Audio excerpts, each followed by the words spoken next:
All right. I am pretty sure it's starting. I'm waiting to see if it updates on my phone. To be positive. Oh, it just did. Why did I exit out of it? By the way, I'm not entirely sure if the music is kosher. Um, it might not be allowed because of whatever you call it, copyright. If that's the case, then future streams I'm probably gonna like have Spotify open and just have the other Tainted Grail music playing in the background instead. But yeah, we are live. So I did mess with the options a little bit. Yes, the font size is huge. The words are big. The audio, I hope it sounds all right. Oh, that's too loud. I don't know.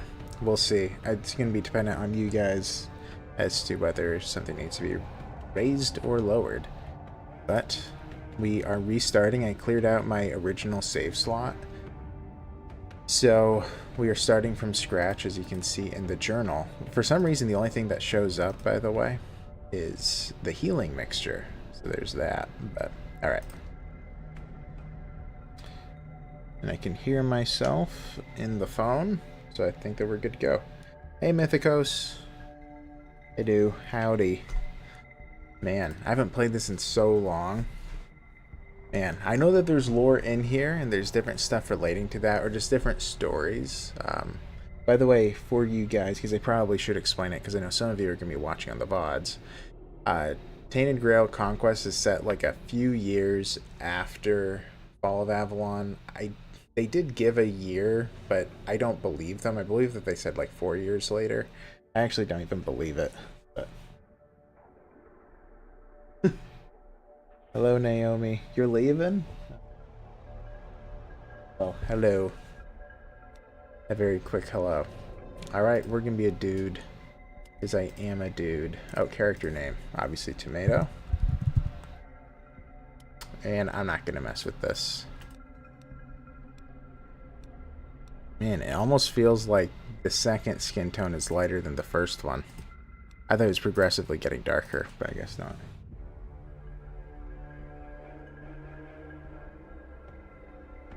Well, Naomi, you were second, so that's close enough.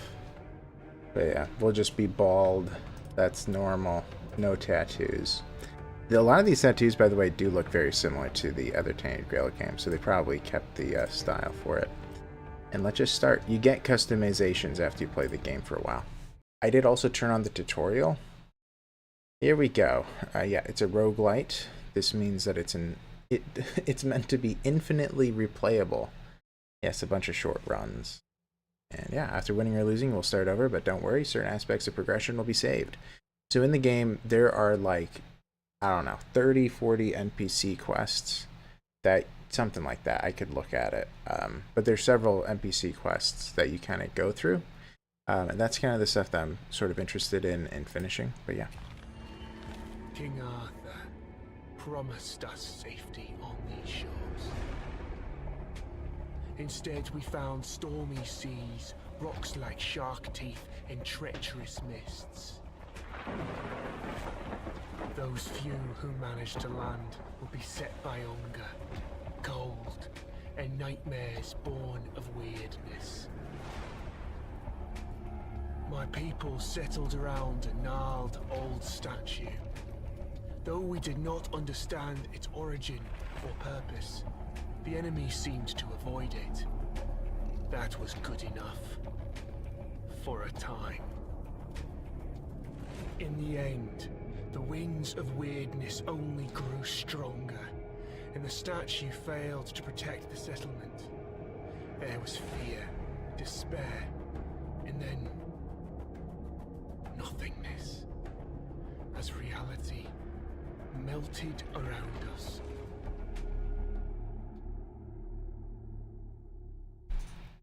You awake to nothingness. All you can sense is darkness. A dense mass of emptiness so total that even your thoughts disintegrate. Then you hear whistling, An eternity seems to pass before something materializes in the darkness with you. Something angry. Damn it, you weren't supposed to land here. Damn it all to hell. Man, The so creature pauses I'll explain for in a moment. clearly weighing up some options. He taps a finger against one of his horns. Now, listen, there's a lot to do and no time to waste. What can we try?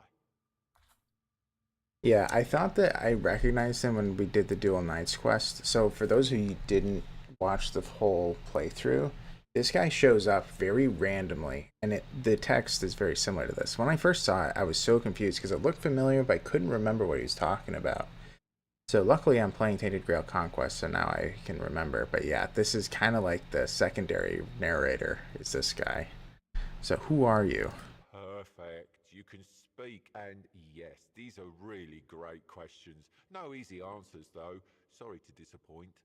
Now, listen closely. Are you ready?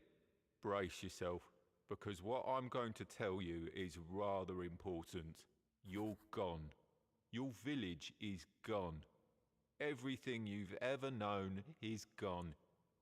Yes, everything and everyone, including your very own self, as I mentioned already. However, The creature taps two hooves together, marking a dramatic pause.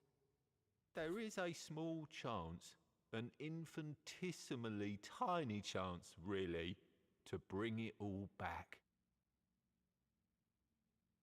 You were saved from death in order to keep your reality from falling apart. But, well, it's not going to be easy. First, we must ensure that you're in good enough condition to actually do anything. Which brings us to the problematic part, your body. You squint down at your feet and hands in the darkness. They seem perfectly fine. Oh no. Oh, goodness me, no. That's just an illusion. I had to get you here somehow, didn't I? Otherwise, you'd start talking about the afterlife and whatnot. And this, my friend, is not an afterlife. This is a total mess. But let's see what we can do. Here, this little trick should get us started at least. Alright, so yeah, in this game, right, it's a roguelite. There are 9 characters you can choose from, and there are 3 factions. I don't remember them all. I believe it's Weird Hunters, or maybe. There's the Children of Morgan, and then there's like the Circle, the Moon Ring. So we have to start with the Weird Hunter. And there he is. Can I go into options? No, I wanted to raise the volume a little bit. Okay, so all of them have a unique ultimate ability and passive skill. So yeah, I'm sure that they're going to explain it as we get into it.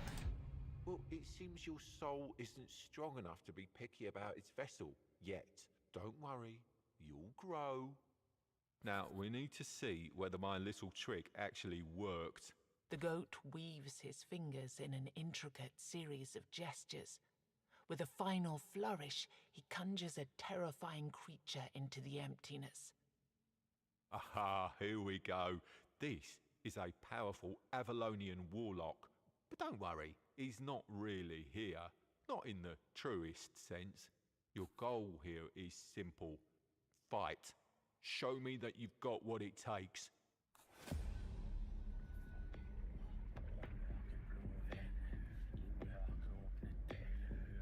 Right. I'm gonna try to raise the volume now, because it is pretty low.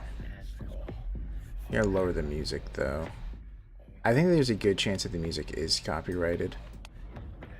But, okay. Hopefully it's going to be a little bit better. Alright, yeah, you can rotate the camera. That's normal. I did turn on tutorials. I'm sure much of this is basic. So if you've played something like Slay the Spire, you already know what this kind of stuff is, or something like Darkest Dungeon. The enemy will have an intent that they're going to be doing, so he intends to use a normal attack. He's going to deal 10 damage to me. I have cards that I can play. I have energy on each of the cards that cost action points. I can spend 3 every turn. You can also gain energy, lose energy, depending. So I don't have any option. I'm going to attack a couple times between 8 and 12, 8 and 12, and then I have a block. So a block will negate all damage for the next attack. So he attacked me for 10, it dealt nothing. And now I can attack. So I'm going to do an attack. Enemy will attack with 2 hits. 1 block will protect you from 1 hit. Maybe you have a better card. Yep. Stun him. Alright, your turn. So we'll just keep going. Okay, he's just become vulnerable. Take a look at his initial passive. The enemy performs regular attacks, buffs itself, and occasionally summons minions to his side. Alright, and with vulnerable, he takes double damage. And it does calculate it for you, so it's about 20 is the average.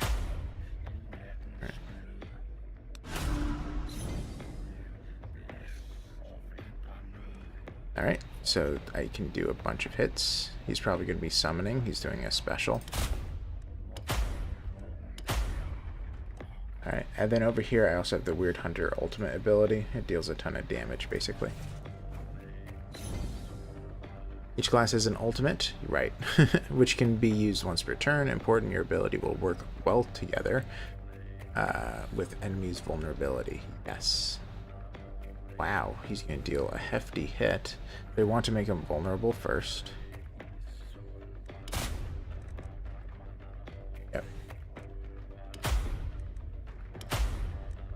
So, I guess they're telling us to do it now, so I will.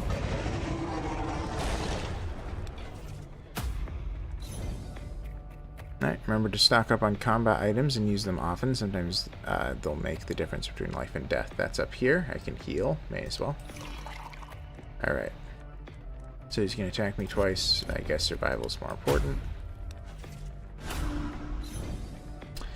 Alright. So now he's going to be doing a buff. We don't know exactly what he's going to do, but...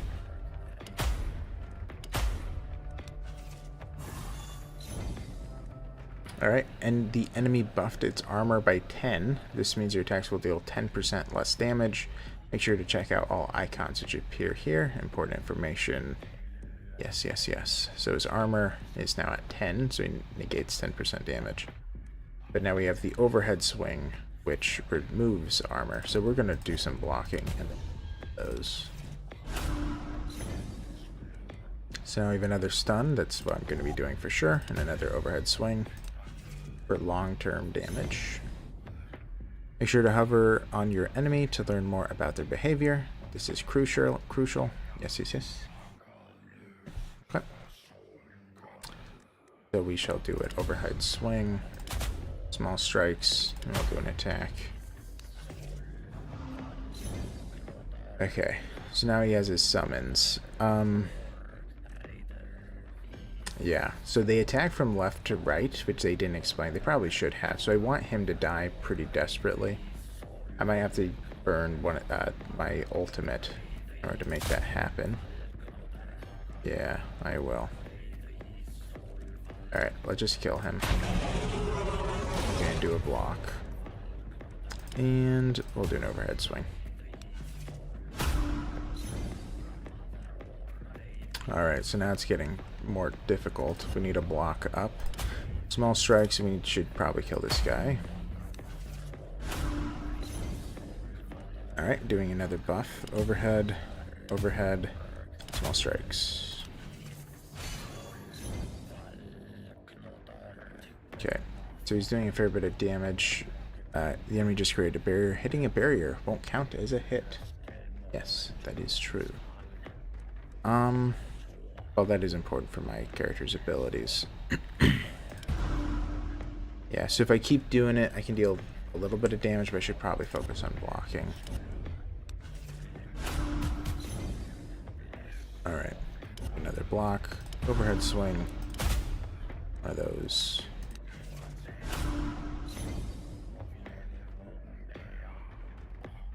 Alright. Broad reach. Next hit deals 100% additional damage. Last step, you're on your own. Make the enemy vulnerable, play this card, and then hit him with your ultimate. Have fun. Yeah, that's a good idea, but I guess I could do it now.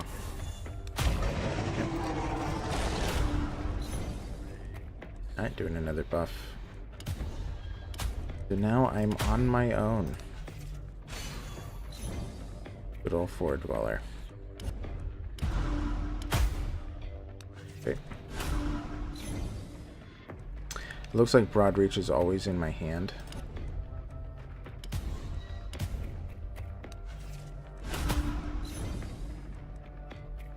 Okay. Block. Block.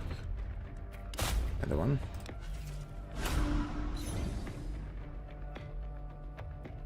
Alright. He's buffing again. I don't know why they start with a boss in this game. I guess they really want you thrown in at the start. I guess we'll do Broad Reach, do a big hit. Alright, he's getting low. Okay. Block, block. All strikes.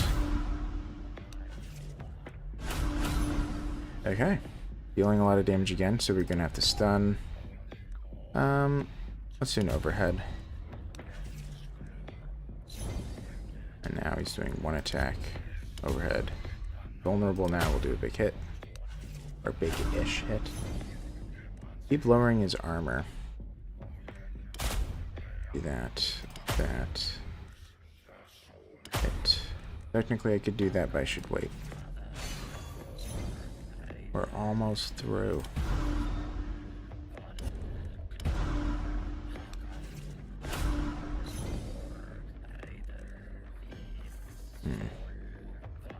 I should probably play it safe again. Okay.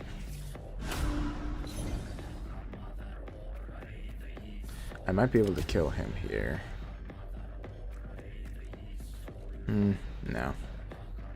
I cannot. Well, maybe. I could double the damage, then this would deal almost 200. Well, I'm not going to die if I fail, so... Alright.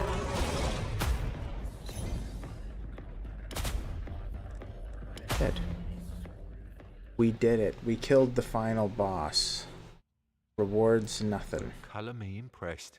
I didn't expect that. Have you been here before and I just didn't recognise you? Anyway, after that performance, I'll assume you don't need any more direction. So, I'll send you to your destination. Your main objective for now will be to push forwards, survive, kill the 4 Guardians. Then we'll talk. Alright. Yeah, well, yeah, what happened to my world? Listen, it's been 4 years since humans landed on these shores. 4 years of strife, fear, and hunger. At least that's what you tell yourselves. And 4 years of war you were destined to lose, because even the mightiest human wizards are no match for the Avalonians. Seeing your expression, it makes an impatient grimace, stepping from one foot to the other. The war you brought here? Well, it wasn't exactly going in your favour. But then that wizard, Merlin? Well, he had an idea. Your king, Arthur, he had another brilliant idea. Both stubborn mules, both playing with powers they didn't understand and were never meant to understand. And so we're here, in this... Oops. This corrupted reality strung together with the loss of somebody's goodwill. Great. What he's referencing likely is when Arthur tried to take over Tuathan.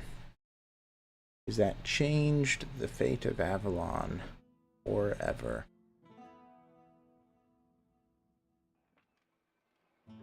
Oh man, it's the music from Connacht. I didn't even realize. Alright. WASD to move around, or left mouse button to move. Rotate, that's normal. Guess I can zoom in. Lost Where soul. your hometown once was, a lone man sits among the remains. He doesn't notice you.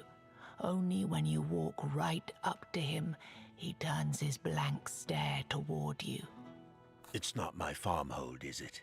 I'm from up north, the land of fog. I don't know what happened. At least that's one thing you have in common. A creature that looked like a goat told me I'd wake up in a strange place, and that I'd find someone in need of my help there. The man looks at you for a moment. I've already made some Hey, preparations Dame and Ayla. settled in one of the tents here. I can't offer you much at the moment, though. This place is different. Hello. And you? I've seen an enormous creature out there. A golem of stone. The evil energy it emits is beyond anything I've ever felt.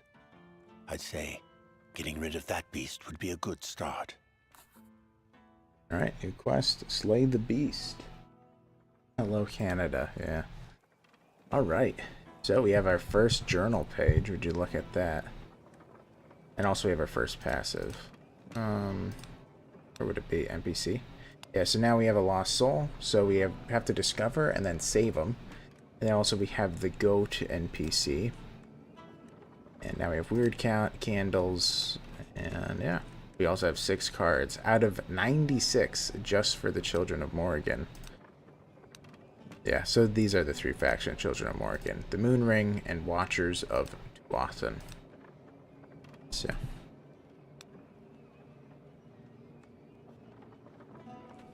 Man. So, for those, well, for Dame and anyone joining in, this is Connacht in Conquest. I do think it's funny that they do have the same exact music for Connacht here as well as in the other one. These are all buildings that you can't like open up until you find the owners of the buildings out in the weirdness. I can talk to the lost soul here. Who are you? I don't remember. And I don't know what I'm doing here, or how I got here. All I know is I'm supposed to be helping you with your quest. All I know for now is that you need to find the rest of the people who are supposed to join us and help them out in their troubles. I don't know. Maybe it will come back? Maybe there's something that could trigger my memories. Alright. So, yeah. So, each of these buildings are going to have a shop of some kind. He sells healing mixtures. So, I have 100 gold. I can buy a healing mixture for 100 gold. But honestly, I'm pretty confident in my abilities. Maybe I'm overconfident. And then we can heal for free. Half of your max health. You can heal for free. He also has quest cards, which basically are like a lane card that if you use enough, I believe it's like you get like this ultimate that's a lot stronger. And a new laptop. That's awesome. Yeah. My old laptop, it had such a problem. Its battery exploded. Oh. Good. I caught you before you went out, all on your lonesome. Our mutual friend already told you to slay the stone golem. Perfect. Sure The did. golem is just a start, though. Even if you do manage to kill it, the further you go, the more dangerous the road will become. And since we're talking roads, you're walking within the weirdness now, and it's dangerous. Take these candles, light them up, and try not to let this damned fog close around you. Got it? Oh, and before you face the golem, look around the area. There's a blacksmith nearby who might be willing to join your village. Finding people like him will be crucial for your survival.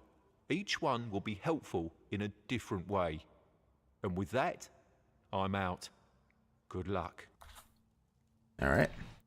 So now I need to find the blacksmith, who I believe is Bayor.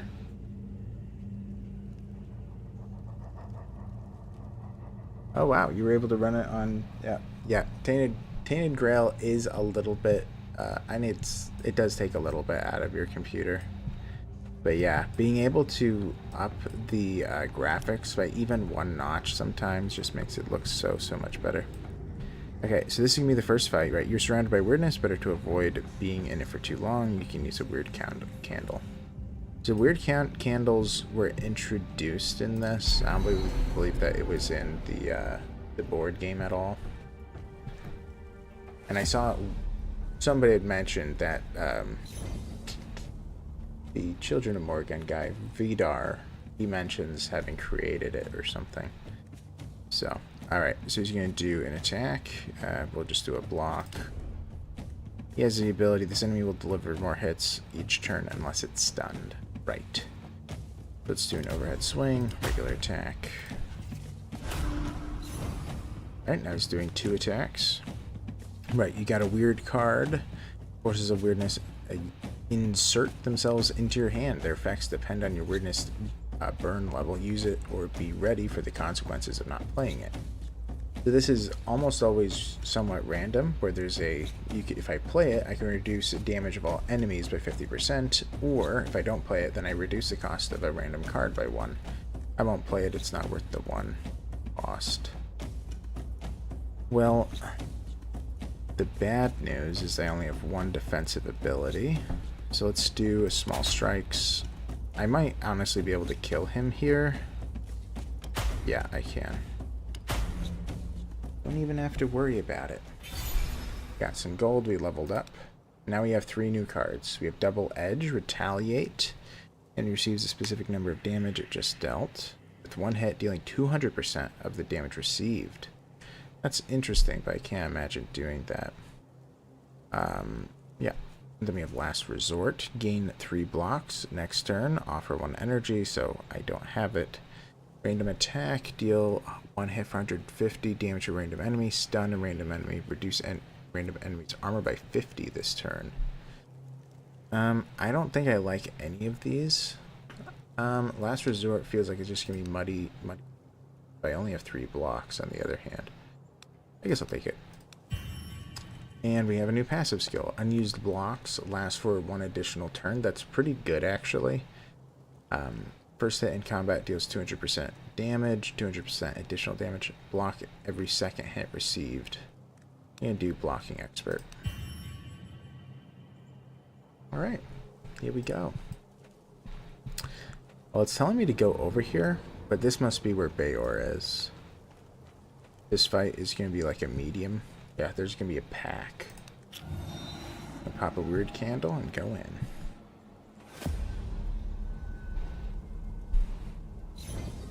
Okay, so 3 new enemies. We have the Deranged Red Priest. This enemy can create barriers to protect its allies. And yes, the Red Priest sometimes do have the Plague Doctor masks. I was surprised they didn't have that in the Tainted Grail RPG, because they have it in the board game, they have it in this game. So I was kind of surprised they never showed that, but yeah, they do. Abomination, he attacks everybody, including his allies, and the infected human essentially explodes if I don't deal with them quickly. So I want to have 1 block, and then this is random enemies. That's not fun. And do one of those, then hit him.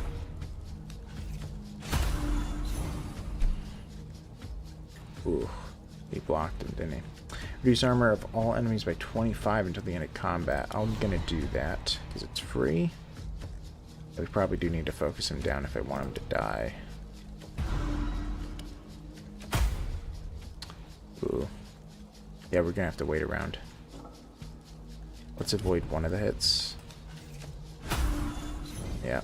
Okay, he's pretty close. 1 block protects only from 1 hit. Yes, that is something I recall. Alright, so he's vulnerable, so I should be able to kill him. Yeah, let's do small strikes. Hope to just kill him with it. I did. I'm taking some hits here, but it's manageable. Alright. He's hitting everybody again. I could just do 3 blocks, but let's... You know what? Let's do 3 blocks. Yep. Blocks only... Pay attention to enemy talents. Yes. They are only attacking me twice and I have 3 blocks, so I have an extra 1. I get it. But I did take the passive that lets me retain it for an additional round, so it's okay. Alright, so now I don't have to worry about him. Yeah. He's gonna kill his friend. Yeah, he's not vulnerable.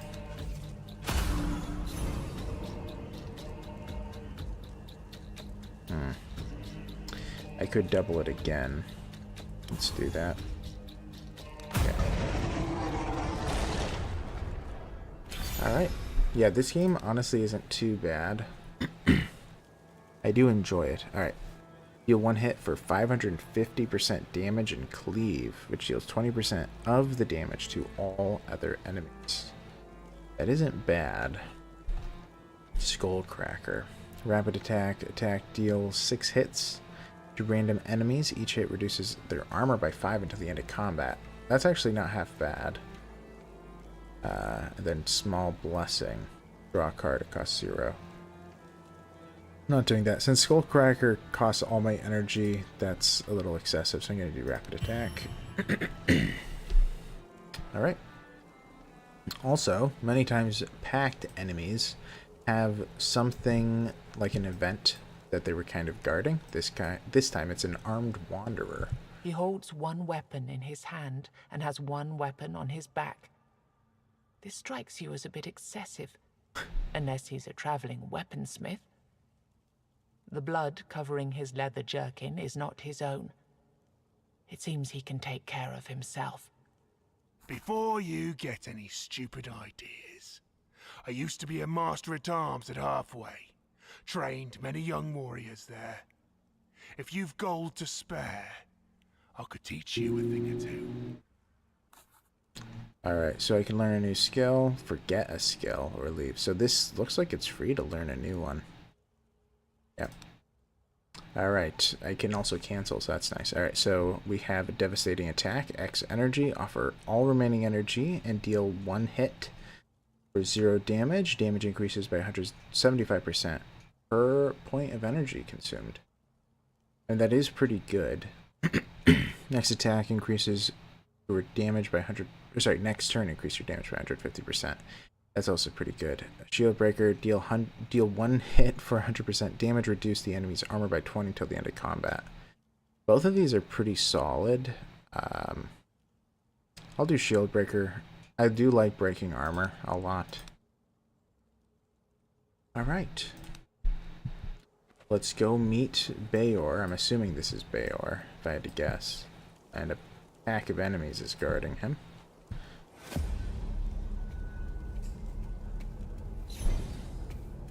Okay. Well, this isn't good, as I can't imagine being able to kill him.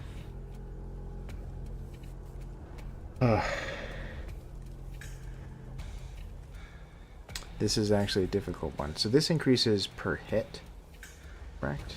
Charging, inflicting damage. So this would increase this by 6. What I would like is to kill one of these guys before things get bad. I am tempted to do a last resort because I'm going to need the blocks anyway. And we'll just do that. Yeah. Okay. So he seems to be the one to go after. If not played, gain 25% damage. Yeah, I'll do that. Okay, so I can stun. I have a ton of blocks. I don't need to worry about it at the moment. Alright, we should just focus one of them down. Ooh, I thought they had one more, but I forgot. I lost it. I might be able to kill him, but I'm probably going to wait because he's going to hit him anyway. Okay. So, obviously if I can kill him, I want to, but I don't have enough attacks, probably. Alright, let's double our damage, then do a small strikes, I think.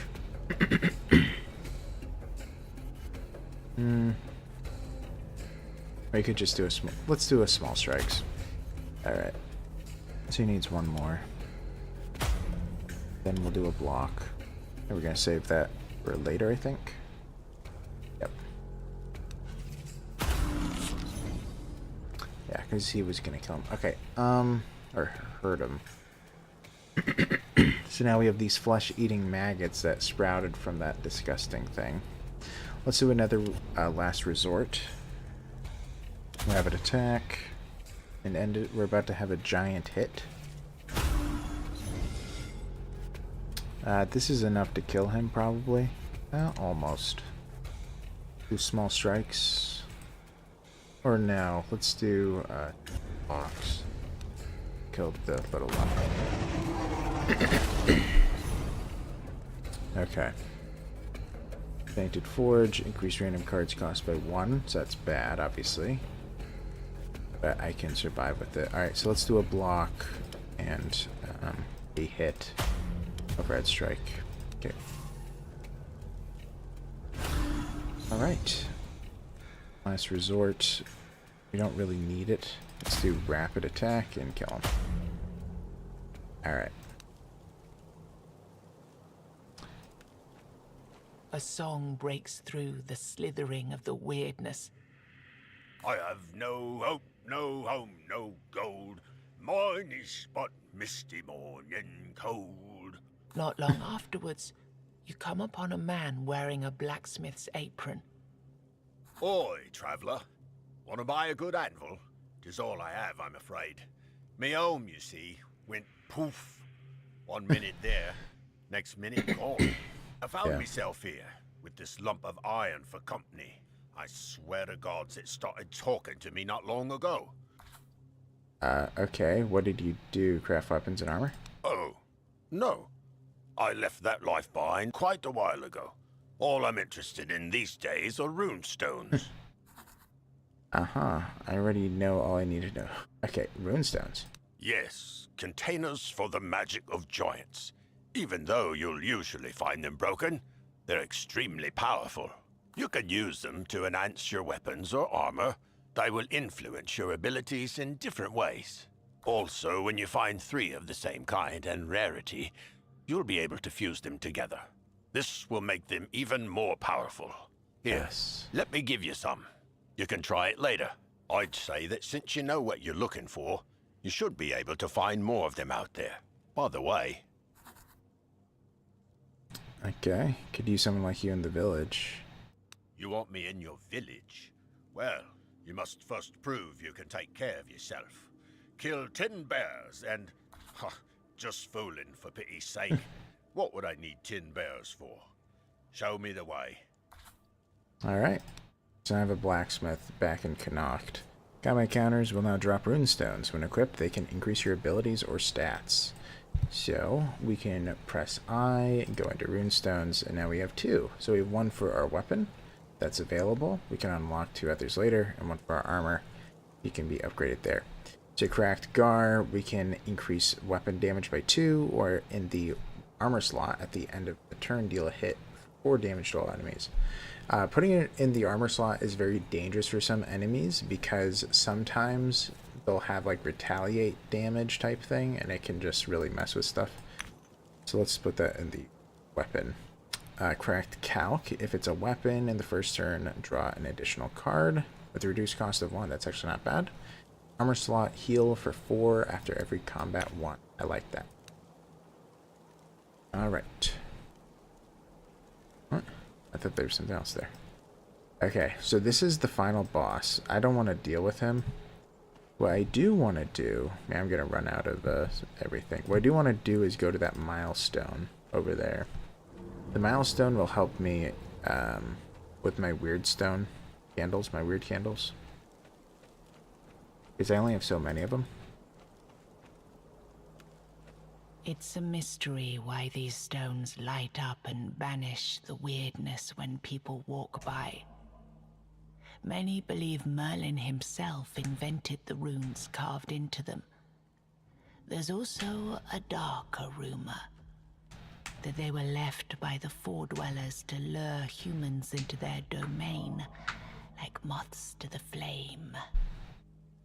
I will say that these milestones, they're not mentioned anywhere. It's just in here. And I don't think they're delved into this unless it's in the late game, because I never finished this game in its entirety. And they might reveal it eventually. Anyways, I have 3 options. I can boost the milestone, which is what I typically do, so I can save weird candles. You can extinguish it to get a weird candle. You can ask for a blessing, so you lose the milestone, receive a random bonus. So I'm going to boost the range. As the flickering light of the weird candle combines with the milestone's faint radiance, the surrounding darkness is pushed even further back. Nice. Alright, so now more of an area is kind of seen, which means I don't need to have my weird candle. I'm still going to light one in case I need it. But yeah. Is that... Actually, some of these look just out of range. I think this one is just out of range. Ooh, Treasure Guardian. That sounds scary. We'll do it.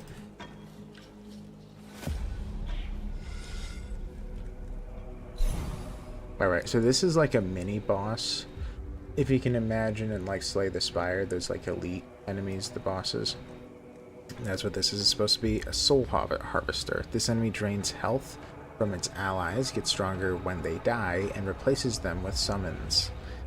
So, big pain. A pitiful soul claimed by the soul harvester. So that one's just going to sit there all day. This enemy becomes stronger with every hit it suffers, so I don't want to hit him. And he's going to be hitting all allies. He's not even hitting me. So I just have to worry about one of the attacks. We're not going to play this. We're going to do a block, so he's going to be blocked. I don't want to do small strikes because I don't want to accidentally hit the deformed peasant. Let's hit him and attack him.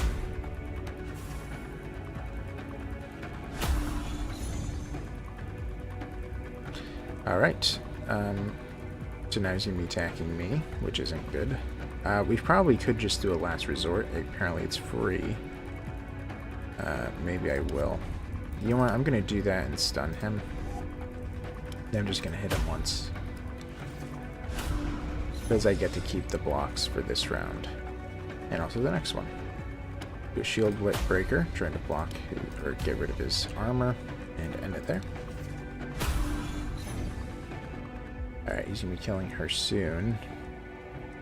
Sadly, Small Strikes is random, which I really do not like. It's very dangerous to play it. We'll do that, and we'll just do a regular hit. Okay. Gain 50% damage or gain 10 armor. We'll just gain the armor, I guess.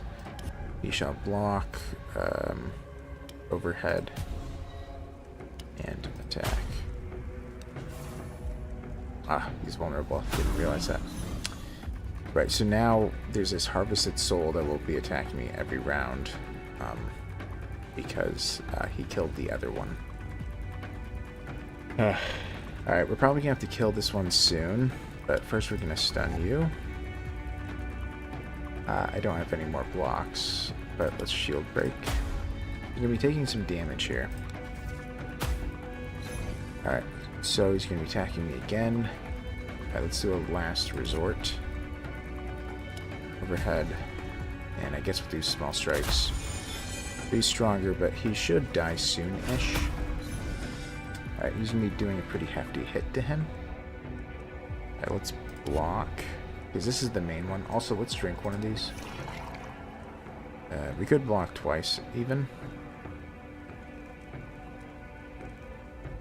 Just 4 damage. That's manageable. Alright. So, he's going to die soon. I could do a rapid attack. I don't like the idea of it, though. I don't have any defensive abilities, which is dangerous. Yeah, I'm going to have to kill him. It's going to take me 2 attacks, though. So he's dead. I can do a huge hit to him. Ooh, it'll kill him. Alright, perfect. Didn't realize he was going to do that. Alright. So, we leveled up. Target block. Block the next hit of a chosen enemy.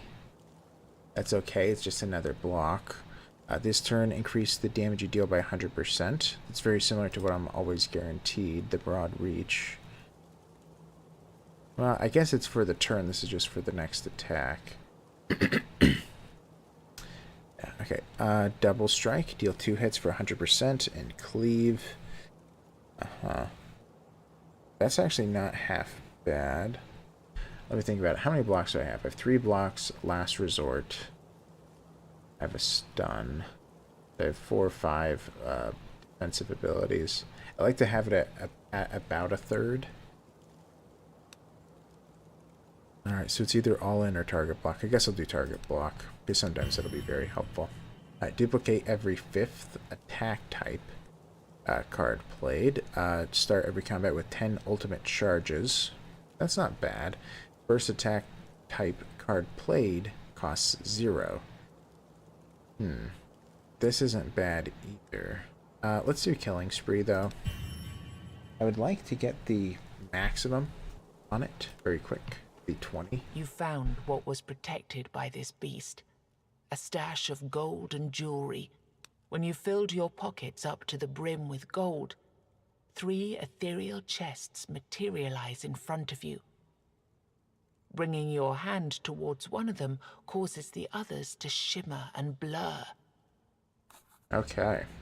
So I can... So this is just for this run. I can unlock a new armor slot for weird stones. Or sorry, rune stones. Gain a pile of weird shards.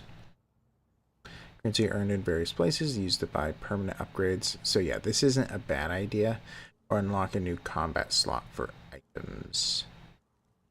I guess we'll grab the weird shards. Like, to have the permanent upgrades. Yeah, let's head back so we don't run out of the weird candle. Okay. That's kind of just out of reach. I do want to accomplish all these fights. If I can. Is there another... That looks like a milestone to me. No, or maybe that's a milestone. Is that a milestone? There's usually 2 or 3 of them. This is a milestone? No. Oh, it is. Okay. Let's boost. As the flicker... Okay. So now Hunting Grounds is being guarded.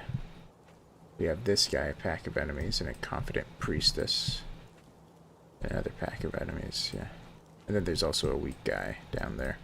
Let's fight this one. I don't think we need the weird candle, but we'll do it. The local hunters call this ancient skull the Stag Father, and lay charms and offerings around it.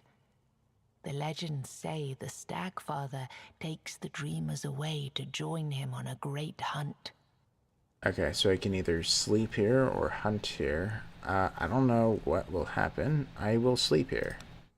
Because that's smart. Great, a fight. Perverted life force. Deformed peasant. Faith healer. Okay, the healer heals. We already dealt with him. As I hit him, he gets stronger. And what about this one? The enemy will negate every hit under a certain threshold of damage. You can also deliver a certain amount of hits to temporarily get rid of the buff. Yeah, that one is a little bit frustrating. I'm going to want to... Okay, we're going to block, remove some armor, and we're going to hit that one. Alright. What do we have? Ooh, we can do a big hit. Interesting. How much do I deal here? 22. I could do a broad reach. I might be able to actually kill him if I do broad reach. Let's do a last resort. Let's try it, because if we fail, it'll be okay. Very close. Alright, let's not take the risk. Alright. Alright, so now I can stun that one, but there's not really a point to. We'll do a rapid attack. Great. Keeps gaining armor. We'll do another last resort. Small strikes. Field breaker. Not 1 health left. That's okay. Not healing anybody, though. Small strikes. Hit. Whoops. Hit. And yeah. Keeps on increasing his armor. It's hard to keep up with. Okay, let's do a rapid attack. A targeted block, because he's hitting pretty hard.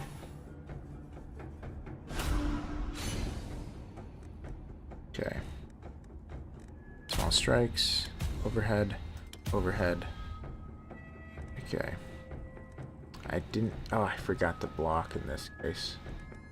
That's okay. Lost a little bit. Rapid. Field break.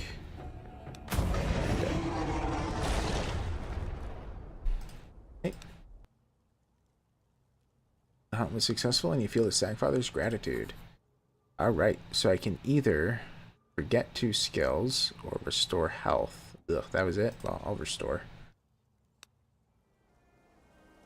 Alright. Now I'll do the next fight.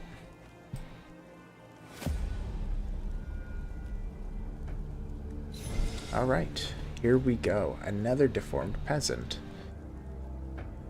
Well, we're going to have to do a block and do a couple of these overheads. Or no, shield breaker first. Then an overhead. I guess I could have done it the other way.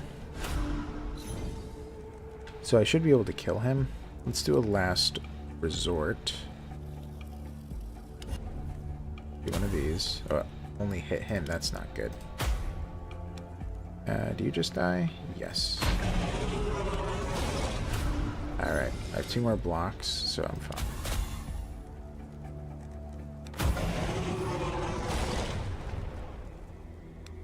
Okay, cracked man. Weapon every turn increase everyone's damage by 10 or everyone's armor by 5. I don't like that one. Obviously, it's a little bit dangerous for some enemies. Let's deal with this guy because he's all alone.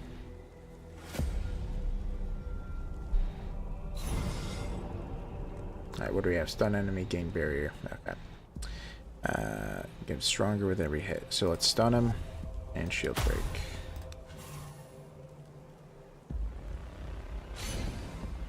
Ooh, I got like nothing. Interesting. Guess we'll do broad reach, block. I didn't realize he was gonna die. Hey, clockwork. Yes, you did. Well, this is kind of my first stream. I did a small test yesterday. Well, for like an hour or something. But this is my first official stream, I guess. So, yeah, I decided I wanted to play through Conquest at some point because I'm doing the lore videos, and they do talk about some things that sometimes it feels conflicting, sometimes it might be adding to the lore. They wanted to play through this for you guys, for the lore videos and all. Yeah, let's fight these enemies.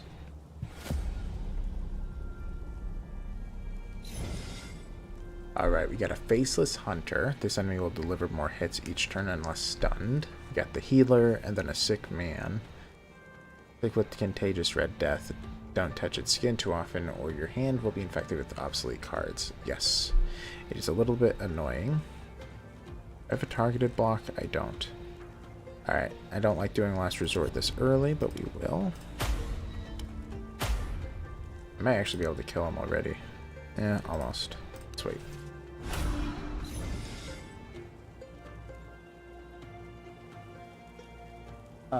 Chronologically, this game is after the board game. Well, if you're talking about in terms of like in the Tainted Grail lore, then it's like after the board game, not the RPG. Let's see. I don't want to hit him, obviously. Do an attack. Does he die now? He might.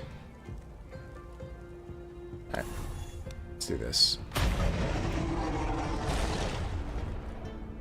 I believe that this was made around the same time as they were making the board games, though, because I believe this came out officially in 2021, and the board game came out in 2019.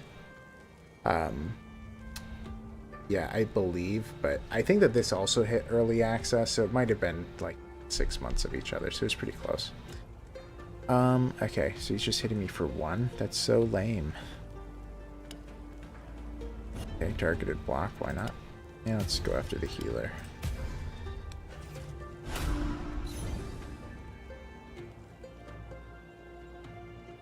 Yeah, this one is after an event called the Winds of Weirdness that happens in the Fall of Avalon. Well, after the RPG.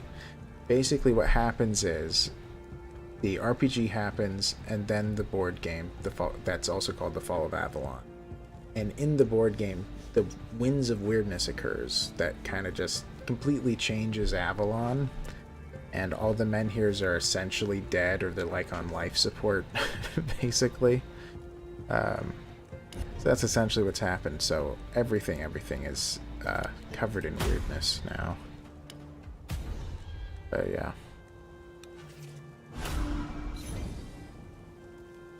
Alright. I mean, he only deals 1 damage. I don't know what the point is to block that. But I can. And I don't want to do a rapid attack, so also block and block. So I get to save them through the rounds. Alright. Do a hit. Do a hit. Gonna do a broad reach. Because I would like to kill him in 1 round. I might be able to do it now.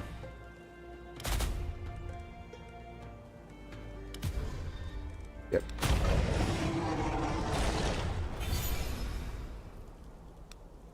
Yeah, they have 5 board games, and then they have 2 video games currently. And then they're also planning a TTRPG, which I'm pretty excited to look at some point. I'm okay with offering health, but my health is kind of low at this point in the game. Whirlwind. Gain 50 armor for 2 turns upgrade. If used when under 25% of max health. Increase the duration for another turn. Bloody Frenzy. I'll just do a Whirlwind. I don't want to offer health at this moment.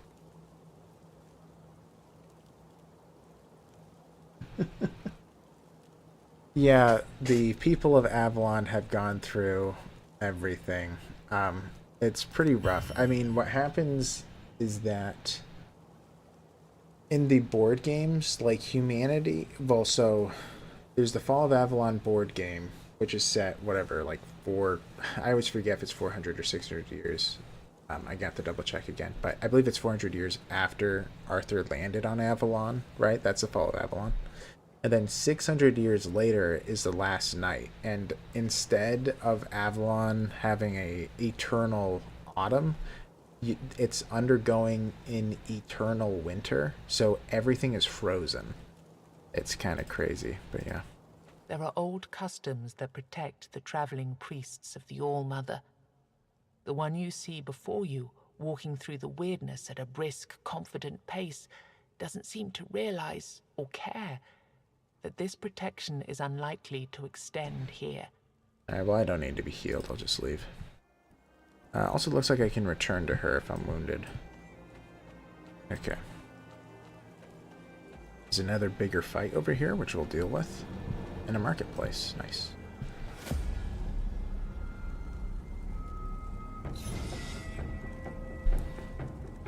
Alright.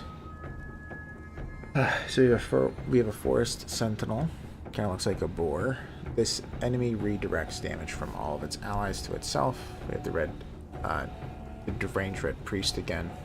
The faith healer. Okay. I guess we just need to be focusing him down. Luckily we have last resort. I'm going to do that now. Okay, that's fine. I could do a big hit. Oh, I didn't read what that said, my bad. Could do a big hit, but I'm going to save it for next turn. And I can do broad reach.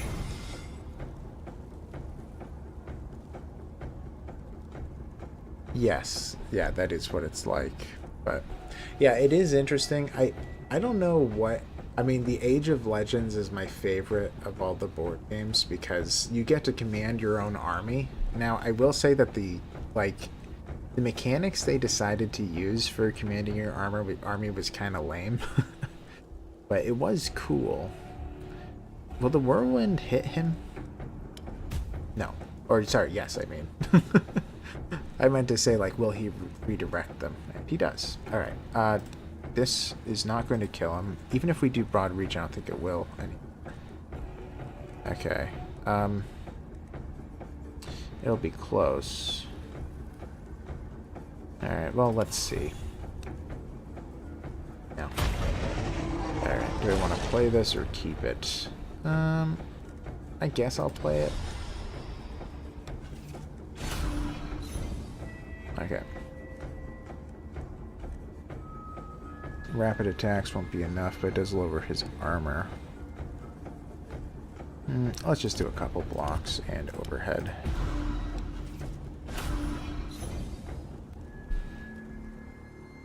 Yeah, and also something that I thought was weird. I don't know if you've watched through the playthrough, but something that had been mentioned by one of the characters in the Fall of Babylon RPG was that one of like a farmer lady was a ghost in a like in some farm, right?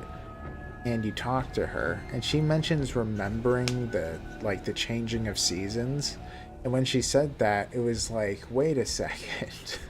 Because I understand why the seasons don't change, because you learn about it in the board game. And that didn't make too much sense, because like something essentially is going on that is causing the eternal autumn, and then it changes to the eternal winter. So it was like when she said that, I was so confused because that's like impossible. So it makes me wonder if what they were imagining is that at some point someone fixed the problem and then the problem started up again, which maybe that's what happened. But yeah, this guy, he's being healed too much. He's dead now. Okay, so now he's attacking me. Let's do a targeted block. Overhead. Overhead. Yeah, she heals too much.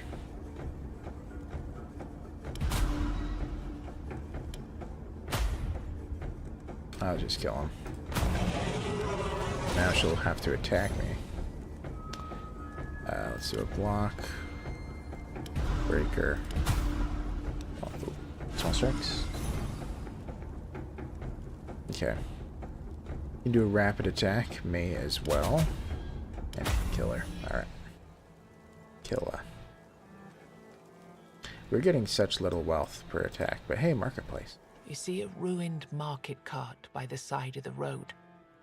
A man is desperately trying to arrange his wares on whichever surface of the cart is flat enough to hold them. As you approach him, he immediately announces, My lord, I'm sorry. That's all I can give you this week. "Who does he take you for?"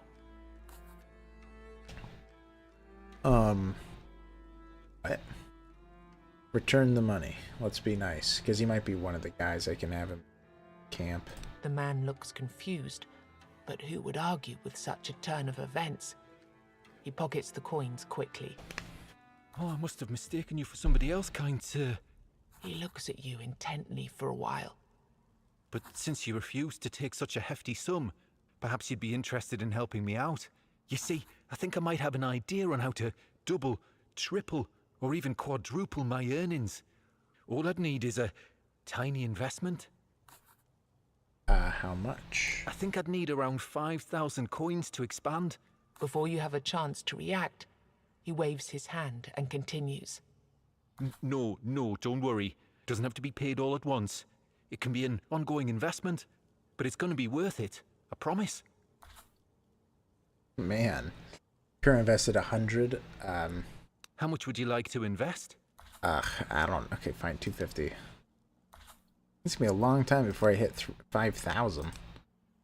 And he's a shop too. Nobody knows what'll happen after eating a weirdness mushroom. It's a terrible thing, though. Yeah, a lot of people have had issues with the game, but luckily, from what I hear from like Name Assist, that his game seems to be fixed from this update. So sounds like they've been mostly repaired. All right, we're running out of enemies. There's a couple over here that I think it's just the boss. We're running out of weird candles, though.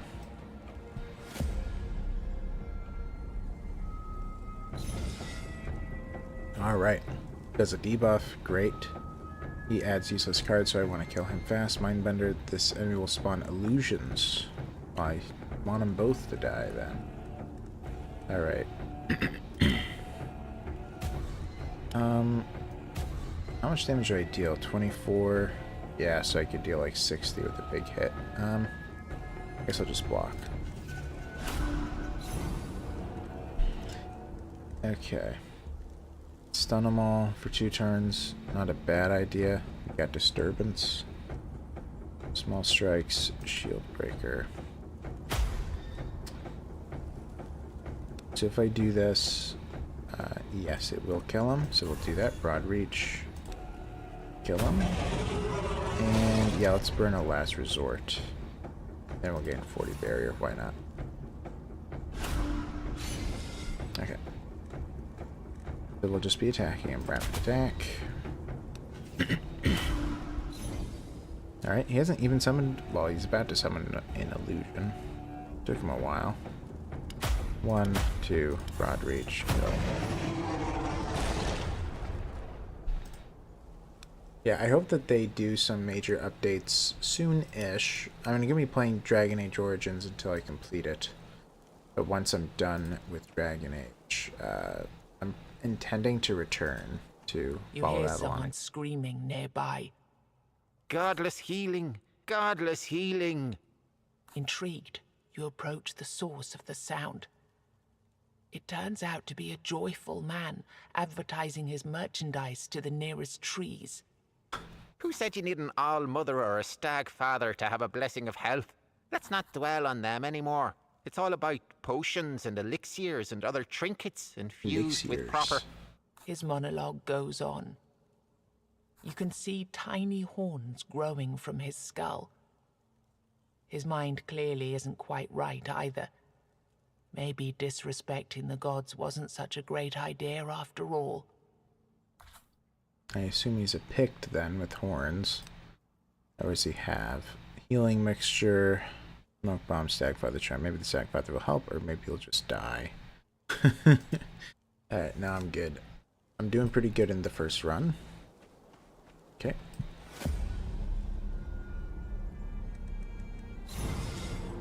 Alright, here we go. So now we have the sleeper. Wakes up after absorbing blood of its fallen ally. Better let it sleep in its petrified shell. So right, so this is like a, you know, I'll say doomed if you do, doomed if you don't. Because if you kill him, he's going to wake up the sleeper. If you don't kill him, then that means he's going to summon a bunch of enemies. So either is bad. I'm just going to kill him. That's typically what I do anyway. Alright. I do a pretty hefty hit there. I could probably kill him with broad reach. Yes, for sure. Kind of. Oh, I didn't realize he'd attack at once. Well, that's my fault. Can't take a big hit. Alright. Let's do a last resort. Rapid attack. Oh. Didn't even need to. Alright, another cracked man. Not useful.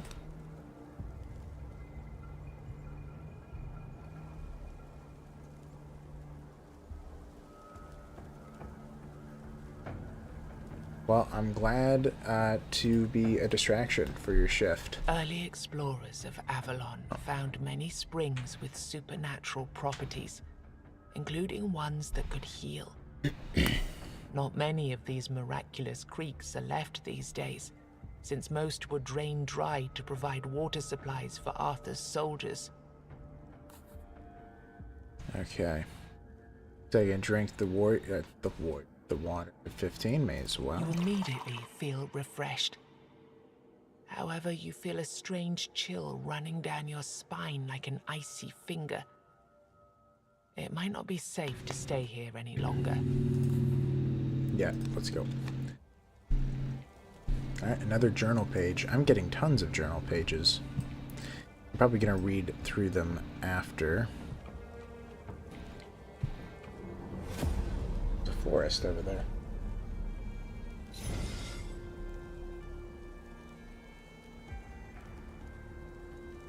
Thank you, Moeto? Moeto? Moetao. I don't know. Thank you so much. Yeah, it's interesting making the lore videos. And I mean, yeah, when I first started Tainted Grail, I mean, I said it several times, but it really was strange to just be thrown into this world because it's really intriguing. Like, the art is engaging, the story feels kind of epic, and you don't really know what's going on, and it's confusing. So it's like, right, I always wished I had more knowledge ahead of time when making the decisions. where it's like world altering, but I don't even know what the world I'm living on is like. So that was kind of the purpose, was to give you guys a better grasp, because since I've played through all the board games, I know very few have. So, alright, the abomination is hitting us all. I should probably kill the sleeper first, right?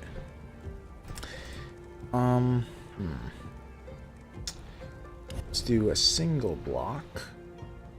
Yeah, let's do a rapid attack. Take the risk, yeah. Okay. That's fine. Okay. They can definitely kill him with that. Let's just do that. And I have one block.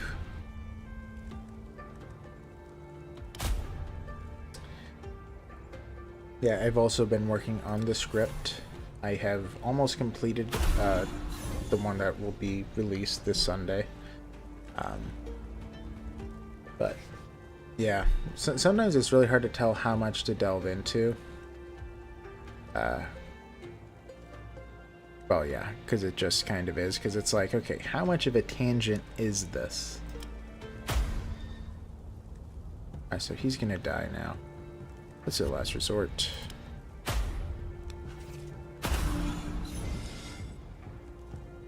Okay.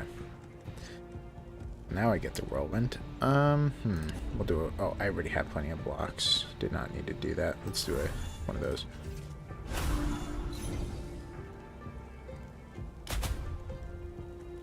Okay, we'll do rapid attack instead.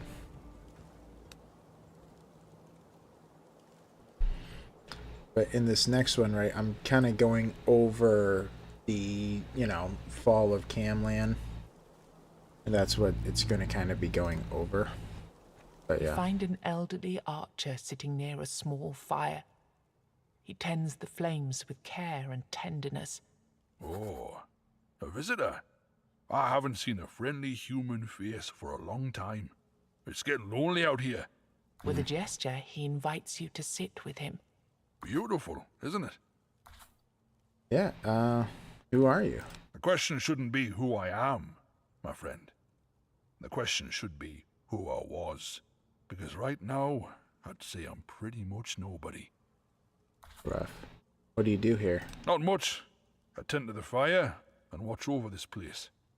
Since I failed to fulfill my task, I need to sit here and watch the fire. I don't want to, but I have to. I'm certain something terrible will happen if I stop.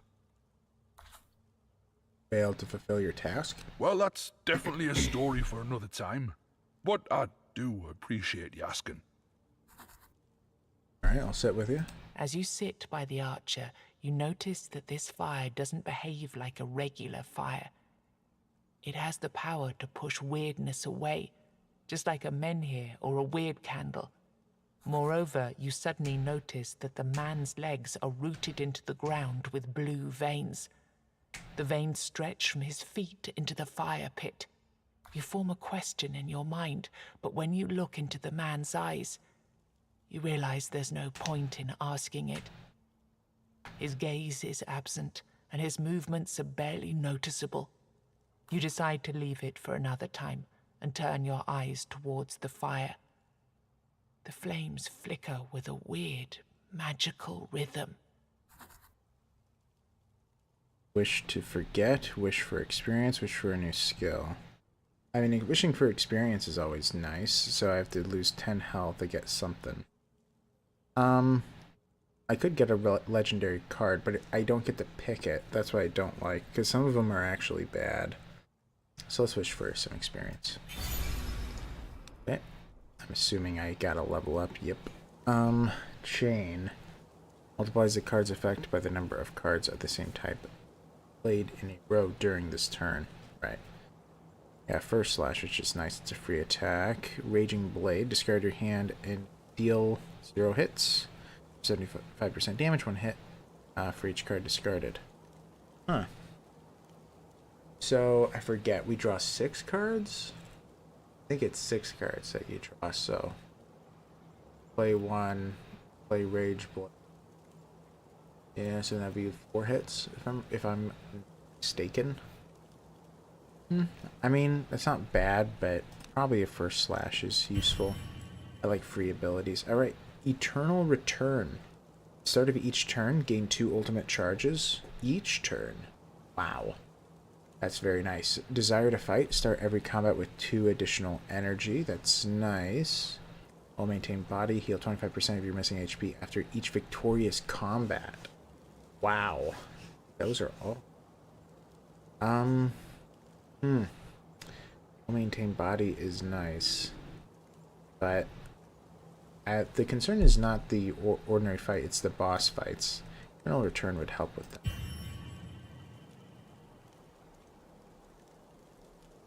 More quests.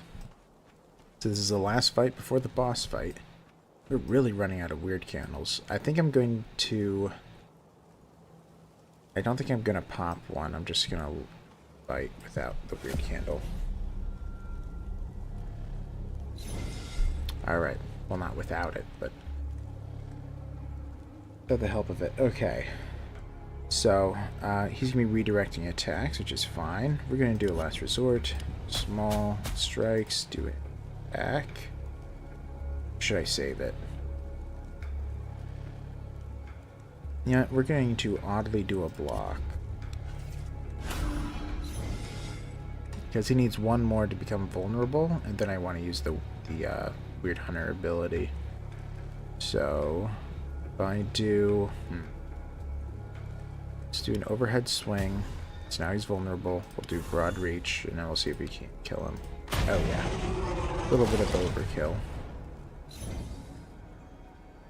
He's gonna be hitting me? Ooh, can't even block it, huh? Okay. I don't know if he'll die from this. Ooh. Yes, he did. Almost leveled up. Very close to it.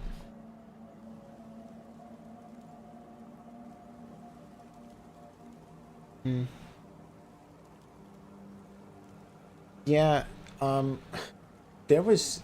yeah, it's hard to tell the exact situation that happened with her, because she described it in a strange way, which I'm kind of going over it in the lore video, my best guess. But one of two things kind of happened, because either what happened is that she took a long time to essentially follow Arthur to she took a long time to leave Camlan to follow Arthur into Avalon, or she went to Avalon, went to Camlan, then came back. It's a little bit hard to tell, and either is a little bit valid. So it's like, it was hard to tell if I should make a decision as to what really happened, because it's like some of the verbiage, it really makes it sound like Morgaine returned, and then other of the verbiage, it really sounds like she just stayed there longer after Arthur left, and then she followed him after. But yeah, I know, I was gonna re-listen to it Wandering later. around, you notice that the plants on the ground around you are more like muscle tissue than typical vegetation. Then you notice an old man smiling at you in a disturbingly friendly manner. He's sitting near an enormous pool of blood and stacks of fancy bouquets made of body parts. Ugh. Hands, hearts, testicles, arms, all held together by an unknown power, form the shape of a sunflower. Your horrified eyes pass over baubles made of kidneys and macabre flowers tied neatly with intestine ribbons. Come, don't be afraid. I suppose some might consider my shop rather extravagant, but trust me, you won't find anything quite like my bouquets in these woods. Alright, I believe you. So, what do you have for me today? He notices a question forming on your lips. Oh, pity. I thought you came here with my delivery. Well, that's an inconvenience. Anyway, you can still take a look at my wares. Alright. That requires 50 cards. I can pick a... sorry, 50 coins. You can pick a card. I guess I'll look. I can cancel it, luckily. Lotus, Sage, or Amaryllis. Lotus gain 50 armor for this turn. Costs 0. Sage gain 40 barrier. Or Amaryllis gain 1 block. Next turn, draw 1 additional card with its cost reduced by 1. These are all actually good, right? I do have bonuses for blocking. Ugh. So I have 18 cards. I like to have 6 defensive. 4, 5, 6. So this would be make it to number 7. So then I need to be focusing on attack cards. That's fine. Let's see, Amaryllis. A splendid choice. I guarantee you won't regret it. These were preserved with care and the expertise of my years of experience, so they should last for quite a while. The man's joy quickly turns to sadness. With teary eyes, he continues, Yes, this bouquet would have been a perfect gift for a special lady, one that's dear to your heart. Right. If only. Okay. Ask why he became so sad. He sobs for a while. Then, with a shaky voice, he explains, Bouquets have a purpose. They were invented for a reason. But that purpose has disappeared from this world. Nobody needs them anymore. Disgusting. Everyone says there are more important matters at hand. We just don't live in the right times for vanity and joy. And that's what bouquets are all about. Right? he tries to collect himself. But I won't give up. I need to believe that all is not lost. And I do have a favor to ask of you. What do you need? There is a lady out there, the fairest maiden of them all. Right. I've only seen her once, true, but I know that she's the one for me. Disgusting. There's no doubt in my mind. Her presence by my side is all I dream about. Her beauty is all I can see. Please, I beg you, take the bouquet. When you meet her, the love of my life, she's bound to notice that it was made especially for her. Let her know that there's someone in this world who won't ever stop dreaming about her. Okay. Give it to the fairest maiden in the land. You got it. Alright. Now I have to do the boss fight. There's a good chance I'm going to die here, but we'll see. Alright. So this one is pretty hard, right? Cards have different types, sometimes limiting their availability. Read tooltips for more information. Right, so now we have Amaryllis. It's neutral. Probably useful to play this at, well, as often as I get it, really. Not played, gain 50% damage. That's probably better to save.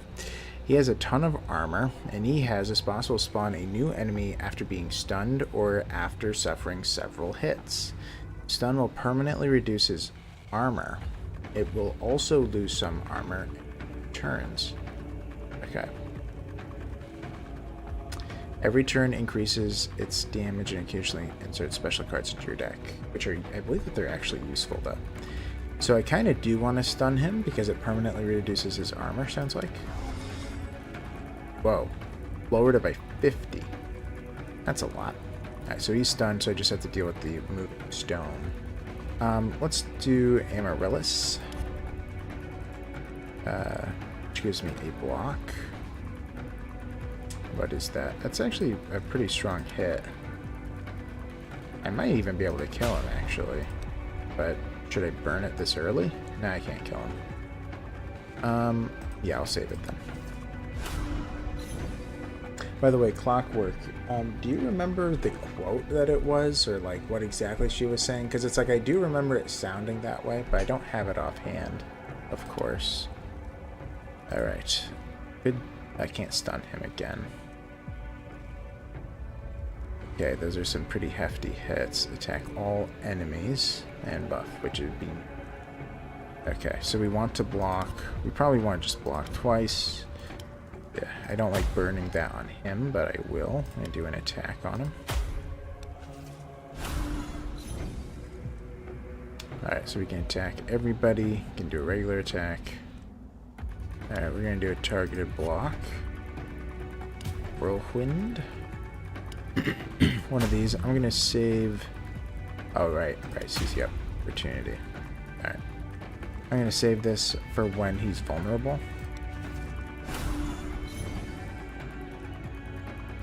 Okay.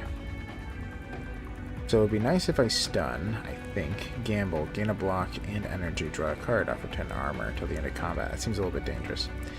Okay, let's stun. So he's pretty low.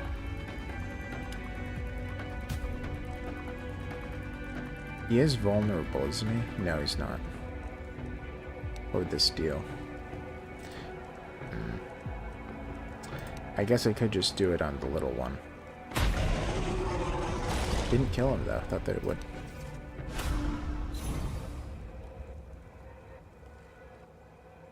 Yeah, their voice acting, in all their games is actually pretty nice. I don't know who they have.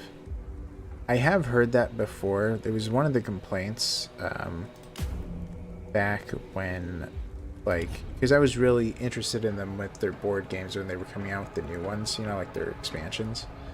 And that was a big concern of a lot of the fans was like, not just the voice actors, but also the artists. There's not too many that are mentioned. And there was this big question as to if they used AI to make their artwork. And I think it's just a conspiracy, but a lot of fans, like in the board game community, believe that their artwork was made by AI. I don't think I believe it, though. Man, I don't have any block at all.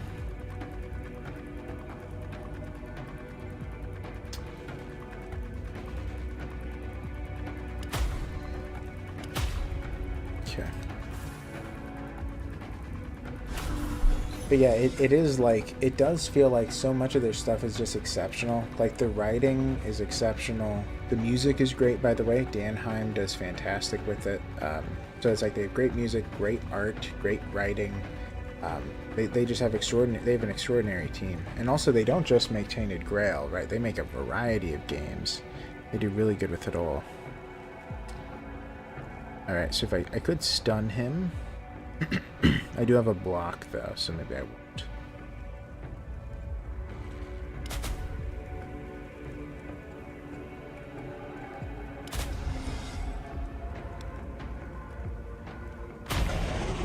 Alright. I could stun him now and then that, but I actually don't think I need to heal. Alright. Now I need a good block. Targeted block. Let's do a block. And we could do reach. Let's just hit that one.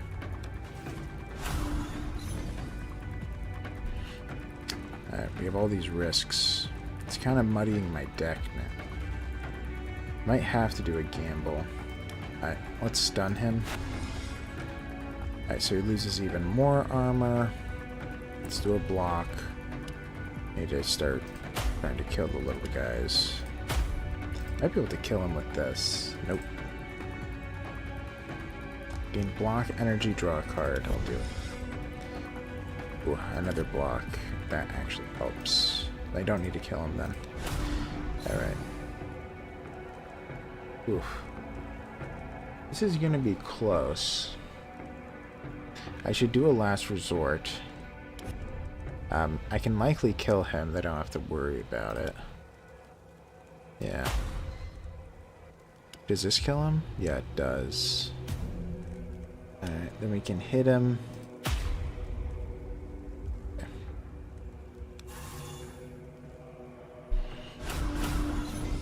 So I'll have a block left. I could stun him again. What's the risk? Stun the golem. Well, it would be a free stun. Let's do it. Okay. Now we just have 2 little ones.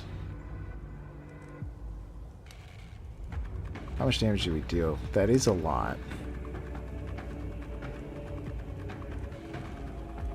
So if I do a whirlwind, that increases it by 3, right? And he's dead. Does that end the fight? It doesn't end the fight. Okay.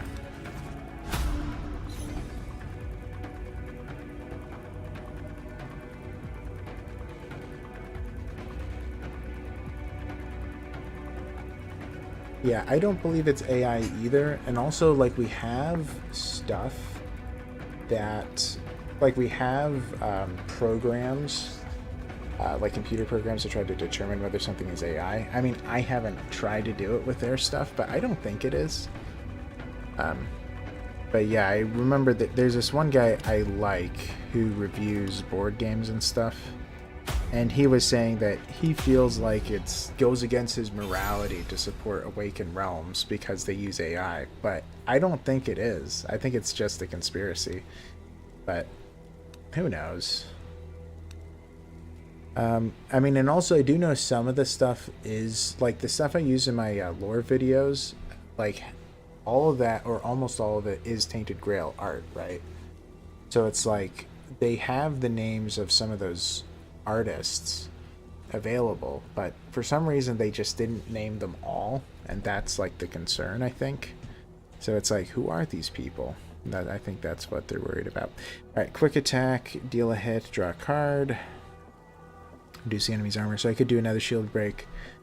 Doing another shield break isn't actually bad. I mean, I do like pummeling the armor. Quick attack. Ugh. I think I have enough that's worth 2. That quick attack isn't as useful.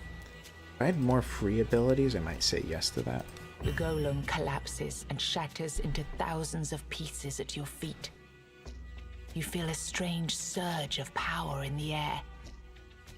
Suddenly, a familiar creature appears. Good. That was good. Congratulations. You instantly recognize this voice. It's the goat-legged creature you've met before. You see, the problem with weirdness is that it's an uncontrollable mess. Is there something you want? Really, really want? Snap your fingers. Here you go. There it is, right in front of you. He looks at you, clearly unimpressed by the fact that you even exist. If you're Avalonian, that is. You, people of the homelands, never found out how to control this power. Can I scroll down? And the problem is that you tried, because obviously you did. You know which human emotion is the strongest. I don't think that any of these are probably going to be tolerated by him. And yeah, there's something called, I believe it's called the Derelict Fleet. I have the cards next to me. What is it called? Yeah, the Derelict Fleet. I believe that that's what she was referencing. But yeah, because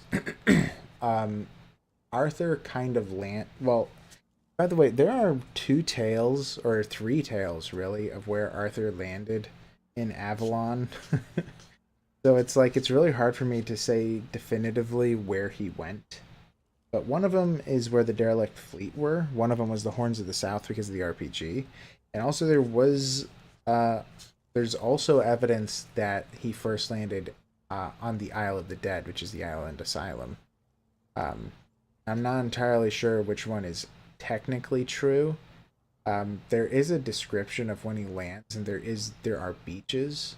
So the Horns of the South could make sense for that. So what probably happened is that he landed in the Horns of the South, got overrun, had to retreat. He found a nice spot, which was where the Derelict Fleet ended up going. And from there, They then moved to Tainted Grail. But anyway, the strongest human emotion, I'll say love. Yes, and every answer was correct. Yes. All of these emotions made an impact on the force that surrounds us, that envelops this island, and it tried to give back. You Every hate answer is somebody, correct. wish them death, snap of your fingers, and here you go. A clear personification of your feelings standing right in front of you. However, since you're not a four-armed Avalonian wizard, you can't control it, can you? He pauses, his expression one of hesitance.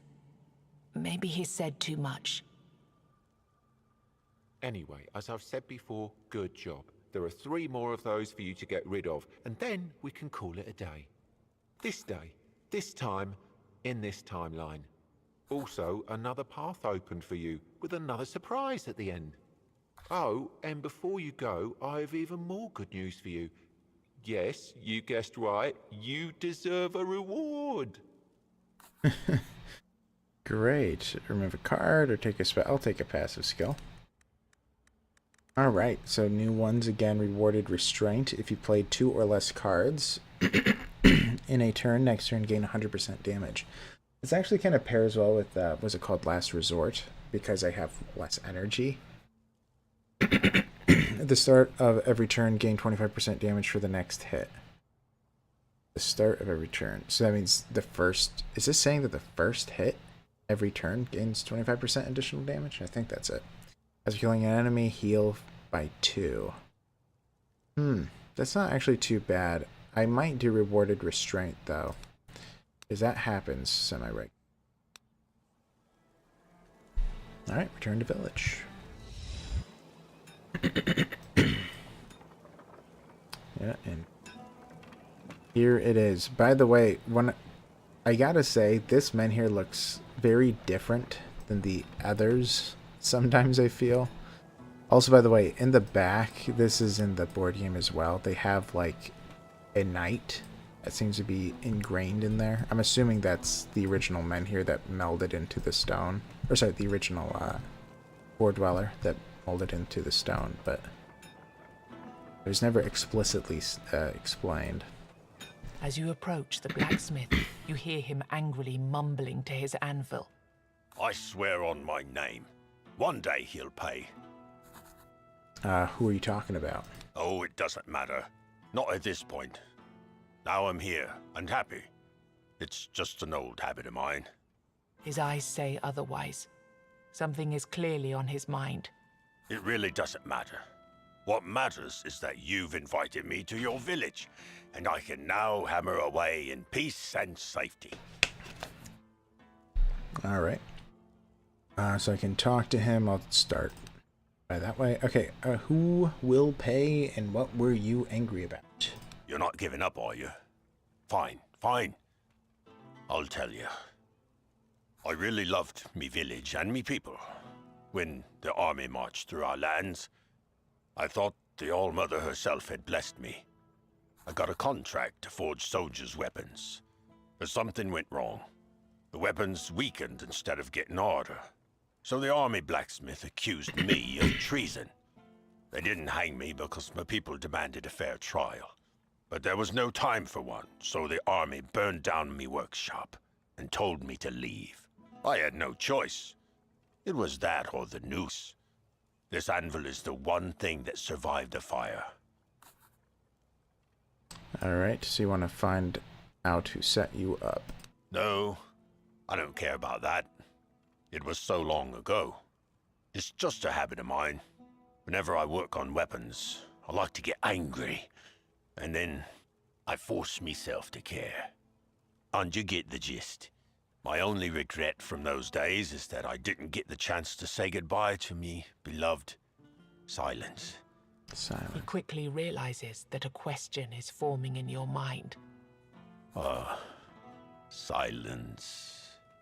His eyes sparkle as he starts to tell the tale.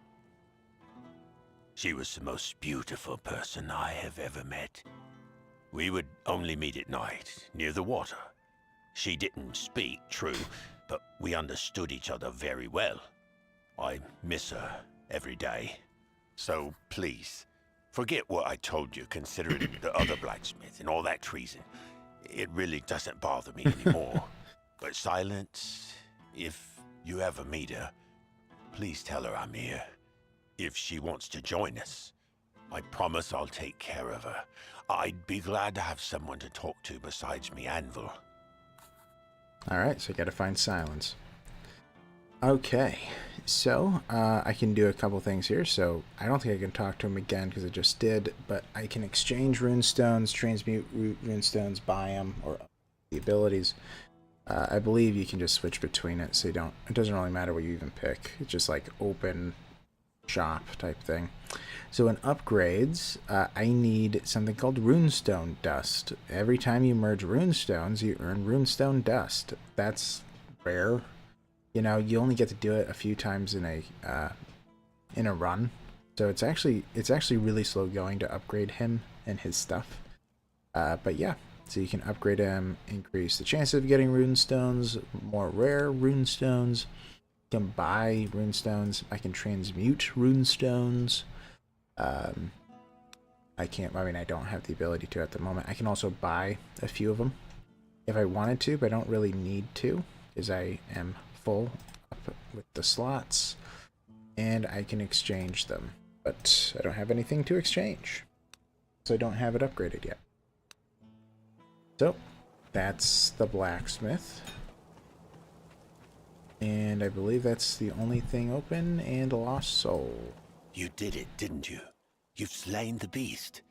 I knew I felt something unusual, as if some tremendous power was suddenly released and hit this land like a wave. He nods in admiration.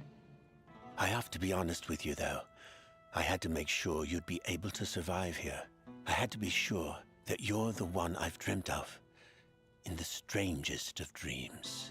He looks through you with his blank stare, but you're sure you've noticed the briefest glimmer of hope in his eyes. Okay, talk. Never mind. Alright. So all you can really do is give me a healing mixture that I don't really need. Yeah, and also I can increase the stock of the healing mixtures, and I can also get a quest card. I mean, I suppose I could unlock it. But I need Weirdstone for it. Alternatively, I could also upgrade this so that I can heal more, which would be nice with the rest. I typically rest before the big fight at the end. I don't know if that's ever really going to happen. What do I want to spend all these Weirdstones on? I guess I'll just do this. We'll upgrade that. We'll even increase... No, we won't increase the stock. And you know what? Let's do a quest card, just for fun. Lust, Greed, or Wrath. Lust. Let's see here. Quest, a special card type that transforms into another card after meeting a certain requirement. So if I offer 10% of my HP 8 times... offer 10% of your HP, gain 100% damage this turn. If I do it 8 times, then...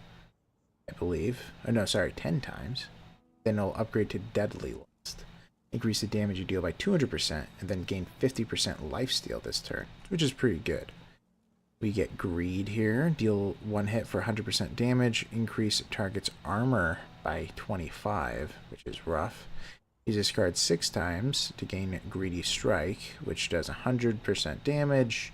Gain 25% damage dealt as wealth. And then Wrath. Lose 10 armor until the end of combat. Regular hit. Upgrade. Duplicate this card to turn it into Wrathful Blade. Right. And it can be upgraded in 2 different ways, apparently. 150% damage. Put 2 copies of Wrathful Edge into your grave. Oh. Which is your discard. And then Wrathful Edge. Deal a hit. 75% damage. Put 2 copies of Wrathful Edge into your grave. Oh, so it keeps multiplying. Interesting. Oddly enough, I'm going to go with Lust. So we're going to go with that. Alright. Let's go. So, this was our first path. Now we're going to go to the next one. The main problem now is I don't have anyone that makes weird candles, so I'm probably not going to survive this next this next act. But we'll see. I want to save my weird candles now for when I fight the boss. So, what I have is what I have. I mean, I might expend one, but... Alright. Infected Human, Headhunter. Headhunter, he adds useless cards to my deck. Also, you'll notice that the Headhunter has double his health from the first act. So some of the enemies are upgraded in different ways. They actually all might be upgraded. Because, like, the Infected Human has the same health, but I think that he deals more damage when they explode. I think that's the difference. But yeah, okay. Let's see. We want to do a block. We want to do an overhead swing. We're going to leave this there then. Alright, let's do Amaryllis. Do overhead swing on you. Could double the damage and hit him. Yeah, it could actually kill him. Let's take the risk. Nope. But we do have a lot of stuff that either deals... man, do I do it now? Yeah, if I do for small strikes, I can... there's a good chance of killing him. Alright, let's just do it. Okay, we killed him. Doesn't really matter. Will you die? You could.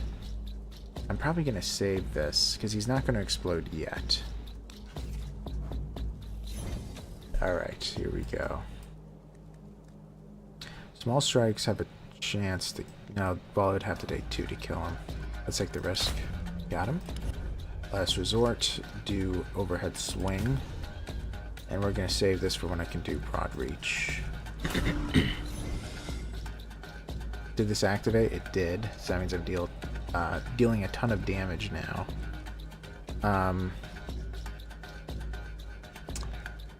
Yeah, shield break, broad reach, and not dead. What do we have? Increase your inner card cost by 1. That's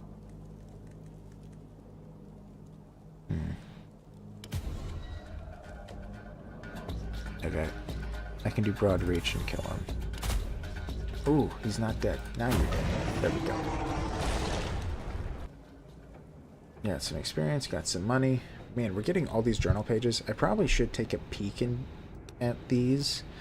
What do we have? So we have 1 of 8 bosses have been unlocked. 17 of 74. We have 4 NPCs that have been discovered, none saved. 2 village NPCs discovered. And then the goat. Then we have 5 locations at the moment. It actually does detail, or I thought that it detailed it. I guess it doesn't. Maybe just the NPCs. Huh. I thought that they detailed what these are. But I guess not. I must be wrong. Alright. Shimmering light. There's an old saying, all that glitters is cold. Even still, when you notice a pale, shivering light between the trees at the edge of the weirdness, you feel beckoned to follow the light deeper into the forest.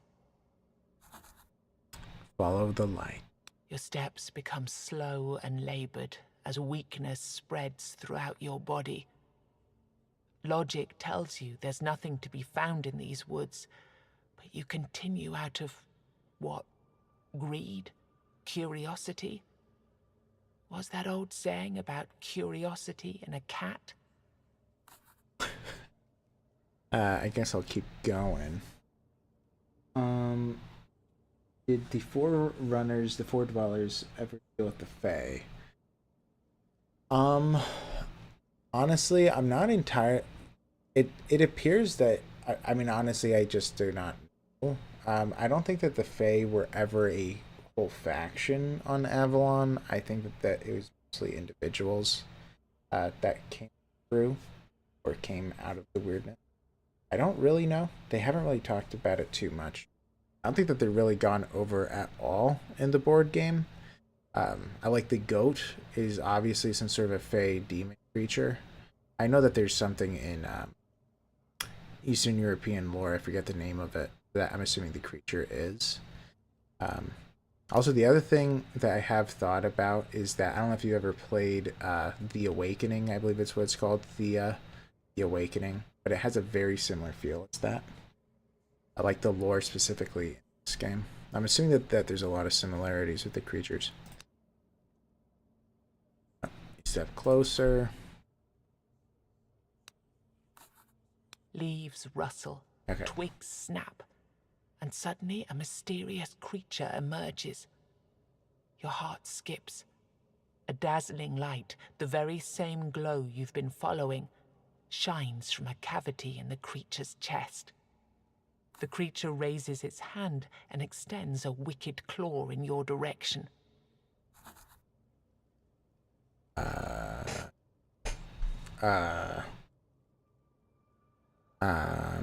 Wait. I don't want to...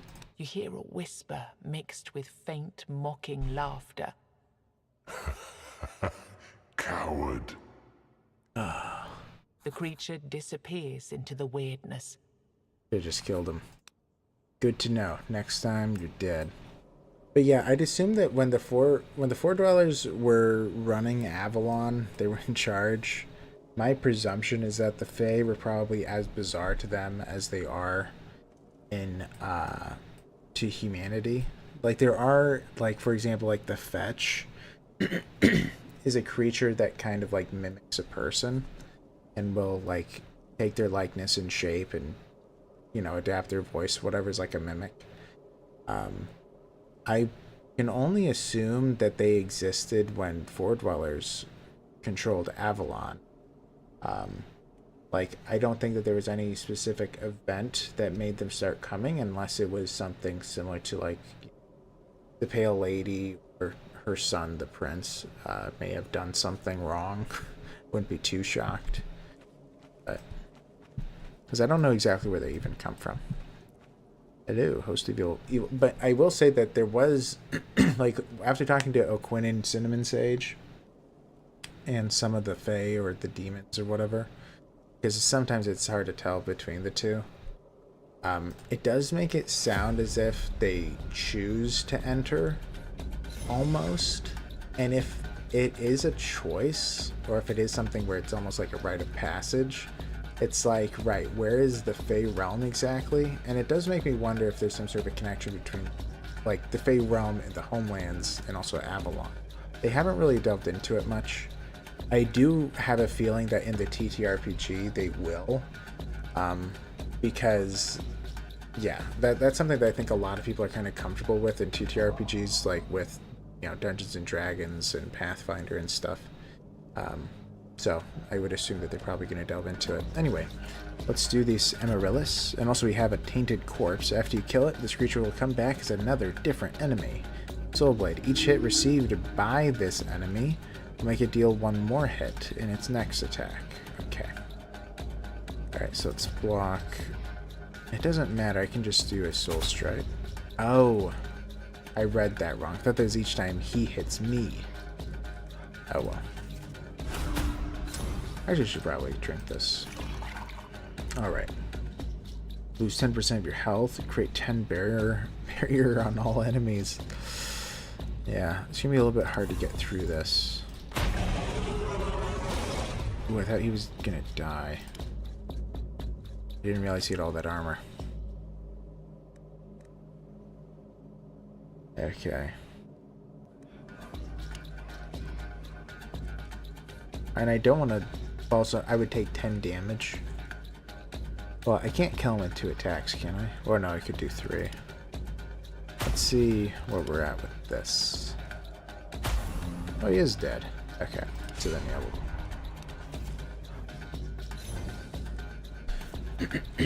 right, and also playing like the King Arthur Knight's Tale game, they delve into the Fae a little bit more, like with the Seelie and Unseelie courts and that kind of stuff. I have no idea how Tainted Grail views that kind of stuff, like the Seelie, Unseelie, the elves, you know, the Fae, you know, that kind of stuff, the Feywild, whatever.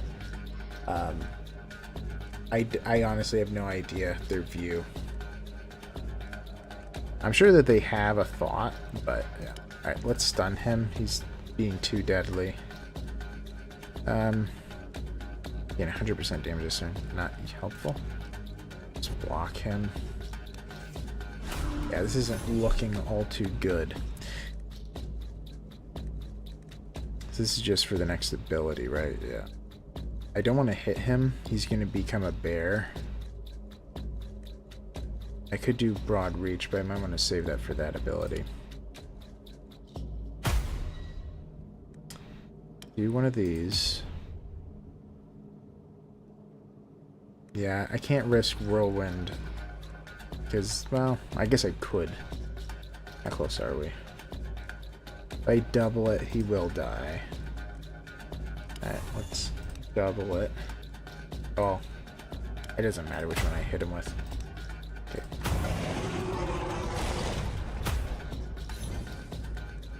Yikes.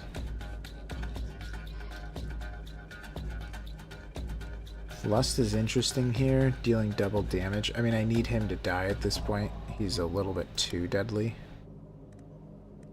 If I double the damage, ugh, I don't think I can do it anyway. Alright, let's do last resort. Hit him with that, hit him with that. I wish I could use Lust because the upgrade is very nice.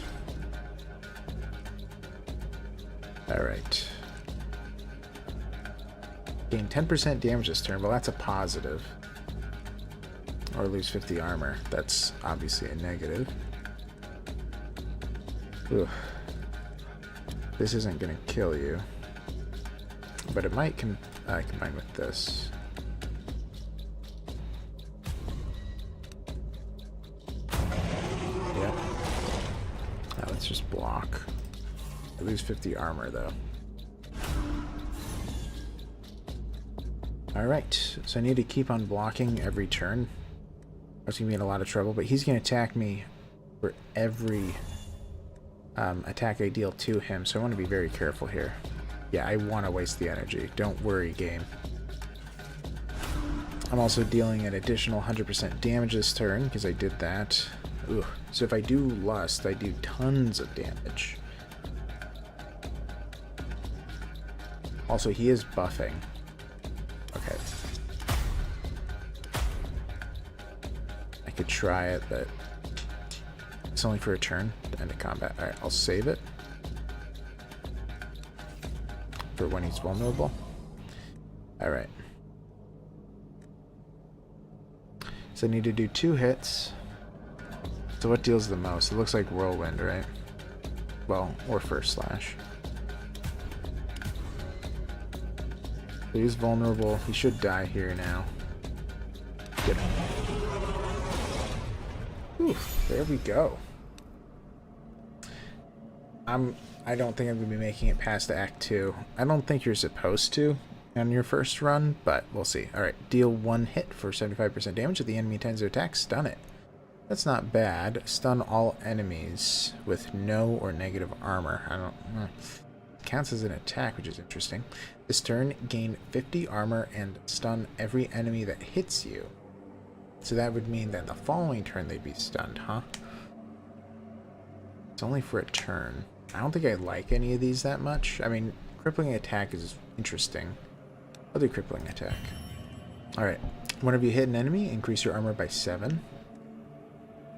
Whenever you hit an enemy, reduce their armor by 3 until the end of combat. Now that's really good. Oh, and do you hear the music? Now it is the Horns of the South music. So, whenever you kill an enemy, draw 2 cards with its cost reduced by 1. Let's just do Armor Crusher. Another Cracked Man. Alright, we want to merge these just for the point I get for it, but this is not something I want to have equipped because it does more harm than good. Alright. A Bard.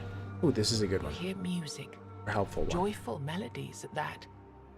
They sound weirdly inappropriate, drifting through the inscrutable darkness. Then, the source of the sound appears. Oh, a traveler. Come on, sing with me. There are many instruments around, all made from materials at hand. Most have been crafted from sticks and bushes, but you can also see some monstrous body parts here and there. Singing is the only thing that will get us through these strange times, don't you agree? Sing with me. Rather put my trust in my weapon. Sure, whatever. You aren't all that bright, are you? My music once filled the halls of... Wait, what was the name of that king? You know, the tall one. Arthur? Yes, grumpy one, didn't like jokes, but he paid well. He starts to dance again, clapping on his belly like a drum. Speaking of paying, Master Stranger, do you have any coins to spare? If you do, I might teach you a song or two. Yes, I would like to learn a new song. Okay. Whew. What is this? Alright, so we have a Song of Restoration to heal. We have Song of Shielding, gain 75 armor for 2 turns. Create 25 barrier on all allies. Yes, you can have allies. Song of Plenty, duplicate the next card played. I do like Song of Plenty because it's free. Song of Restoration is good, but I also heal anyway at the end of every combat, so let's duplicate. Alright, what I was hoping is that he was the flute guy. Somebody gives you a flute, and it is incredibly useful. Song, not so much. Okay, so I am completely in weirdness now. So I should just do the easy fights. I doubt I'm going to survive to the end. Also, this is a milestone. I should go there.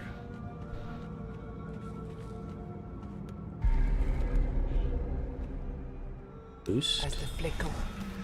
Alright, so now I can fight a host of evil. Oh man, there's a legendary encounter too. Terrifying. Okay. I don't know if I'm making it through Act 2, but we'll see. We will see. Alright, so they're harming each other, which is nice. Warped Lightseeker. This enemy's power changes depending on your weird candle's burn level. Oh, this actually works. Because I have none, so he deals a lot less damage. They're going to be harming themselves. Ooh, this enemy will deliver simple attacks and spawn smaller grubs after death. Okay. Alright, what should I kill? I guess the Warped Lightseeker? This is a little bit tough, actually. I guess I'll go for the Warped Lightseeker. He doesn't deal that much damage to me, but... yeah. Do you die with this? You should. Yep. Give him a block. They're taking a hit, though. Alright. Let's stun him. Let's block. And then we'll do small strikes, so he's close to being vulnerable. Alright. Song of Plenty. Duplicate the next card played. That isn't bad. I could just do that with a block, or I could save it. I'll do it with a block. Then we're going to do shield break and an overhead strike. And okay, Amaryllis. Let's do a last resort because we retain the blocks. Then we can just do small strikes probably. Yeah, because I can take their hits for now, so I'll save my Weird Hunter ability for later. Okay, ooh. It's free. Should probably do it. I also do need to keep doing this Lust ability. Let's see both of those. Let's do a Whirlwind, so he's dead. And we have tons and tons of blocks, so... okay. Hit. I am tempted to do a block here, but I'll just kill him. Small strikes. Okay, so he's close to being vulnerable.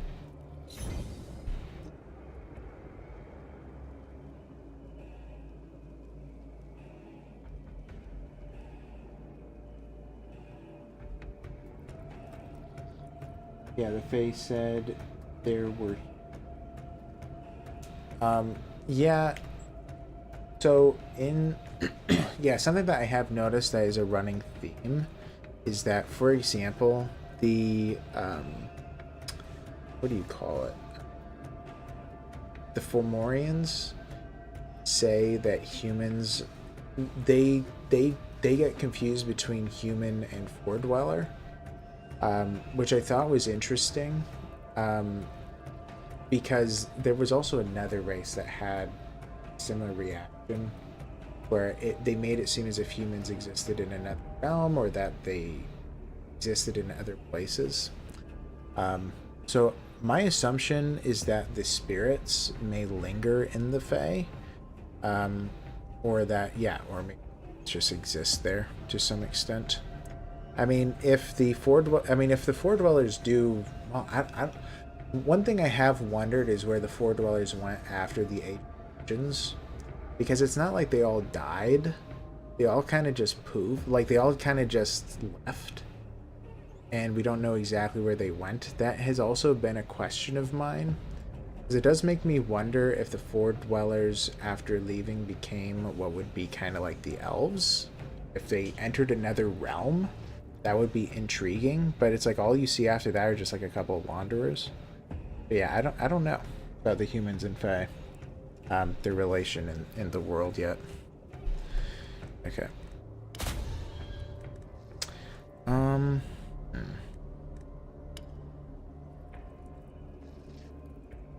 Yeah, I should probably focus this one down. Okay. I will say that I am no expert in this, right? I've just played through the games a couple of times in terms of the board games as well as the RPG, and I almost completed this game, but I didn't quite. That's pretty much my knowledge. So some of the times it's like, right, something will slip my mind. Let's stun that guy. Could do a rapid attack.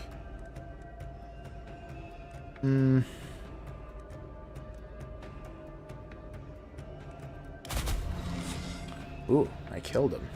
I didn't expect that.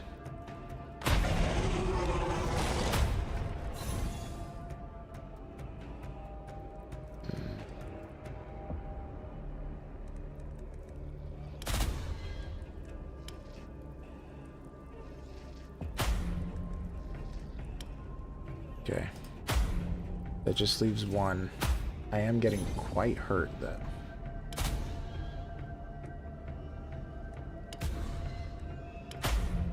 Here we go.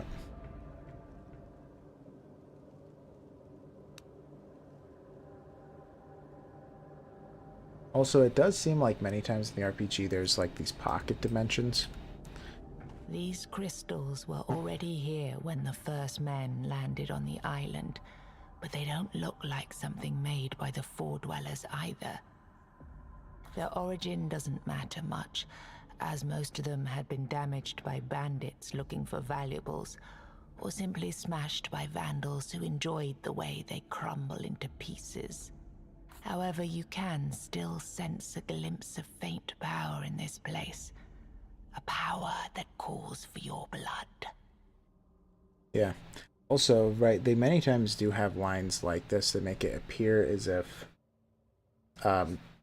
areas on Avalon either predate the Avalonians or that there were other sentient races on Avalon, which I have mentioned that there probably are. We don't really know what they are. Something that did pop up once were dwarves, which did surprise me, but they were only mentioned one time, that dwarves once were on Avalon. So it's like, we know that there are these other races, and there is something going on, but they talk about it so rarely. It's hard to tell how prevalent they were. Like, what do the dwarves do here, and how long were they here, right? What sections? I'll pray. Ooh, pray for life. Sacrifice 30 health to get... Wait, what? Oh, to get 20 max. Okay. Sacrifice health for wealth. Sacrifice health for 2 weird candles. That's an interesting one.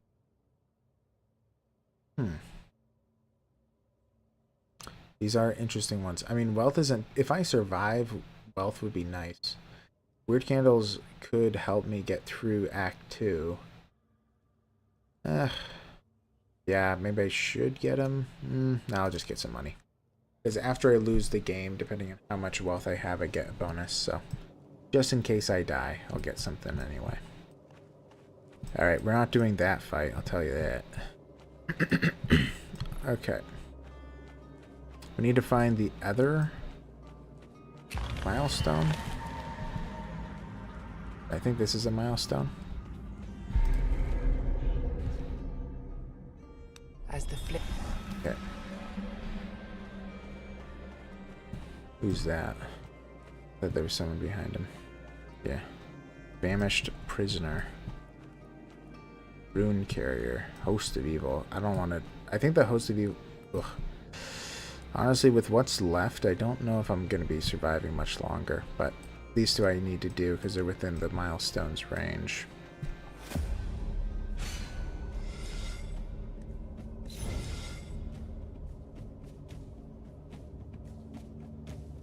Alright. Warped Light Seeker I can deal with later. Drains health from allies. Ugh. This might be it for me. Okay. Duplicate the next card. What would I want to have duplicated? I probably want to stun somebody. I could stun the phase shifter. Yes. Oh yeah, the way that he works is that he bounces between having barrier and not. When he has barrier, it's easier to hit. When he has health, he has a lot more armor, but you can only kill him when he has health left. So you want to get him really close to death, or really close to like one barrier, and then when he transforms over to kill him. Huh. I probably should duplicate. I probably should also stun. This one's gonna attack me, right? And it gonna be attacking me the hardest, so let's duplicate, do a shield breaker on you. And I think we're just gonna have to focus that one down. I could deal double damage, but well, let's do it. Let's try to knock it down quick.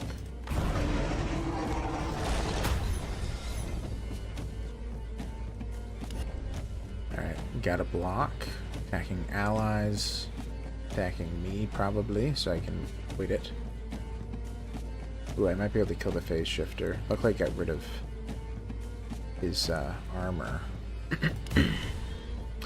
I guess I'll do small strikes because I have the block. Okay. So they're close to becoming vulnerable now.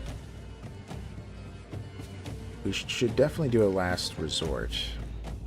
We're not looking good. Overhead. First slash. Alright, so he'll die in one hit now. I'm going to do a block to have for the following turn. I'll hit them. Oh man. I have to think about this one. Have no blocks. And I can just kill him with that. Well, I could just do an attack. I don't want to burn a huge hit. But I guess I'll have to. Oh, he's attacking all allies. I missed that. Okay. Let's block. Lust isn't going to be worth anything at the moment. Hit her. Alright. This might be the last round. Probably is, actually. There's nothing I can really do. I do have plus 100% damage, apparently. I think. Yeah. Alright. So I might be able to survive these two, but I can't survive her or him, whatever.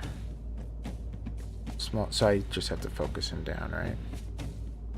Doubling damage, I don't think that's actually going to be helpful. Alright, let's just keep hitting. It's possible? No. Oh, it is. Well, like a 1 in 3 chance that I survive. I survive. Okay. Live to fight another day.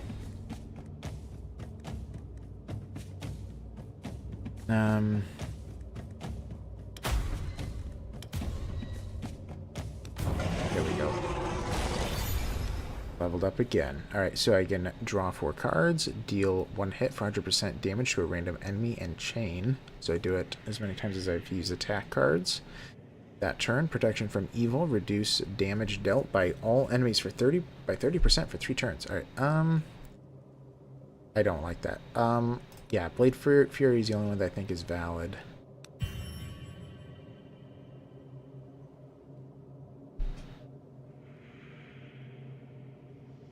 Okay, famished prisoner. The man you meet is dressed in rags. Fragments of manacles and chains dangle from his wrists. He doesn't greet you as you approach. He does not speak, nor does he beg for his life.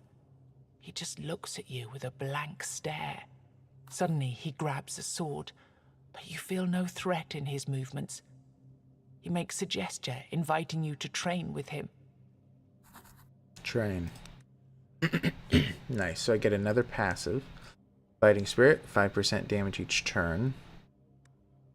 So is this stack? Well, it must, right? Because if it didn't, it would just say gain 5% damage, yeah.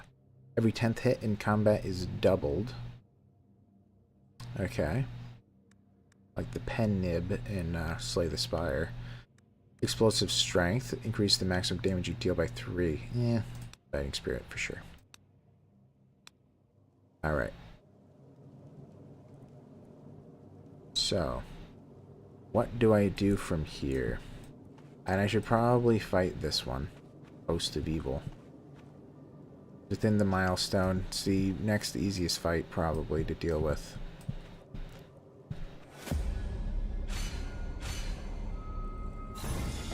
Ugh, okay. I have no defensive cards. Great. Or do I have... Oh, I have Crippling Strike. Oh, good thing I took it, huh? Okay. I guess I'll wait for Blade Fury. Let's do that to him. Blade Fury. I could technically hit him. I'll save it for a bigger attack.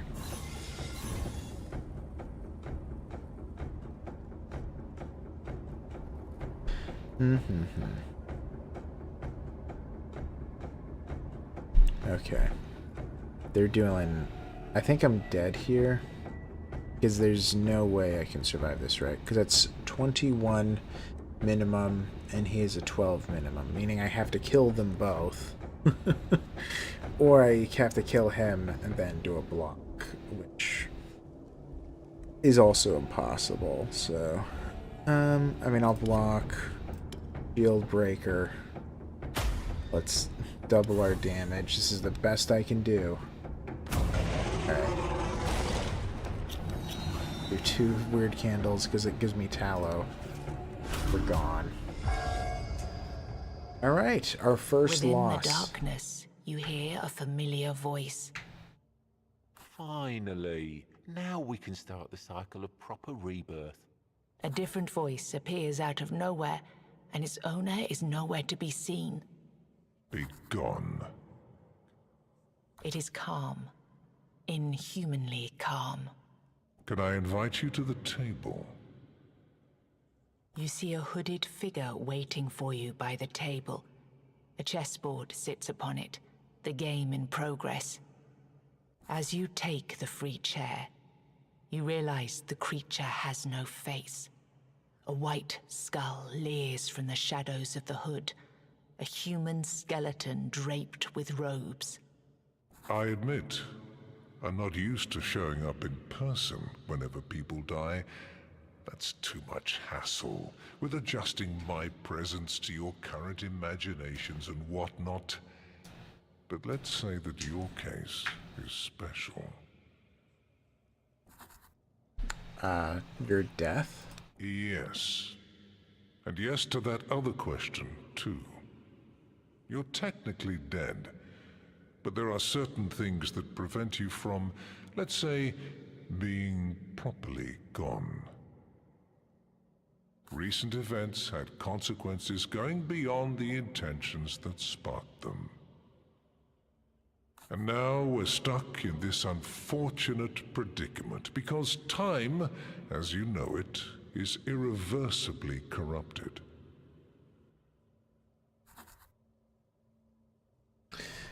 Recent events. One king commanded a great army in order to conquer an island. Another king pushed back with an army of his own. One wizard wanted to beat back powers he didn't understand. And the creatures of this island fought against them, using magic that wasn't meant to be used. You realize the pieces have reached a stalemate. So time got corrupted. The past and the future are happening at the same time. All that you see is an echo of things that already happened or eventually will. Presented without inherent sense, without purpose, without any logic. You see 4 figures on the board changing shapes into forms of beasts, and a moment later, they dissolve into dust. You must slay the Guardians and keep slaying them until you reach the source conjuring them out of the weirdness. Their deaths will make you stronger. This will lead you to your destination.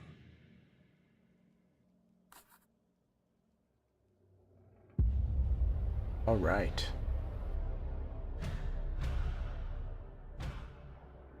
Yeah, I will say that the fact that death exists, like as a person or whatever, it does add questions, doesn't it? Alright, each run can be lost, but part of the accumulated power is transformed into new possibilities for the upcoming runs. Hooray. So what did I get? I got some new abilities. Rewards unlocked. These cards and passes will be available over the course of your runs. Cosmetic items are added to your wardrobe, accessible via the Seamstress, which I don't have yet. Heated hits, Twin Blade, Blockade. See them in the run. Get Cleaving. Add Cleave to ultimate ability. At the start of your combat, duplicate your first. I can now use the Summoner. Get Raw Power, Rush, Slow Sigh, which you'll see in the game. Alright. 2 villagers of 7 recruited. Find the true boss fight. And soul saved from corruption. 0 of 13. Alright. So now I can actually start as another character. So I can start with a blessing or not start with a blessing. I shall start with one. I'll just get 200 wealth. Why make it harder on myself? So now I can play as the summoner. I guess I will, just so you guys see it, but I'm really, really bad with the summoning. You get to pick one of 3. So you can have a golem who is defensive, so golem protects its allies by redirecting enemy hits towards itself. We can have the abomination, attacks all enemies on the battlefield. Or we can have the worm, which attacks random enemies but reduces their armor with their attacks. All of them are valid, but I don't think you can really take a golem at the start because the golem isn't competent enough in a fight to win at the beginning. The only one I think can is the worm, so I always used to take the worm, but maybe I shouldn't. Well, I don't know. I just start with it. It's not a big deal. Also, now there is a difficulty level, so I can go easy mode. So 50% currency gain, easy fights, basic enemies, basic bosses, or difficulty 1, which is essentially standard.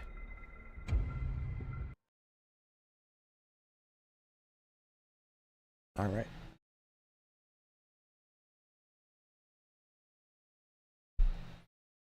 By the way, I appreciate all of you guys watching. I'm so close to double digits. I think I hit 9 at one point. We'll see if we ever hit 10. Like and subscribe. Alright. 13 new pages. They keep on just adding pages and adding pages, don't they? Pretty crazy. Eventually that's going to slow down, obviously. 7 locations, 3 items. Alright. So now we have to restart. Going to the blacksmith. The blacksmith is hard up. Don't even think about bringing other blacksmiths here with you. This village is mine. We are dead serious when it comes to competition. We got it. Okay.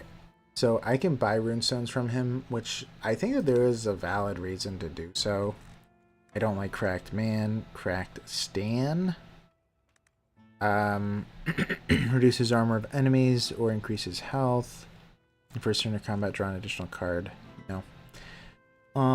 Every 3 turns, you deal maximum damage. Not helpful at all, actually. I could do Crack Stan for weapon. But what I want for armor. I don't want that one. I guess it's probably healing. Oh, let's just do that. So I have something for both. I can't do any upgrades there. Lost Soul. Alright, healing and upgrades. I probably want to buy these in time, but for now, let's get a quest card. This is probably my only hope. I'll get to 10. Sorry, 10 what? I don't remember what I said. I gotta say, that's one of the problems with having a bad memory. Gluttony. Oh, 10 concurrent viewers. Yes. Yeah, we'll see. I mean, if I do YouTube, if I do YouTube long enough, it's gotta happen, yes. Okay, Gluttony. Discard your hand and draw 2 cards. After discarding 30 cards, a Gluttonous Beast. Draw 2 cards, reduce their card to 0. Their cost to 0. Or I could get Greed again. Increase target's armor. I don't know if I really want to gain wealth. Offers 5 HP. I don't want to offer health, but at the same time, this actually isn't too bad. Because as my character, I don't really have attacks. Which I guess will show you my hand. But you have spells, so I can activate a minion, which you'll see soon. I can activate a minion. I can create barrier, so I can defend or I can promote a minion. And then as a sigil, I can increase the minion's damage. I believe it's just apply only to minions and last until their death. And then I have a summon for Abomination, Golem, Fae, or Worm. So those are my 4 options.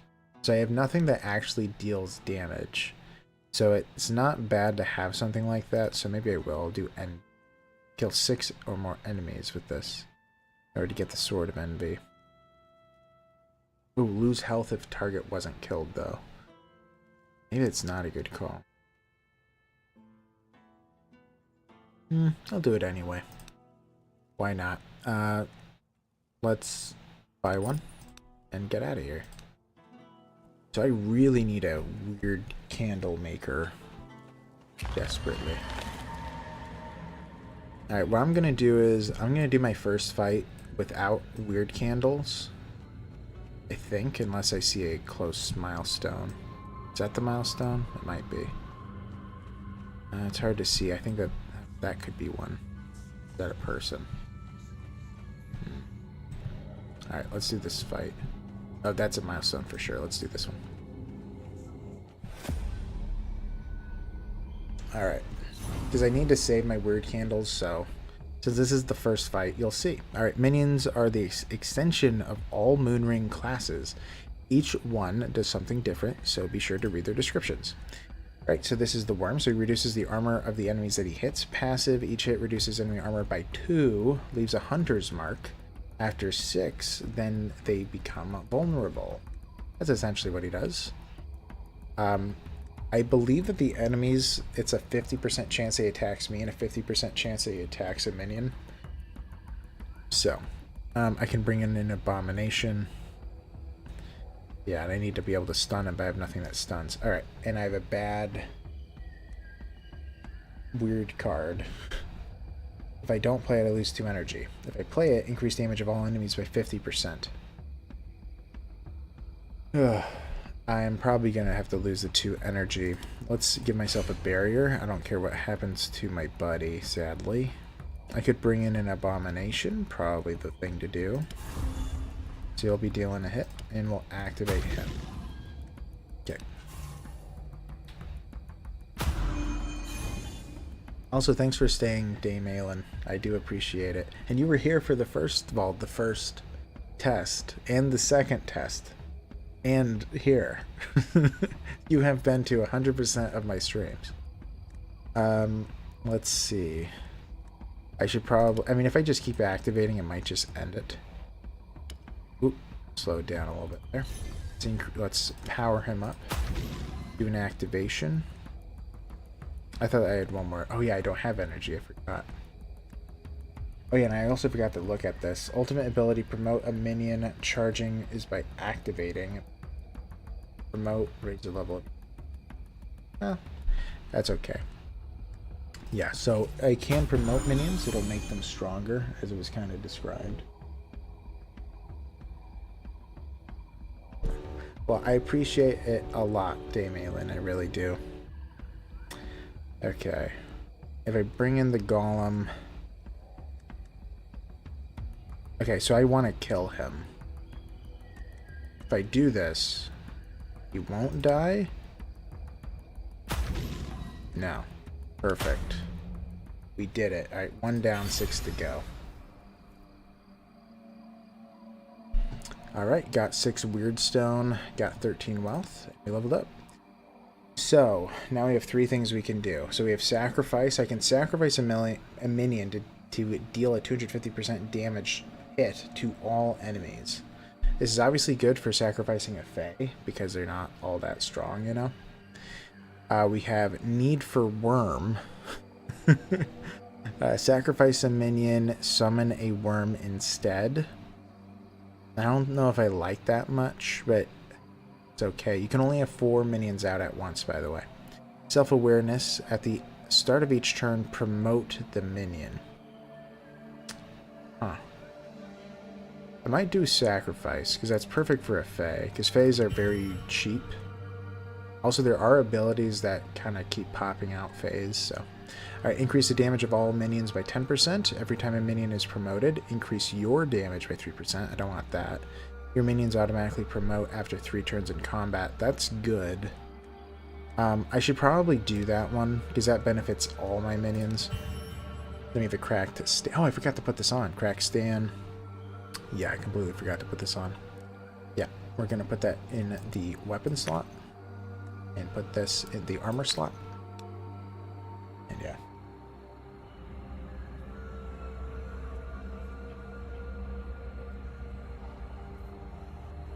There's 5 of you listening? That's crazy. Oh, yeah, because you're working, right? Hello to everyone. Alright, we're going to boost this milestone, and then go from there.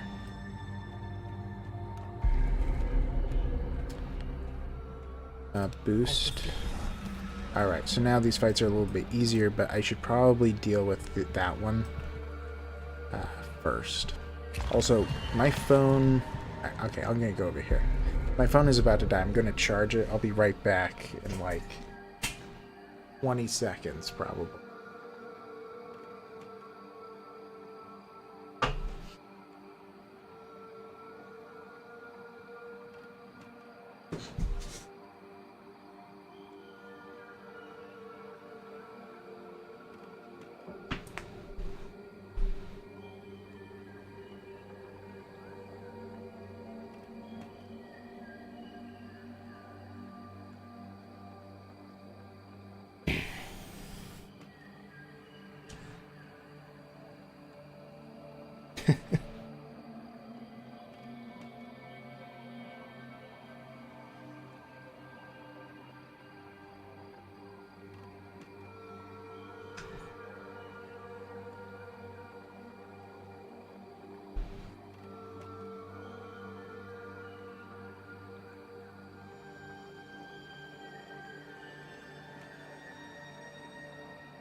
Alright. I plugged my phone in. And my phone does that thing where you have to like hold it at a very specific angle. Or else it does not charge. And that is where I'm reading chat.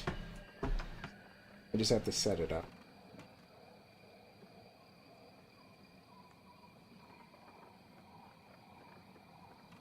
Still bugging. Sorry guys, technical.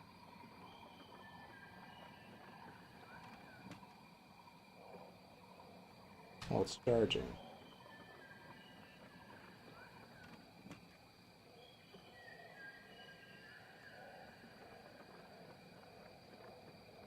Well, it's awesome that all of you guys listen to the lore videos. It is kind of weird that so few people make lore videos in the game. People are... I don't know.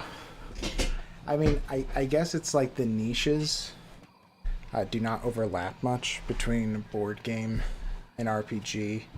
And then like Slay the Spire-esque. Like this. But I played it all.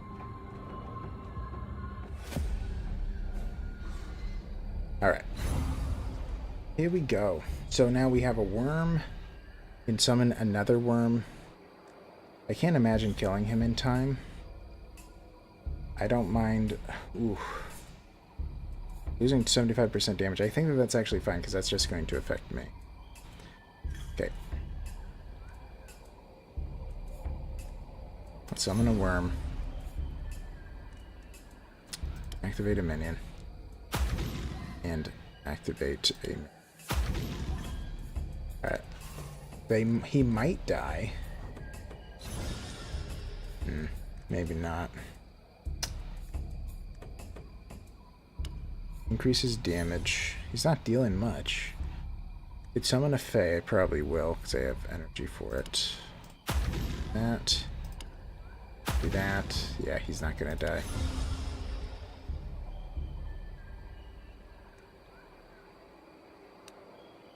Oh, I can promote. I could have promoted him early, but now it's too late.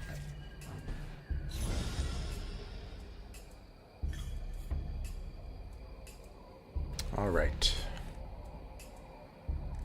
I guess I technically do have some time left then. Alright, so let's upgrade him. He got a little bit bigger. We're gonna activate him. Ooh, I was hoping I could have killed him with Envy. Alright, that's okay. Alright, Eel.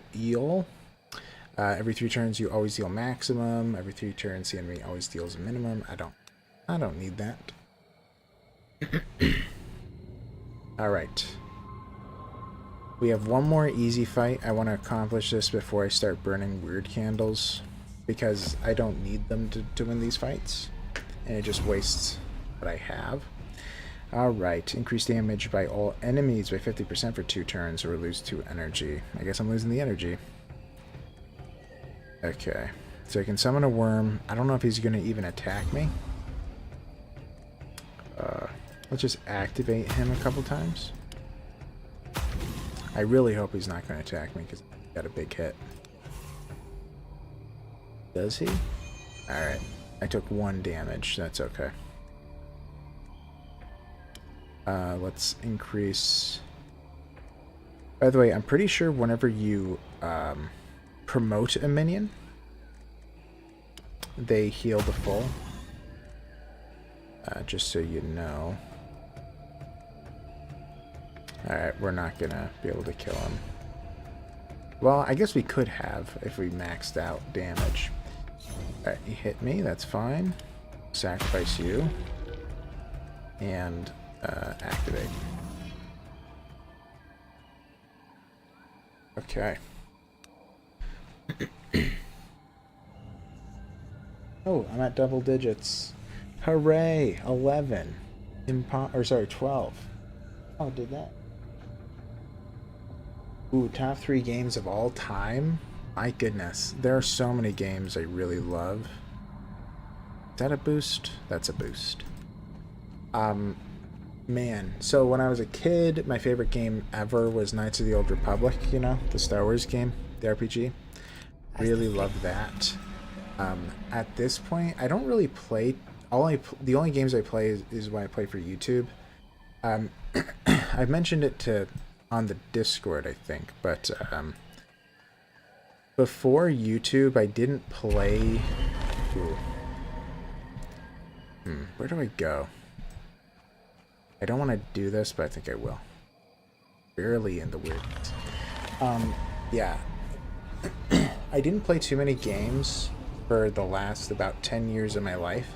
Like, when I started college, like, I had this job, and my goodness, I spent money on games left and right, but then after that, I felt so bad about spending money on all these games.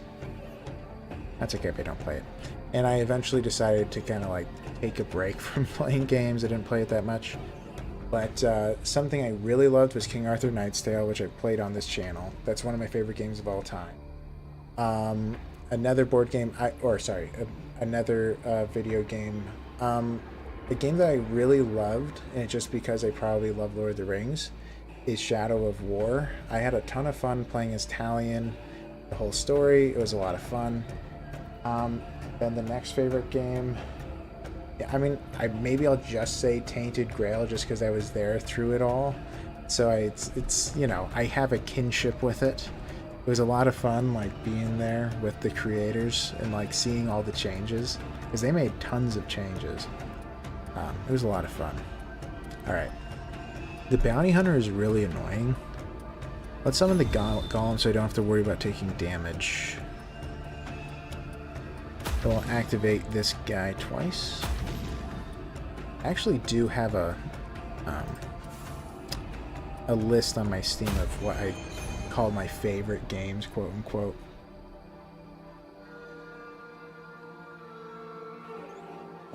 Yeah, Shadow of Mordor. So, yeah, there's Shadow of Mordor and then Shadow of War. So, the way that it works is, I've been told it's similar to The Dark Knight, like one of the, what do you call it, Batman games, even though I've never played. I've been told that a few times. But yeah, basically you kill a bunch of orcs, you're in Mordor, and you can kind of like control them and have an army and whatever. There's like a whole story behind it. I will say that's one of the few games where I preferred the second one over the first one. It's pretty rare I feel that way, but that one, yeah, they did really well with the second one.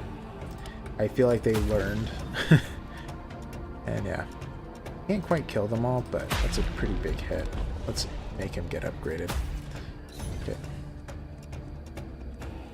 Let's, do I want to do a barrier? I might be able to kill them both, actually.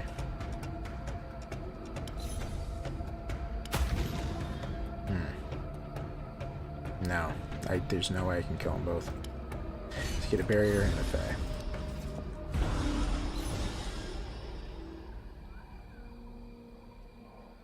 No, my Steam is not public. I probably could make it public. I don't think anything private is on there. Like, I mean, I suppose I don't like have too many friends on Steam. I think I have 3.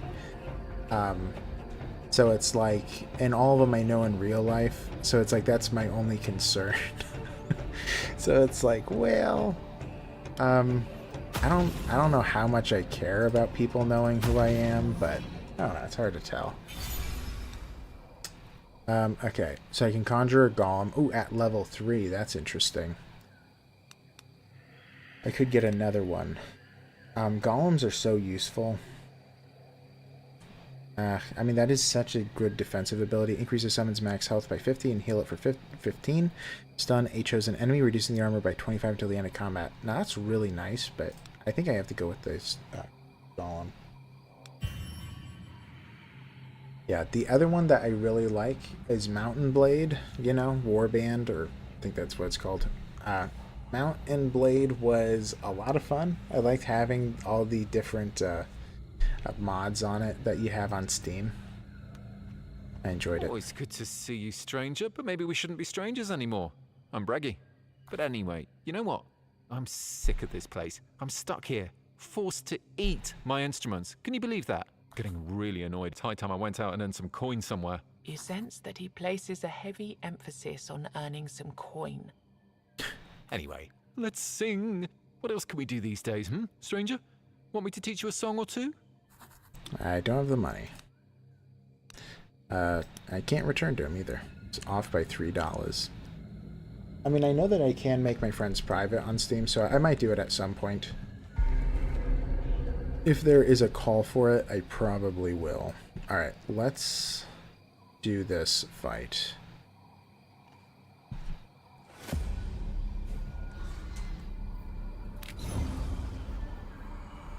Alright. Do we have the upgraded golem? No, it's just the ordinary. Well, I should still bring him in, because that's a lot of damage I need to take. This enemy will resurrect after death and attack its master once before the old habits of loyalty and devotion kick back in. Grotesque nobleman. This enemy will attack his own subjects to heal himself and try to debuff you.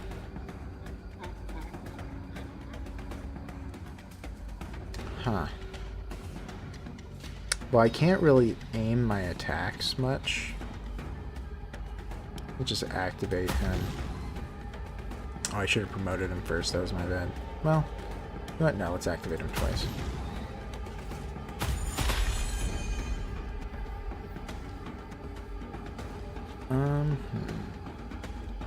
Activation. Could do an abomination. I mean, it would kill him, but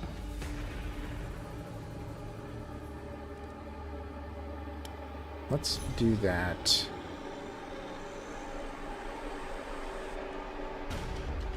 Okay, let's do an abomination because they keep popping back up, it said. Okay, one down. He's going to attack his master.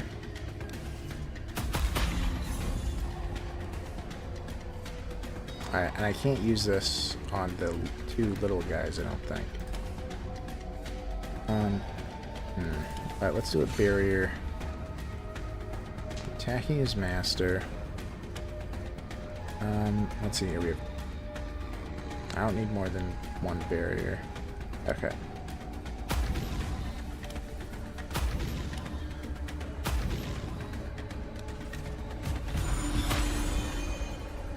And yeah, I get it. Just yeah, right. Just curious, but yeah. I don't know how much to really. I mean, right. I don't have my face out there or my name, but I don't know how much I really care about it. I've been back and forth on it a lot because it's not like anyone would recognize me anyway. And So he's hitting his master. Man, he will be close to death. Alright, we should do a barrier. Oh no, he's attacking his allies. Alright, well I messed that up. That's fine.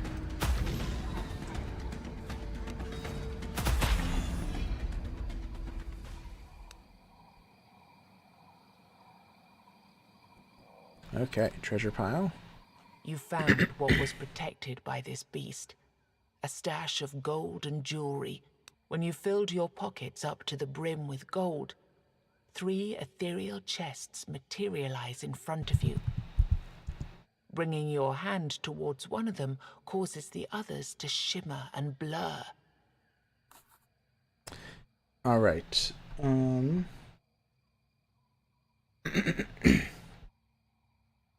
Sorry, just looking at the stream. Okay.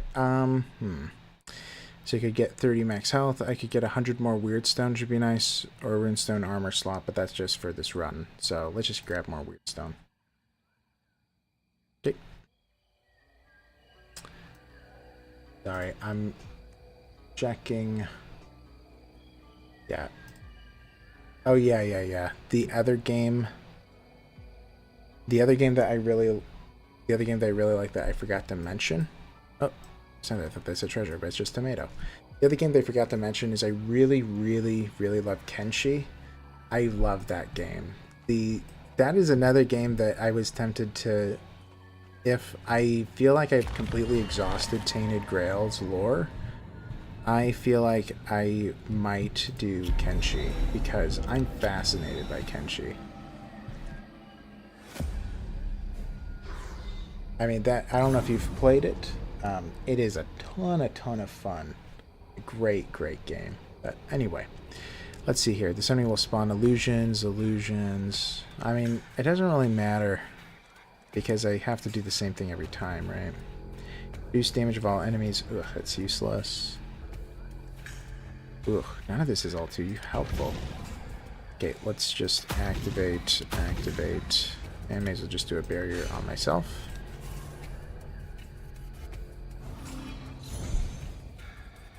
Faceless Hunter. Alright, they need to die, but again, can't really determine it. I could bring in the Abomination, though. Now let's do a Conjured Golem. The Fae is free. Can get myself more barrier. Activate him again. We killed him. Yeah. Activate him again. Yeah, let's upgrade him. So now he's a level 3. Yeah, every next level gains 2 more max health, 15% damage. I don't remember them actually showing you this. This might even be new. I know that they did have an update not too long ago, so it might be. Yeah, that is the other game I've debated. Well, like, there was like 4 or 5 games I debated streaming, but since this has become a Tainted Grail channel, I figured this makes the most sense to play through Conquest. Once I'm done, I might play through something else. But Kenshi is a lot of fun. Yeah, like, you're on this mysterious, ancient, futuristic world with a lot of history, but it's, well, sorry, you're not on a world, you're on a moon. And there's like these different creatures of different races, and like there was once this ancient empire that's since been destroyed, and now there's all these like dangerous creatures and stuff. But it's a sandbox game, so you get to do pretty much whatever you want. But okay, I guess I could just be activating him. It would be nice if I could do Envy. Let's do a power up though. Activate. Oh, I could have done Envy on him. Alright, let's promote his final form. I don't believe he can go beyond 4. I could be wrong. Alright, he's close to death. Ugh, not quite. Can't do anything to change it.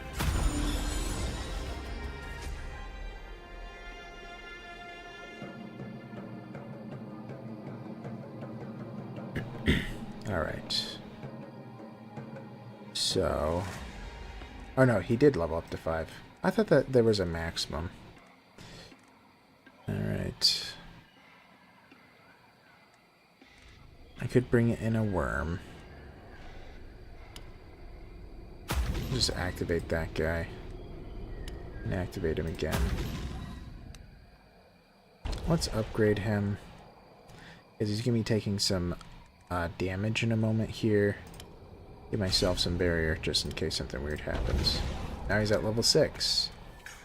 Yeah, I could have sworn there was a maximum level. Alright. Ooh, we have Envy up. We don't have an Abomination. Reduce armor of all enemies like 25 until the end of combat. Let's do that. Will you die now? Ooh, it's not guaranteed. Well, I'll try it. Alright, good. And then, whoops, I activated the wrong one. Alright. There we go.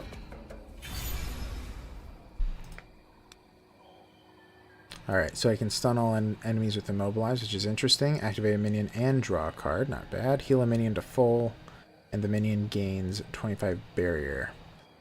I'll do Inner Knowledge. After summoning, activate the summoned minion. Ooh. Ooh, I think that's good. Like, I'm trying to determine how useful it is. Increase the max HP of all minions. That's only helpful for the golems. The first time you promote a minion in combat, promote it twice. Let's do Haste. That'll help me at the beginning. Because many times it's the concern is that I can't get things up and running. We'll go to the Fountain of Health later. Maybe? Or maybe we won't actually, because I'm not going to return here. Alright. You will meet. Alright, that's the one that if you keep drinking, you have a chance of getting attacked. But it heals you. Alright. Let's go here.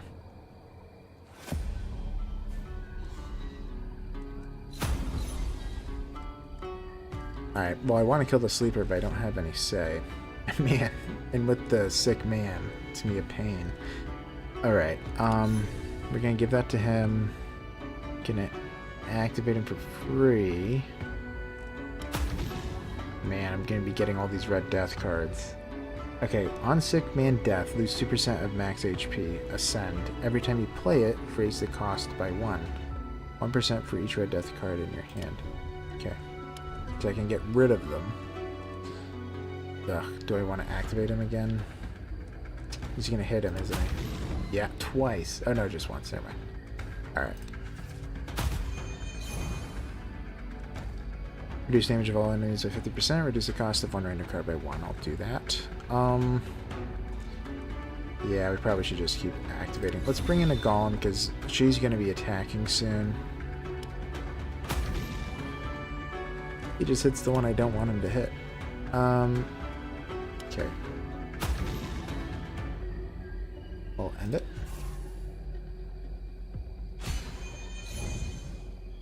Okay. Get rid of that red death. Could bring in a worm. I guess I will. Okay, so he's dead. Okay, let's activate the big one.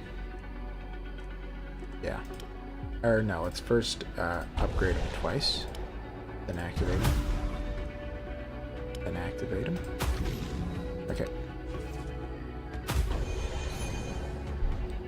Yeah, Kenshi is kind of like a mixture between RuneScape and RimWorld, if I had to describe it. But yeah. Okay, because like you have a main character, but then you recruit a ton of people, and you can like create a base, you can have a calc. Okay. But yeah, you can create a base, and you can participate in the economy. Your guy kind of starts with like all level 1 stats basically, and by doing the stats you upgrade it, you know. Godless healing. Godless healing. Open the shop. Okay, so I can buy one of his healing mixtures for 125. I haven't used it yet, so I'm gonna say no. Is this the boss? That's the boss. Okay. I want to go to him last.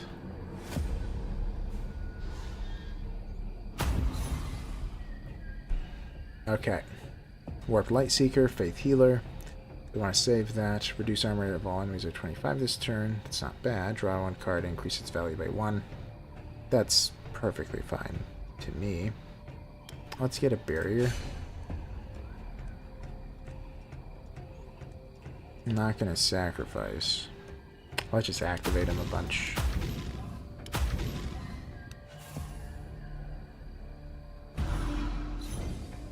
Okay. Wormy's more expensive. Okay. Let's do another barrier because I don't have a golem. Increases power. Activate. Oh, I should have promoted first. Let's bring in the Fae.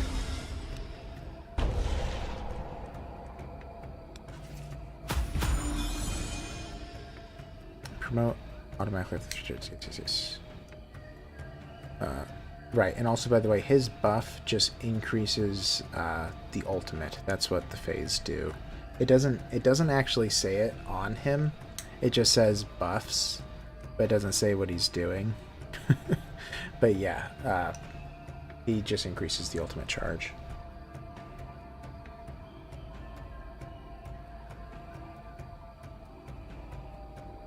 Yeah. Kenshi is such a good game, man. And also, I love the aesthetics. I mean, the beak things are terrible, but yeah, it's just, I don't know.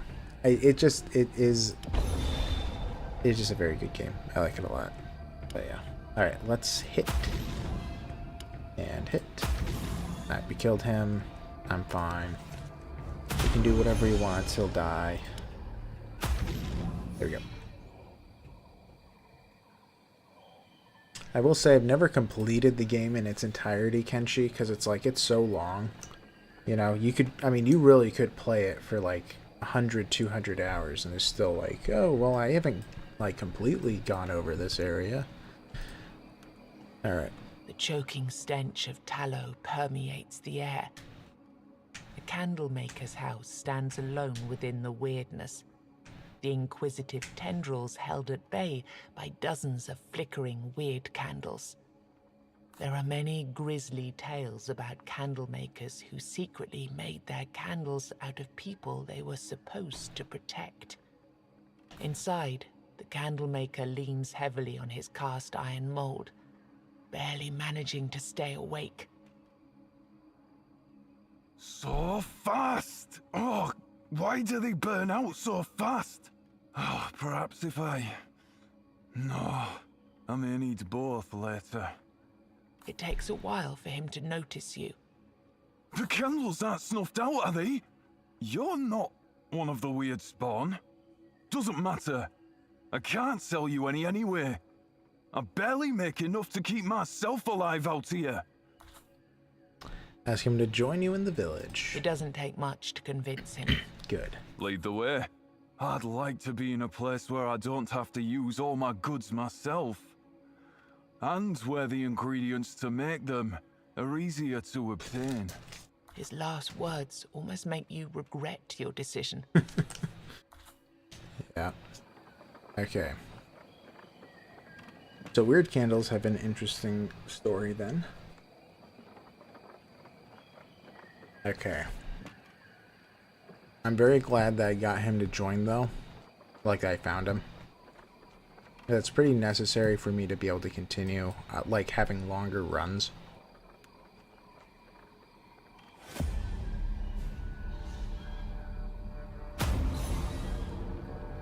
Okay. Increase random cards cost by 1, that's not a big deal. We need a golem. I'll just have the weak golem. I'll be taking 30 damage though. Okay.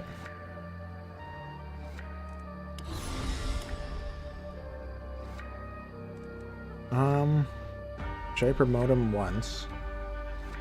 Maybe I'll wait. I'll wait to promote.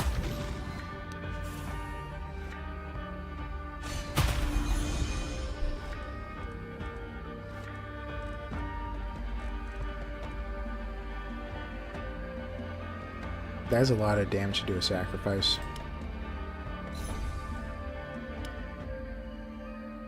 I might do it.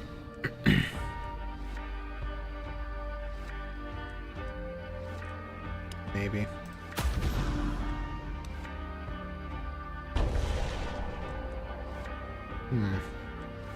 I'd have a chance to kill him, but maybe it's not actually worth the risk. Let's just do some hits. Oh, I killed him anyway. Okay.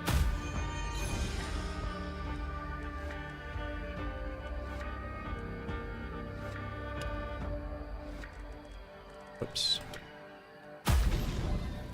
Okay. So, can you die by envy? No. Yeah, I don't think I can. I don't think that there's really a reasonable... Well, man, I'm really trying to get envy. Okay, so now he's killable because they brought in the abomination. And then we can activate him. Ah. Almost, huh? Dead anyway. Alright, sacrifice a minion, then stun all enemies. Activate 2 random minions. Whenever the minion activates, draw a card and gain a charge. That's kind of expensive for that sigil. If it was 1 energy, I'd probably take it, but 2 is, like, that's essentially my turn. I'll do volatile magic. Because also that helps with my ultimate.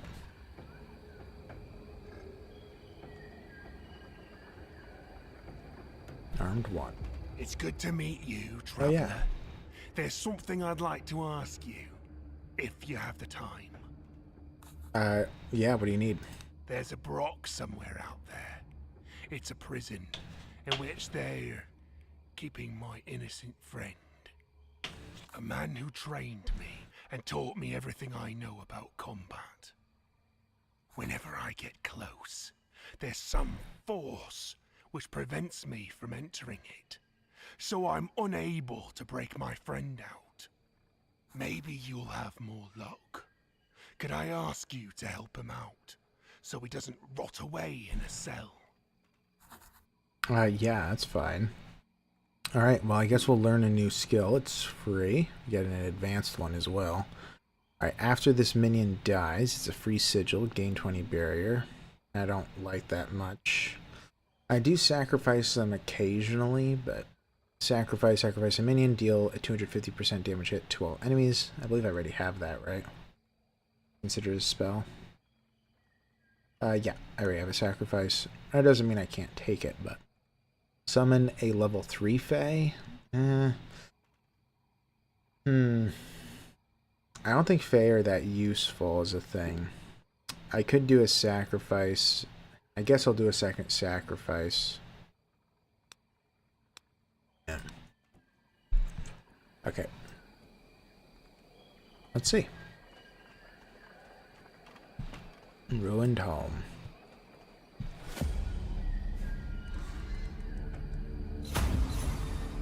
Yeah, this is also a game that takes a while to play. That's why I felt like it makes a lot more sense to do a stream of it, because it's hard to tell how long it would take. It's like just doing a whole run could take several hours, depending on, like, if it's your first time, it really... reduce damage of all enemies by 10% or lose an energy. I don't like losing an energy, but I have all this red death to get rid of.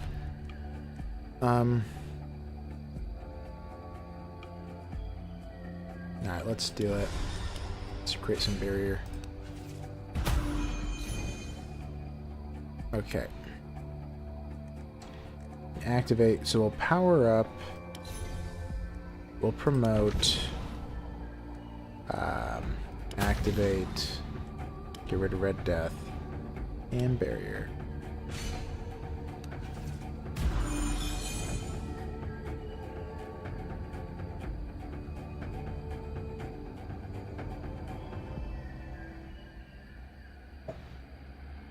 Well, it's okay, Clockwork. Good luck, have fun. I can only imagine how crazy it's gonna get. Yeah, hope to see you guys later. And I probably will be online, by the way. Alright, leave it.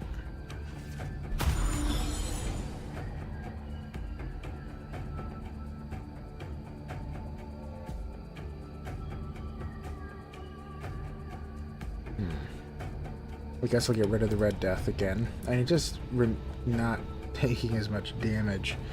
Could sacrifice a guy. That's not all too helpful, though. Well, I might actually be able to do envy if I sacrifice.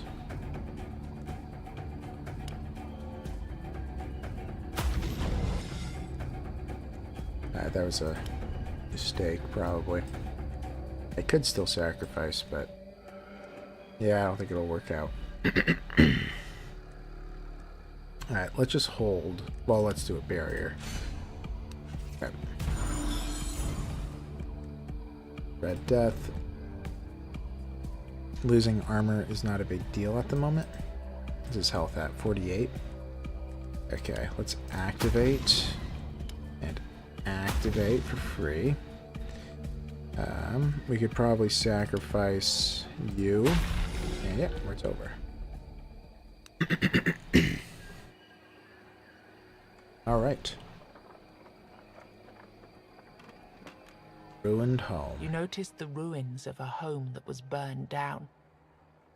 There's no telling whether it was destroyed during the war, set alight out of spite, or simply burned down due to an unfortunate accident. Look for valuables. A hole. You find nothing, and the house changes again. The hole again. You find nothing. What? The hole? Hole in the wall. 100 gold. Okay. Know how that works? It's just random. Okay. Oops. So, we have 2 more fights. Or 3 more fights. We have 3 more fights, and then we have the boss. The local hunters call this ancient skull the Stag Father, and lay charms and offerings around it. The legends say the Stag Father takes the dreamers away to join him on a great hunt. So you believe sleeping just gave health, and I'm at full health, so let's hunt for food and see what happens. Ooh, a fight. Is it gonna be the boar? Oh, just deer. This creature is desperate to fight for its life. Okay. That's fine. Let's power him up. Activate 2 minions, huh?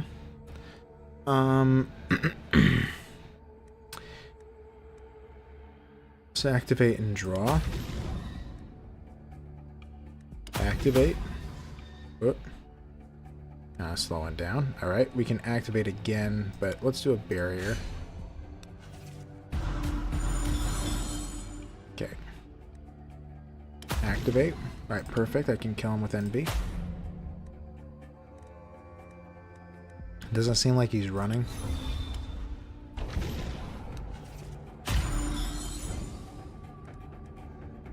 Okay.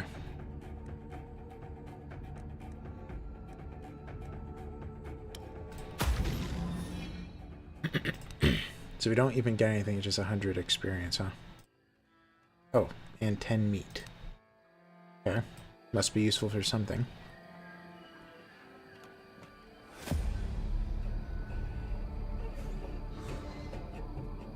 Alright.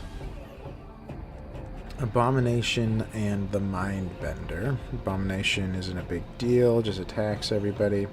Let's do a Conjured Golem. Activate you, Inner Knowledge.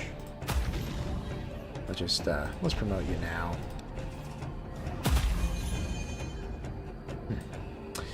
Okay, let's power you up.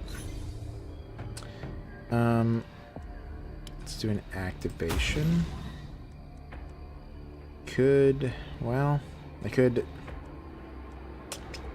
Let's activate and activate. Okay. Easy. Just 2 more.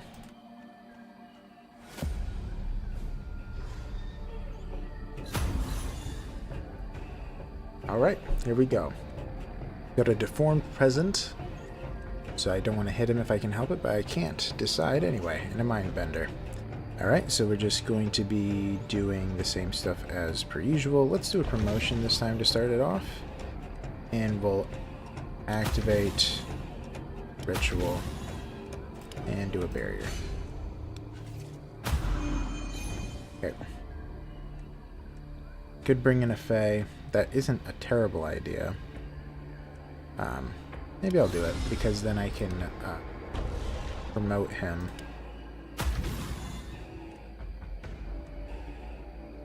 And then I can also sacrifice him, so yeah.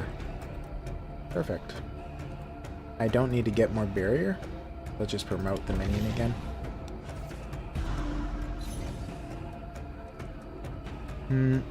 The activation won't actually kill him. But there's hope to use Envy. Oh, I was going to compare it, but instead I accidentally used it. Alright.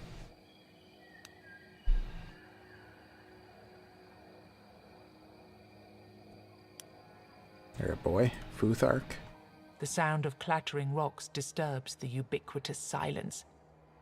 Approaching the end of a path, you come upon a child playing with some oddly shaped stones.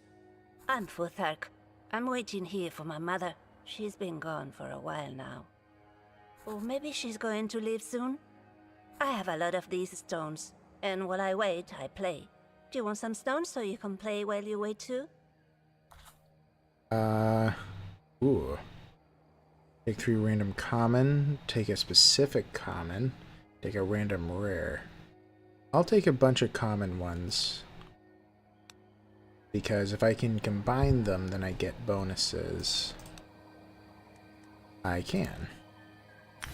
As it gives me a resource whenever you combine rune stones. Alright. Alright, so I need another calc in order to upgrade it. Okay. So, just one more fight. Can I do this in total darkness? Who's there? I can't tell. Maybe I can. I'll do it. I don't want to burn the weird stone candles if I can help it. Alright, Faceless Hunter. This enemy will deliver more hits each turn. Right. Sick Man. Faith Healer. Increase damage of all enemies by 50% for 2 turns or lose 2 energy. Ugh, I don't like either of those. Obviously. Yeah, let's do a Golem. Wish I could play that one. Yeah, let's just activate him. Yeah, I had a feeling there'd be Red Death. That's a lot of Red Death. That's not good.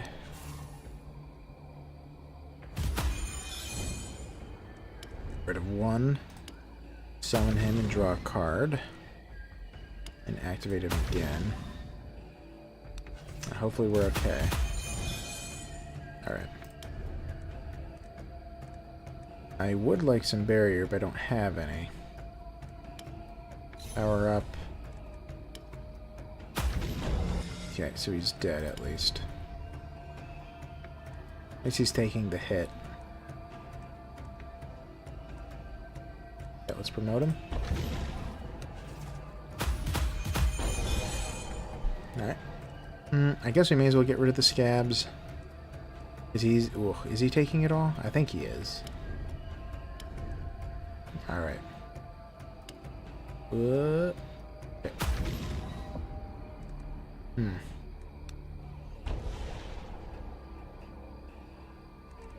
My concern is if I only hit him... Well, if I hit him once, I think he'll die.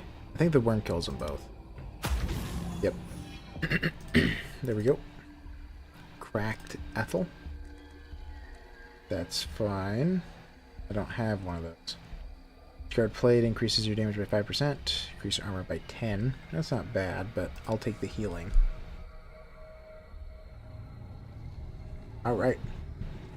Hello, sickly... Or sorry, He's just a seeking lost traveler. soul, wandering between clouds of weirdness with a fading weird candle in his hand. His eyes light up when he sees you. You notice that he is not actually looking at you.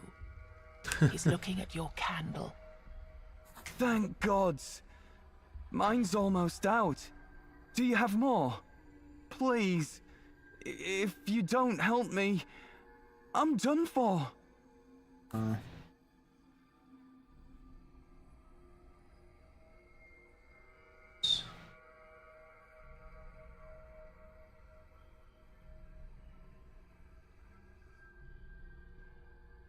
Sorry, I was just checking my phone. What are you looking for?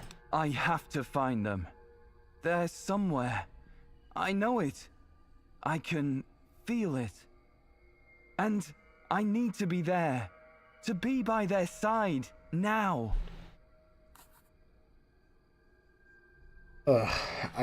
Weird candles are so valuable, but I guess I'll give them one. Thank you. I promise to make good use of it. Yeah. He continues with his search. Alright. Hopefully that helps me in the future. Oh, he took 2. Wow. I never would have done it if it was 2. Alright. So I'm not within range of a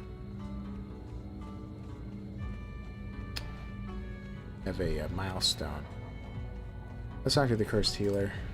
Godless he. I could buy 125. Is that worth it? I'm gonna say yes. Let's buy 1, just in case I need it. Alright. Let's burn 1 weird candle and go from there. I'm a little tempted to do 2. Oof. Well, I can burn it in the middle of a fight if it lasts too long. Alright. Here we go.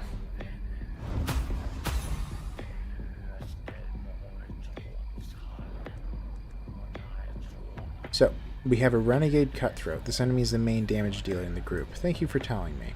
We have a renegade protector. This enemy casts barriers and redirects damage from the whole group. Great. This enemy casts powerful buffs to inspire his allies and deals a heavy attack whenever his companions die.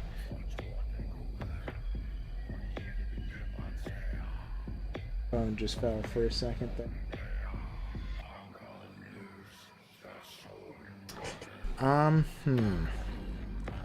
I probably do need to bring in the golem. He needs to come in at some point. We're definitely going to be doing a power-up. We should do that as soon as possible. Let's do a golem. Let's do an activation.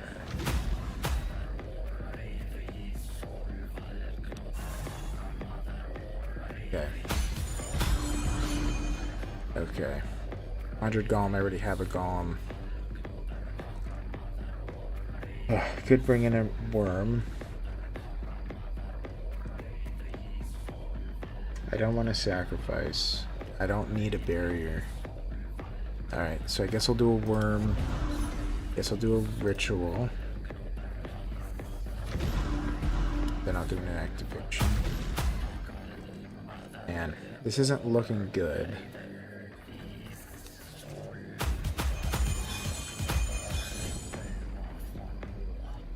Okay. Do an inner knowledge, I think, or is there... I could promote first. Yeah, let's promote. Let's do inner knowledge. You have an envy, but I can't use it. We'll activate. And I think I'll bring in a Fae. Then I'm gonna have him promote 3 times. Okay. He's about to die, yeah. Now's the problem. Yeah. That guy's gonna deal a boatload of damage. It's about 40.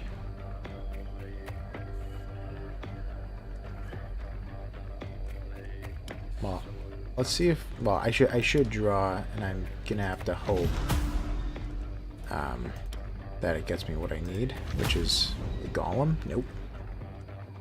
Alright, we should just do 2 barriers, because they might be able to kill me if they deal like max damage. I can't let that happen. Okay. Bring in the golem.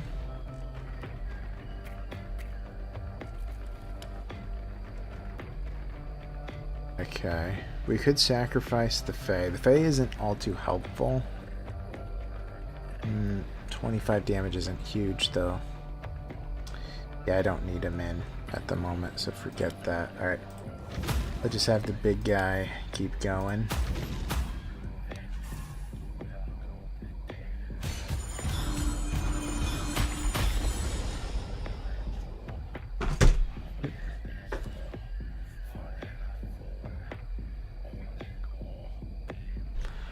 And my phone keeps falling, but it's okay. Man. So now I'm full. I don't have a sacrifice, but that's okay. I mean, that golem is going to die soon, though. I could, in theory, heal him. Alright, let's promote. Activate. And activate. We're gonna drink one of these. I can choose, but I'm gonna drink it for myself. Okay, then we're gonna get a barrier.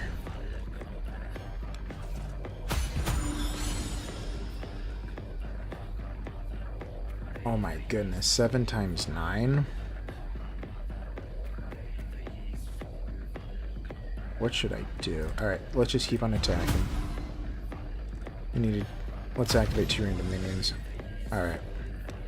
Let's make him promote to level 10. We could just sacrifice him, but... Let's give him some barrier, may as well. Make him survive an additional attack. I might just sacrifice this guy. He's not helping me at the moment. Alright, let's see what they do.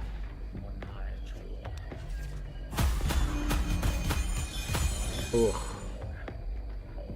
Okay, so he's gonna die, but then it's gonna just be Ron the Sullen. Let's do Inner Knowledge. Yes, I needed a conjured golem. That worked out. Alright, so all that's left is Ron. With this huge axe, man. He's holding it weird, though. Whew. I guess I could keep remoting.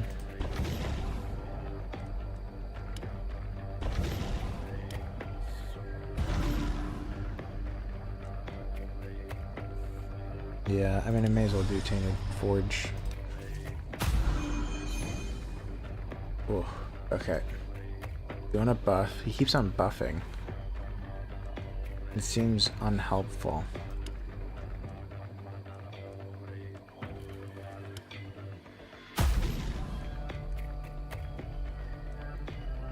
May as well bring in the Fae. Could just sacrifice him, but I don't want to die. Do that.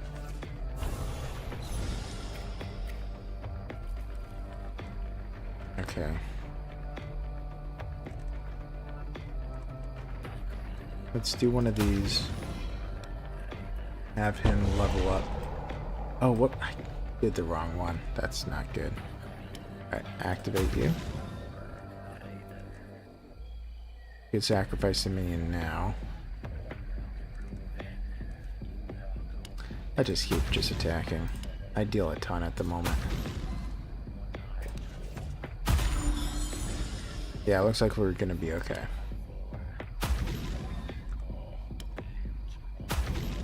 Whew. Oh, we did it. Okay. Another one down. We got one singular weird candle. Got 3 awesome, well, I say awesome cards, but 3 big cards, supposedly. Need for Fae. Sacrifice a minion and summon a Fae. Life Breather. Activate 1 minion twice and then sacrifice.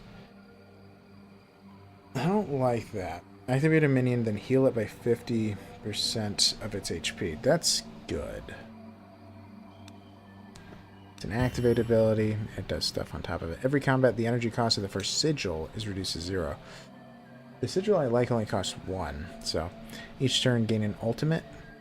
Increase the damage of each minion at level 5 and above by 25%.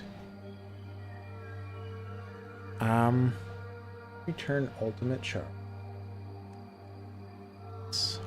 Let's do coordinated assault. Cracked Ethel again. Got a couple of those now. This feels like an echo of something that happened before. Like then, you're left with the sensation of a strange power growing within you. Alright, get a special passive. Alright, 3 options. After killing an enemy, heal for 2. If you play 2 or less cards, deal 100% damage. That's terrible, because I don't attack.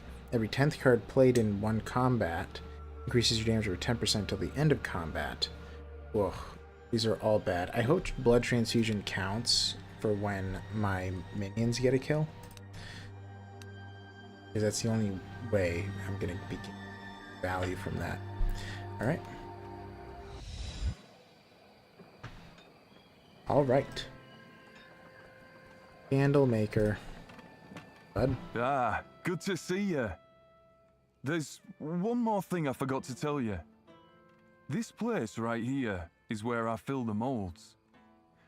You're welcome to come by here at any time. But over there... The candlemaker points to a greasy, thick curtain shrouding the deeper parts of the house. That's where the secret part of the process takes place. Do not go in there. Understand? Never. Under any circumstances. Lovely. Okay. So why can't I enter that room? Because the process is complicated. And weird candles are fragile.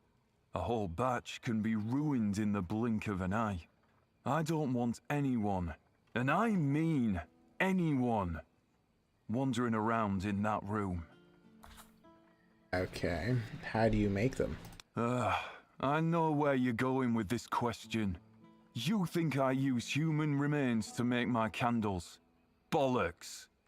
He steps towards you, arms wide open. Don't know who told you such ridiculous things. But next time, I promise I'll... After some abundant cursing, he sighs and calms down. To make a candle, you need fat. And a few other things you just don't need to know about. But mostly it's fat. Now, tell me, when did you last see a well-nourished human? These hands are the only human component I need. My hands and my skill. It's enough to use one's brain for a second to understand this. Okay. Well, what are the required components? I might as well tell you a bit. The other room is full of things that no sane human should witness. Remains of weird spawn aren't a pretty sight, let me tell you. But there's enough fat in them for decent candles. Also, their blood is contaminated by... well, you'd have to ask the druids about that. What's your stone? Who are you? Or sorry, what's your story? Not stone. Who are you? What's your stone? You know what? Prove that you treat my craft seriously. Then we'll talk. Bro, I do. What can I do? I won't ask much of you. I just need you to walk through the weirdness and burn as many candles as you possibly can. And then, bring back whatever's left of them. I'll be able to recycle at least some of the materials into new candles. Maybe even better candles. It's too bad that most people who use them never come back. Alright. So, buy and improve weird candles. Also, he has map upgrades now. So it makes like the milestones better. So he has 3 things for that. And also at the beginning of every run, I can spend money to reveal all NPCs so I know who is behind what fight. But typically I do all the fights. Then also there's reveal all locations on the map. So, like all the non-NPC spots then. But I'm not going to do either of that. Alright. I know that there's probably sometimes that it would be useful. But alright, let's buy some weird candles. It gets increasingly expensive. Should I buy 3? Yeah.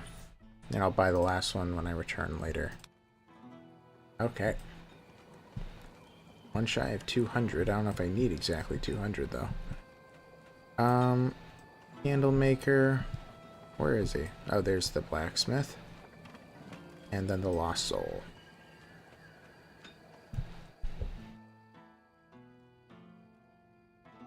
Break his candles right in front of him. Well, that's what he told me to do. Like, if I could, then it's just perfect. Just buy him and break him. Oh, man. Extra one in stock? No, not at the moment. Ooh, I should rest, actually. I'm almost dead. Okay.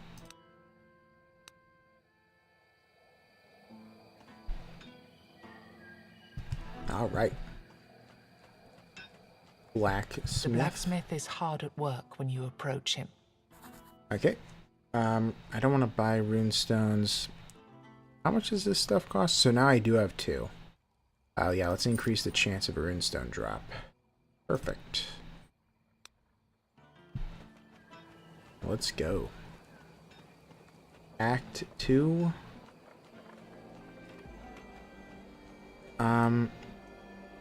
Does it say what's there? I have to be closer.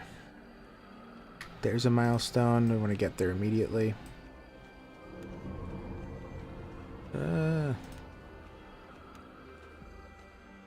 As the Boost it. Looks like I can even reach that fight, which is nice. Alright. Create a host of evil. Every villain loves lemons. Is lemons. Okay. Let's go.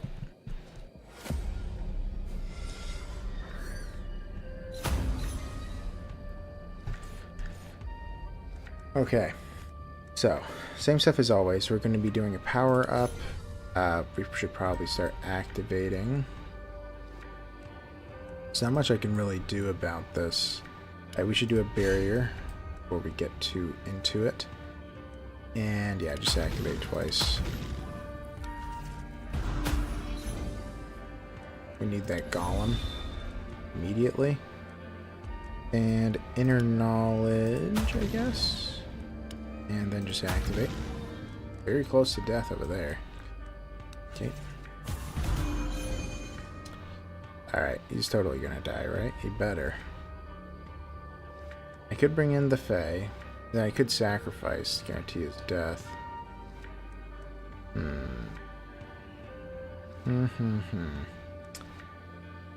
let's not. Let's do that. Ooh. He didn't attack. Alright, he's dead now. Let's promote him 3 times.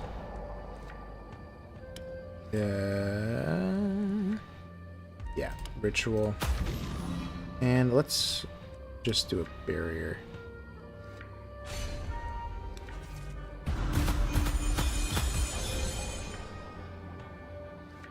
Yeah, Fall of Avalon, well, they said a few times, or twice, I think, they mentioned in their new updates they're planning on having a lot more content added, but content could mean anything.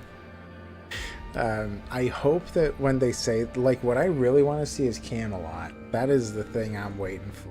I can't wait to see Camelot. That would be awesome. Attack all allies and buff. Well, they have infinite health, so. Okay. That's a lot of damage there. Remote.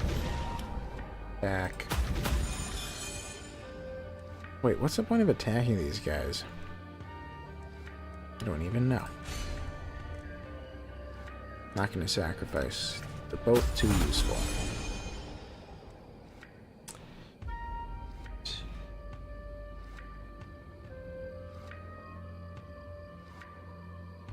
So it's confirmed that it's in August, the next update.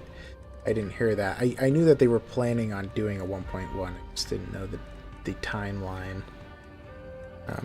I was hoping that I was going to be able to time it well with the Dragon Age game I'm playing and all.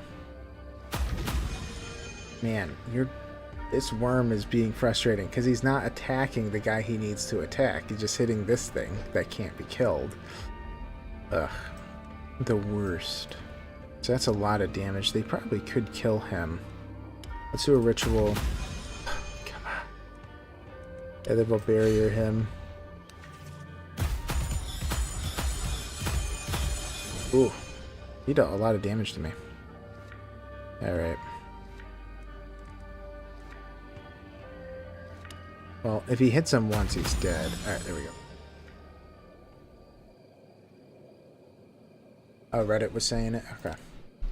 Well, yeah, I don't know. I'm not in the Tainted Grail Reddit. I probably should be. See what people are saying. But, marketplace. The investment is going to be worth it, I promise. Oh, yeah. I don't have any money.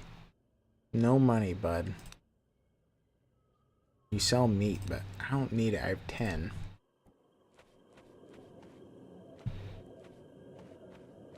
Alright, there's another milestone. I guess we'll go over there.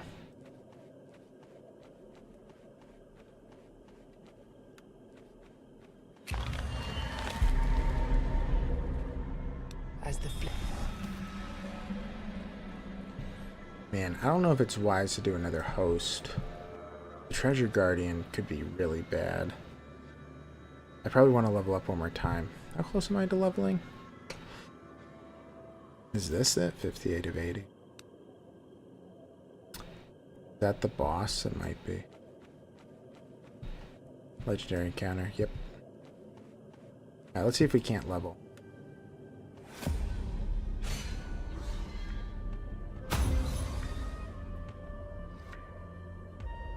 I will say Camelot would probably take a lot out of them.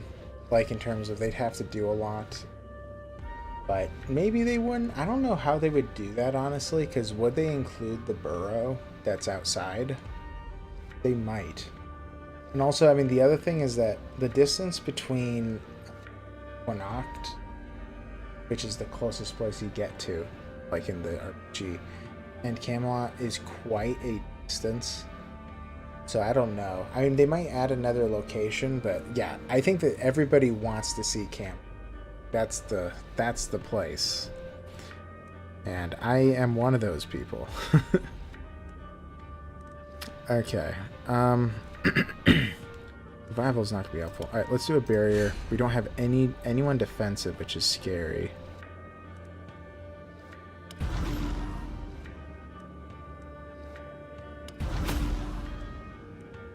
I should have promoted him, but I'm just gonna keep activating. Okay, let's drink a potion. Good, conjured golem, so we're gonna be good then. Alright.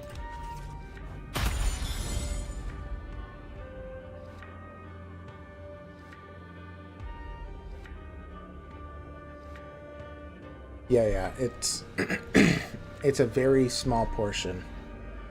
And it is crazy, right? I mean, I don't know what percentage it really is, but it's like, what, 5-10% of Avalon is what you see in Fall of Avalon. It's very tiny. And also, it's like, even in that area, like, there are, like, what I really wanted to see them explore was Grubwood. Grubwood is one of the places that I find most interesting, like, in the board game. I was excited to see that, but nope. Sadly, we did not. Alright, we're gonna do that. Upgrade him 3 times. We still have the golem up. Let's just activate him. I'm not gonna sacrifice. Yeah, we need a barrier. Now deals extra damage. At coordinated assault. We need the barrier. Ah, it activated him twice. I didn't want that to happen.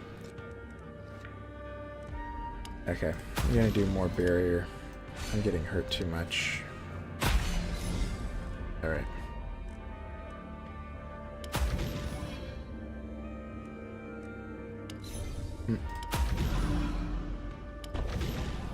Alright. That was poorly ordered.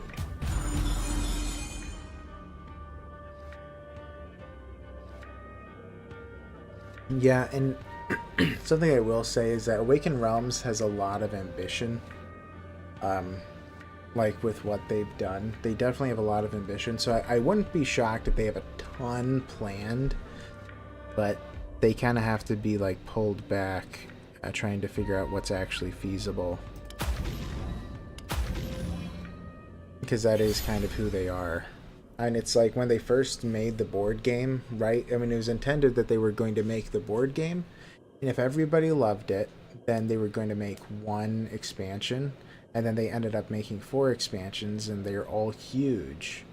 So it was like, I would argue that one of them was even bigger than the base game. So it's like they really have all these ideas, all these plans, and they were excited to, you know, see them through. Alright, let's just do Dark Rites. It's a free energy thing. So I'll do that. I need another crack stand.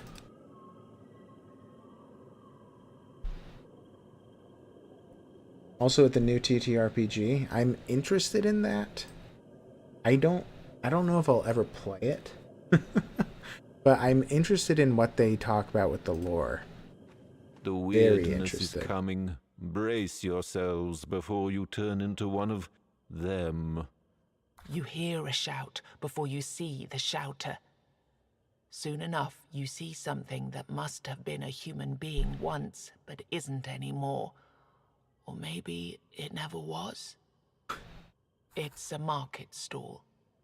Good day, traveler. I'm a market stall, specializing in weapons and armors. It says. You blink a couple of times, but the voice is clearly coming from this piece of furniture. Please do not stare. It's rude. If you want something, I have an offer. Make your contribution and choose whatever you please. And don't cheat. I know when people cheat. Okay. Acid flask, throwing knife, unstable powder. Deal 1 hit for 30 damage to a chosen enemy. There's a 20% chance of hitting yourself instead. Sharpening stone. This turn, every attack is a 20% chance to deal 200% damage. The only thing that's valuable to me would be the throwing knife, probably, because the attacks are random, typically, and this is too dangerous. I'll save the gold. I will save the gold. Alright, should I do the treasure guardian now? Probably. I did level, right? Yeah. Got a ton of experience in that last one, didn't I? Yeah. Okay, let's go.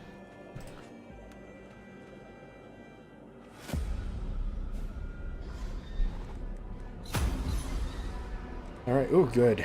Conjured Golem, I needed him to come in at the beginning.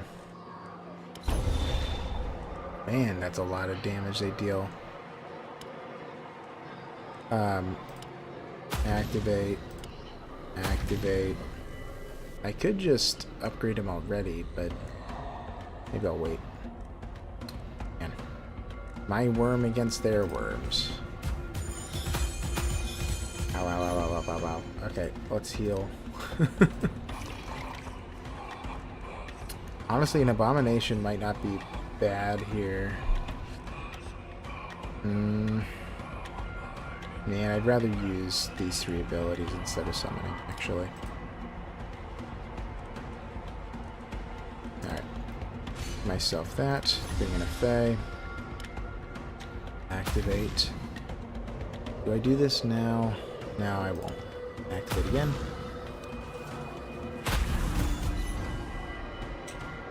Yikes. Well, if I do volatile magic, activate twice. Let's do an activation. And promote him 3 times. I probably... How much damage it's... Well, I don't even want to look at the damage, because I know they're just going to kill me. Alright, how much food can I eat? 1... 2... 3... I don't know if I need to eat it all. Okay, this is averaging about 15, 45-ish, plus almost 25, so 60, 70 damage. So I'm going to live unless they max out everything. Okay. So due to that, let's promote. Because he gets a big bonus from 4 to 5 because of the... where is it? Coordinated assault. Then we'll activate him twice. Man, should have bought that throwing dagger. I technically could sacrifice, but that would be a huge problem for me. So.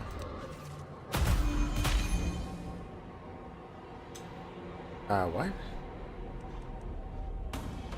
Wait, I can't use... Oh! I can't use anything because I don't have any minions. Yikes. Yeah. Man, I think I'm out. So I need to do inner knowledge. Oh no, because then I can't even bring anything in. Okay, what's my best hope?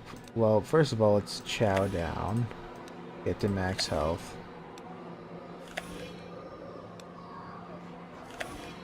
Alright. Well, they're not all going to attack me.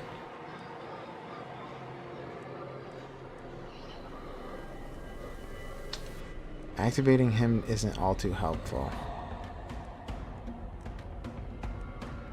But there's nothing else I can really do. Well, I could sacrifice him. Well, that would kill him. But he's also preventing 20 damage.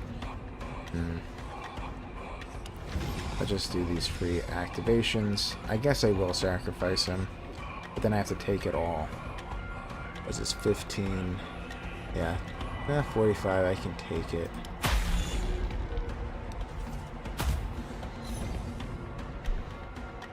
It's a conjured golem. I mean, I think that's the way to go, but I don't really need to upgrade. Ooh, actually, it's a lot of damage. 70-ish, more or less. I could bring in a Fae, but it's not helpful. I could promote him. I don't need to activate him. I guess what makes sense is to promote him. Just give him a little bit more health. Okay. I need a worm desperately. Ugh. No worm.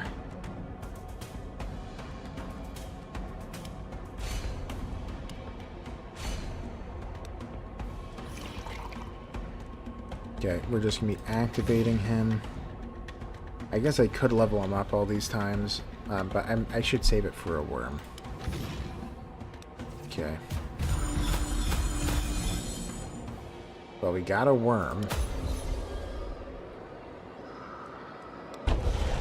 Leveled up a lot. I mean, the activation is free. He really needs to kill that guy. Yep. Okay. Ugh. This is a tough game. Okay.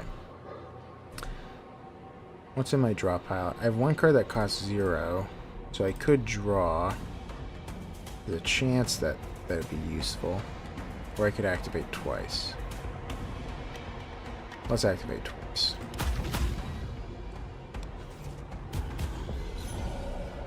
Alright, we really need a golem.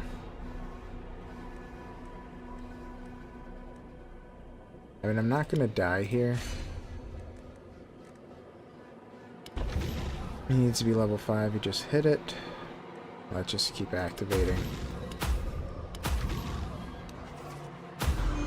Alright, good. Didn't hit me. Okay, Conjured Golem. Alright, so we'll make it. That was a little bit rough. We survived, but I think we'll survive. I should just eat the rest of the food, though. Okay, I just got a achievement. Definitely not a hoarder for consuming 10 items in a fight. Okay. Alright. To activate him, he'll heal himself.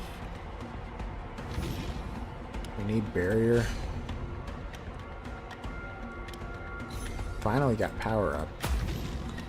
Alright. I mean, I will win this, but that was a little bit rough. Yep. Ugh. We did it. You found what was protected by this beast. When you filled your pocket... So now we have the options again. So now it's a little bit different. I can either gain more damage, armor, or weird shards. Armor, I typically get it from the redirection. Or sorry, damage I typically get from redirection if I have a... So, let's do shards. Because that is, again, for permanent upgrades.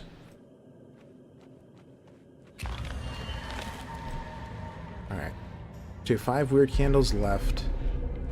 This fight is within the weird stone. Let's do it. Or the milestone.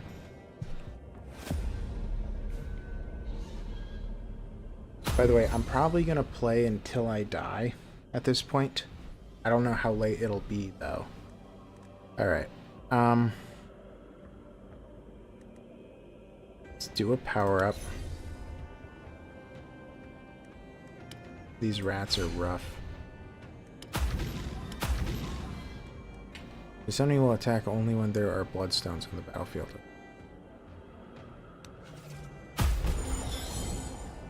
Bloodstone. How did I know?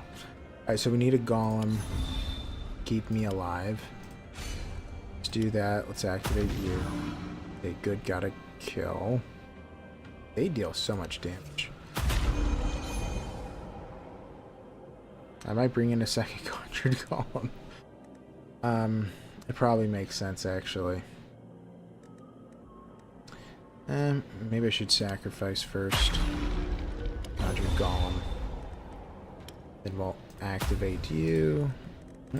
Activate you. Okay. We're making it. Somehow. Can I kill him with envy? Maybe. Let's try it. Got it. Alright, one more. And I finally have the upgrade. Upgrade you. Do a ritual. I should have promoted first. Okay. Another level up. Marking. Place redirect effect on an enemy for 2 turns. That's intriguing because I use whatchamacallit's a lot of worms. Uncontrolled development. Promote a random minion and then activate it. Either of these are good. I might do marking because it's free. How often is this useful though? I mean, it's not crazy often that it's useful. Let's do uncontrolled development. And good. Benevolence. Whenever Golem is activated, reduce the energy cost of a random card in your hand by 1. Interesting. Whenever Fae is summoned, stun an enemy. Now that's actually interesting. Start every combat with 20 barrier. That's also really... Yeah. Man, both of these are so nice. I think the 20 barriers is what I'm going to go for, because in the events that I don't get a golem at the beginning, that'll keep me alive. That's the goal, is to not die. Well, for as long as possible. There. Hello, wrinkled creature. Something moves at the edge of your sight. Something small and humanoid. With your weapon ready, you move deeper into the woods. Then you hear a squeaky voice coming from the darkness. Quite unique you are. That's squeaky? A small, pale, and seemingly ancient woman emerges from the shadows. She looks at you with a mysterious smile and a keen gaze. Nobody has come to see me in a long time. Who are you? Well, the one thing I certainly am is old. Perhaps as old as time itself. But it doesn't matter. Want some candy? Her gesture clarifies that by candy, she means the small creature, vaguely resembling an octopus, which she clutches in her hand. Thank her and eat the creature, of course. I knew it. You're just like the others. Oh no, I failed the test. That's a test for every creature I come across. He is my favorite being in all of creation. He doesn't talk much, but I'm fond of his presence. You shall certainly not eat him, but I feel that you'll be stuck in this place for a long time. You might learn some manners eventually. Okay. The woman hides her hands behind her back. Now, I have something for you. Pick a hand. Left. Correct. Sigil. Alright. 5 of them. Oh, or is that just the letter? I don't know. Oh, the head is... Oh, it's a rare one. In combat slot, stun a random enemy after playing 15 cards. In armor, retaliate 33% of damage received. Both are actually pretty nice.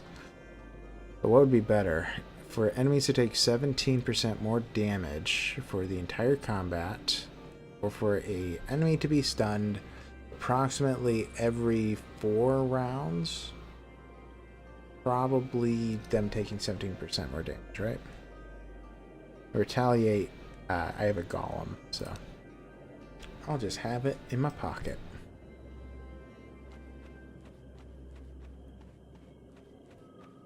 Alright. Go back to the marketplace. I'm not going to invest. I need in stock 1. Buy it. How much would you like? We do need to invest with this guy. Give him all of our money because we're probably gonna die soon. All right. All right. In order to, there's no more. Is there any more milestones? Is that a milestone? It could be. A little bit hard to tell. What is this? It's just a tree stump. Okay. Alright, so in order to do these fights, I'm going to have to be burning candles. I may as well. I don't think I'm going to be making it out of here.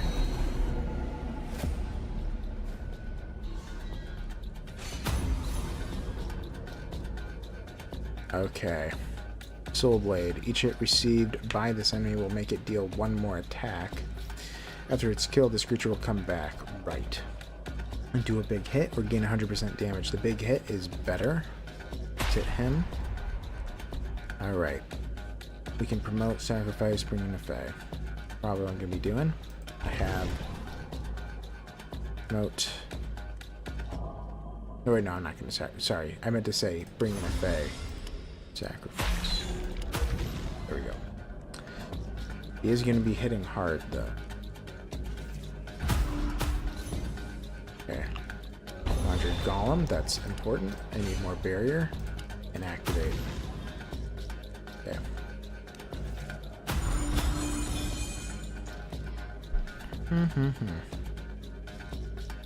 By the way, to everyone in chat, thank you so much for watching. You guys are awesome. They're like, for a majority of the stream, I've had at least 10 people watching, which is crazy. Y'all are crazy.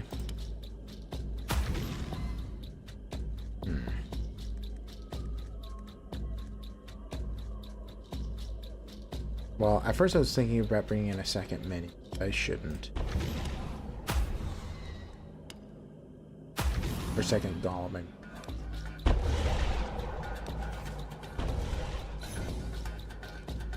Alright. Promote a random minion and activate it. Let's first do this. Alright, take the risk. Okay, that works. Activate him. Can I kill him with envy? No. Oh, I can kill you with envy. Yeah. Then that's the last one. Now I get the Sword of Envy. Ooh, now I permanently have this. I suffer 5 damage though whenever I use it, but alright. Let's grab a barrier. Okay. He needs to die. Reduce all their armor. I guess he'll probably die from an activation or two. Yeah? Yeah.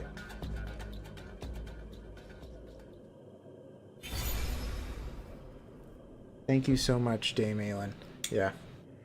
Yeah, I've been told that what's nice about when I play is I talk things through about what I'm thinking about, but I feel like anyone who streams, whatever they're doing, they should be talking it out. Because otherwise, especially if somebody's new to the stream or just pops in, otherwise they're not gonna be understanding what's going on, you know? Anyway, so we have 2 pillars, offers 10% of your max health, which is 8. Invoke 2 golems. That's intriguing. Oversaturation at the start of each turn, activate this minion. Ooh. Activate a minion, draw a card. We're going to do oversaturation. I know who that's going to. Grabbing a stand. We can merge. So now we get more tallow. Now we have 2 of these, which are level 2 common. So if I get 3 of these polished stands more, they'll upgrade. Then we can upgrade the level 2s into a level 3. Alright. Squire. You notice a man hiding behind the bushes by the road. He's dressed like a nobleman's squire, but his armor is crushed and dented in many places. Rage and despair battle in his bloodshot eyes as he fixes his gaze upon you. As you get closer, he shrieks. You cannot have them! Hear me, stranger! I won't give them to you! Immediately, your eyes are drawn to a pouch full of valuables lying behind him. I'll ask if I can help. He shouts something at you while sidling backwards. He's clearly trying not to let you slip out of his sight. Leave me alone! Man. If I leave, it might increase trust. I could just steal his valuables. Let's steal him. Speaking of transform. Runeseeker. This man's mind has been warped by the power of runestones. Too powerful for him to handle. Ah. Okay. So, what do I want to do? I know that this is going to upgrade him and then make him attack. So I should probably start it off that way. We need to conjure the elemental and just activate him. Sadly, he got vulnerable there. What? I don't remember this fight at all. So now he's attacking us all. We have unstable runic pylon. This enemy deals 1 hit for 5 damage to everyone in combat when destroyed. Yikes. Okay. Okay, so let's just promote an attack. Well, let's just see what happens. Alright. We're okay, because he survived. So we're good. Let's bring in a second golem, just in case he dies. Also, now it's kind of split. Alright. Let's do a power up, which makes him deal 50% more damage. What would be nice is if he levels up to level 5, because then he deals more damage, a significant amount more. Do a barrier just in case. Activate. We'll make him level up. And then activate. And we'll activate.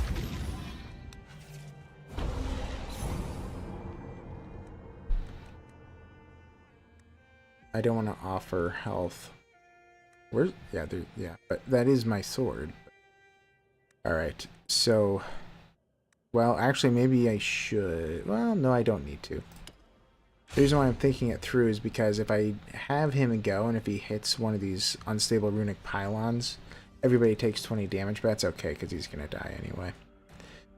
Alright, do it. His body collapses and stones scatter all over the road like pebbles. Regular, useless stones. Ones you could find anywhere. Ooh. Why would this man carry a bag of stones around with him? And why would he protect this bag of stones with his life? Valid questions. Okay. So it won't do it next time. Fine. Go here. Full merchant.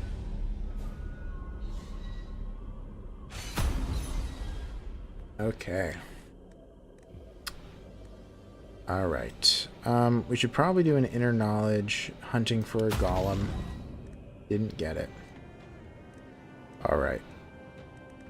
We'll probably promote. Just activate him a bunch. Yeah. Okay. I don't think we'll take damage. Well, we might, actually. We probably will. Yeah. 7.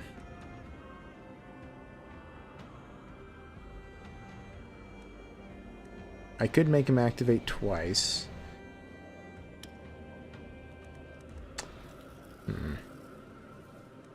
I probably need a bunch of barrier.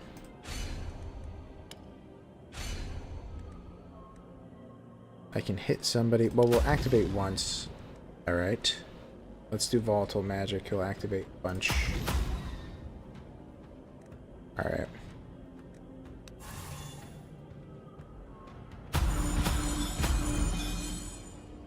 Alright, well, we have our golem, which we need to bring in.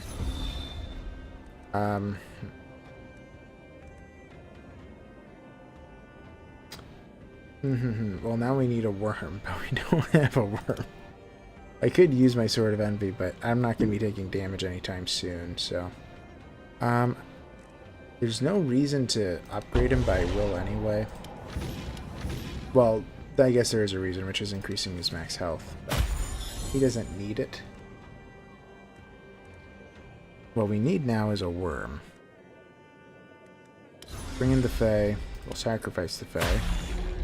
So that guy's dead. May as well activate him. Upgrade and activate. Okay. Sadly, I'm taking hits.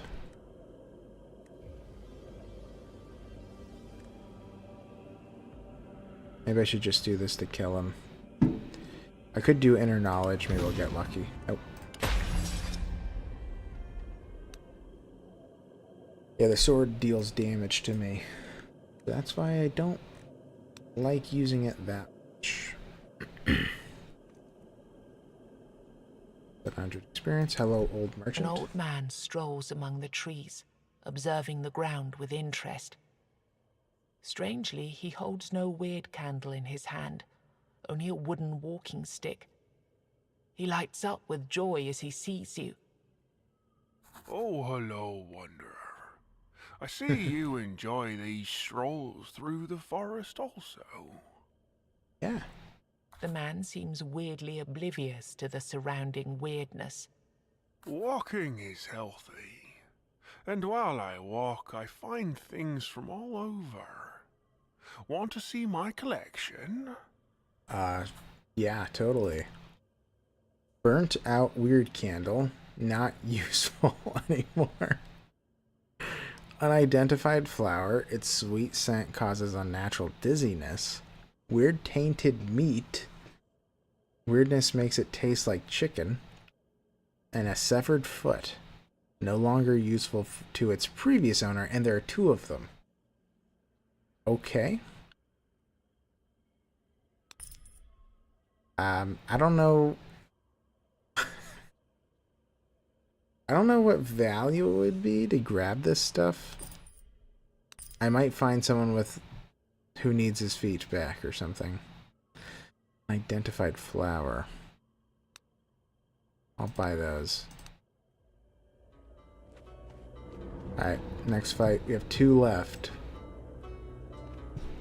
And then we go to the Guardian. 2 phase shifters. This is what killed me last time. Alright, draw 1 more card. Do some of all enemies for this turn. Okay. Probably uncontrolled development. Volatile magic. Yeah. Activation. I should promote it first. Okay. Alright. Didn't really take damage there, surprisingly. Oof. So I need barrier. I might just grab only barrier. I don't want to take damage.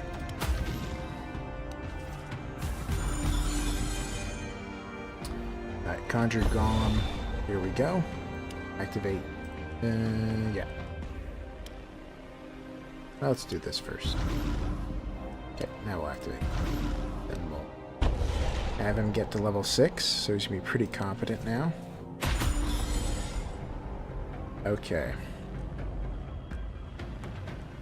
Let's do a power-up. Could do another golem, but I don't know. I guess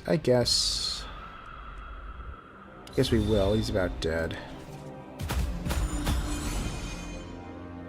Alright. So now they're gonna do huge amounts of damage.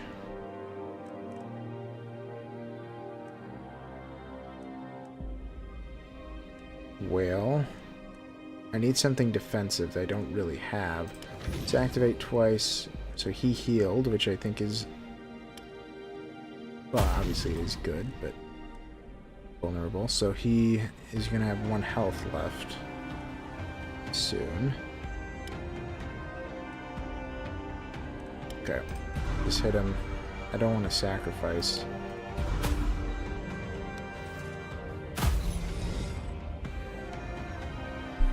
Alright. Activate. Go through. Alright, cracked Gar. So now we can merge this one. I do like the cracked Gar typically, like on for almost anyone except for a summoner, because I don't use damage here. And also at the end of the round, dealing a hit is very dangerous for some enemies, because then they might get some sort of an advanced ability, deal more damage. The old man is hard at work on a new design. Oh yeah. His disturbing smile seems permanently glued to his face. Disgusting. Anything I can offer you today?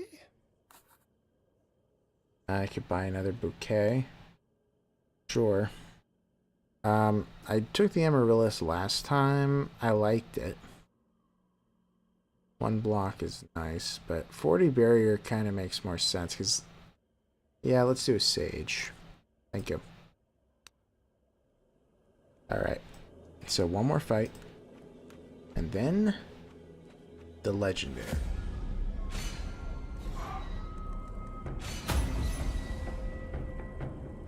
Okay, so this is the first time we've had to deal with a troll. I think that is a corrupted giant, sorry. And also a shaman. So the giant, every turn this enemy will increase its damage and lose a bit of its armor. Very dangerous, as you can imagine. Especially for a summoner, because I can't specifically target him down. And then we have the shaman. This enemy will spawn totems to buff its allies with various effects. Can be annoying, but I've seen worse. Let's bring him in. Let's get a bunch of barrier. And let's have him act.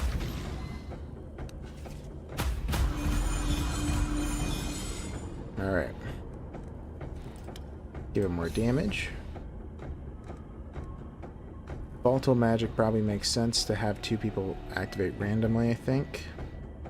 Looking at it, that's the way it looks like to me. Activation. Activation. And yeah, sit back and not die yet.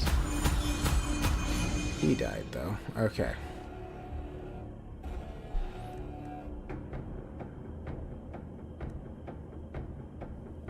Now I have to think about it. Let's do a controlled development. Let's have him activate. Now he's a level 5, so now he's a lot stronger. We'll activate again. He didn't get the kill. He didn't get either kill. That's not good. Run away, huh? Eat some meat.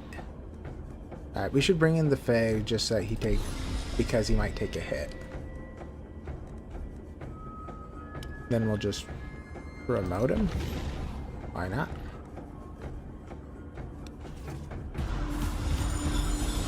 Alright, we didn't take any damage personally. Let's do inner knowledge. Man, you're not attacking the right people. Oh, I thought he had 15 health left. He had 115. Very different, huh? Well, I was going to sacrifice him. It should be done now. Okay. Let's sacrifice again. Okay. Summon a golem. And we'll get a barrier. We need a worm. Got him. Alright, and then we just need to have him activate. Whew. Okay. Another level up. Alright, need for golem. Okay. Activate all minions twice with invocation. Or blood rush. Activate all minions. It's cheaper than invocation. Invocation, I'm probably going to prefer. I can't imagine how often I'd use it, though. Alright. Oh, and right now we get our first mastery. So you get a mastery at level 10 and at level 20, as you kind of see there. These are incredibly powerful passives. Sometimes they're useless for your character, but sometimes these are absolutely extraordinary. a big old cigar. It did kind of look like that, honestly. Yeah. Okay. Glyphs of Sustenance. At the end of your turn, raise the damage of abominations by 200%. Its effect is removed after the first activation. I don't really use that. Worms apply vulnerable at 4 hunter marks instead of 6. That's really nice. Or golems retaliate with 75% of the damage they receive instead of 50. We're going to go with Glyphs of Enhancing. And my worms are better. I love me some worms. Alright. Hanging Tree. As you approach the tree, it seems to shift and move. You draw closer, and suddenly you realize why the tree appears to be moving. Dozens of rotting bodies dangle and sway in the breeze. It looks like a strange dance with their necks nodding along in their nooses. Loot the Hanging Tree. While circling the tree, you notice something lying on the ground.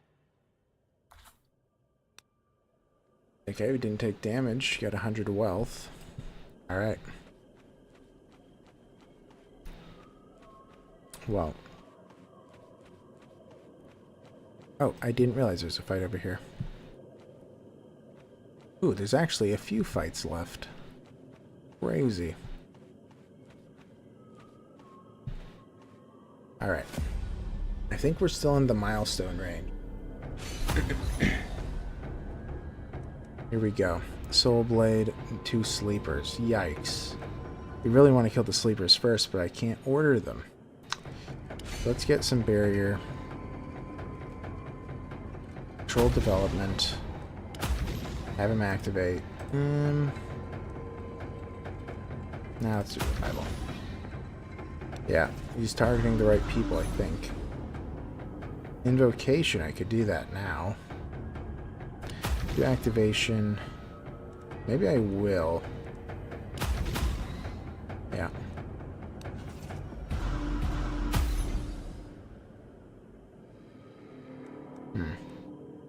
Where is the golem? Alright, so if I do volatile magic, sorry, I can then use summoner. Now he's at level 5. A little tempted to do oversaturation to make him activate every turn. I think that's the way to go. Oh, I forgot. He gets activated.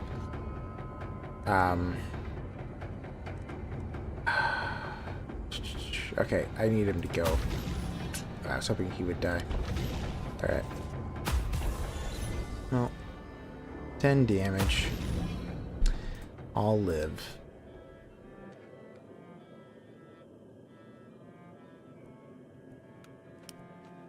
You enter a small glade, quite unique in the way its grass reflects the surrounding weirdness. You see dozens of jars overflowing with a strange liquid. They're filled with a variety of different monstrous body parts. Then you notice a woman who is taking pieces out of some of the jars and placing them into others. You get really close before she raises her head. Oh, I'm terribly sorry. I didn't notice you approach. She points at her face. You realize that one of the young woman's eyes is made of glass. Glass? A rare material, especially in this world ravaged by war. Sight-related issues. She chuckles nervously and takes an enormous hand out of one of the jars. She starts scratching her head. Welcome to my dominion, the Altar of Knowledge, as I call it, as this is the place where knowledge is born. Alright, what do you mean? Many of my potions are still in development, I admit, but I think I could give you a very special potion in exchange for the most valuable component you could provide me with. Meaning? Gold, of course. Who are you? Well, I'm a scholar in training. I've devoted my life to 2 things: gathering knowledge and performing experiments. But when I think about it, it's one and the same thing. experiments help in expanding my... I apologize. I tend to spiral within my thoughts when I'm hungry. I think I haven't eaten for a week now. She continues like that for a while before she catches your gaze. Master Iron always took care of such things. He remembered about food and other earthly things, but he disappeared.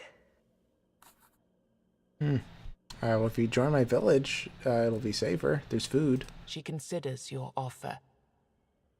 But will I be able to continue my research? Back home, people weren't very keen about my approach to science. You nod, hoping that you won't regret this decision. Then show me the way. Alright. Combat encounters will now drop consumable items. Remember to equip them. Whoops. Lovely. Okay, so now I have a new party... Well, not party member. New family member? I don't know. I already went to the armorer, right? Yeah. Okay. So, we have 2 fights. Let's try to do this. Well, we have this one, then the legendary fight. Ooh, okay, Spirit Bender. So we got illusions, a healer, and then the Forest Sentinel, so... We know who's being attacked now. Okay, so controlled development is very nice. Gain damage, that's useless for me. I could bring in a Fae, but I don't think so. Let's do Inner Knowledge. Didn't get what I wanted. Let's do an activation.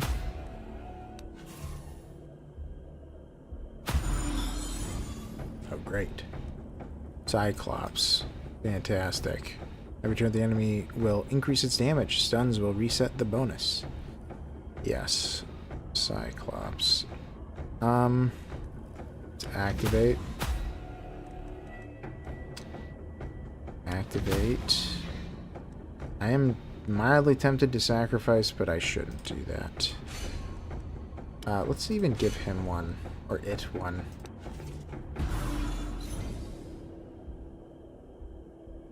Okay.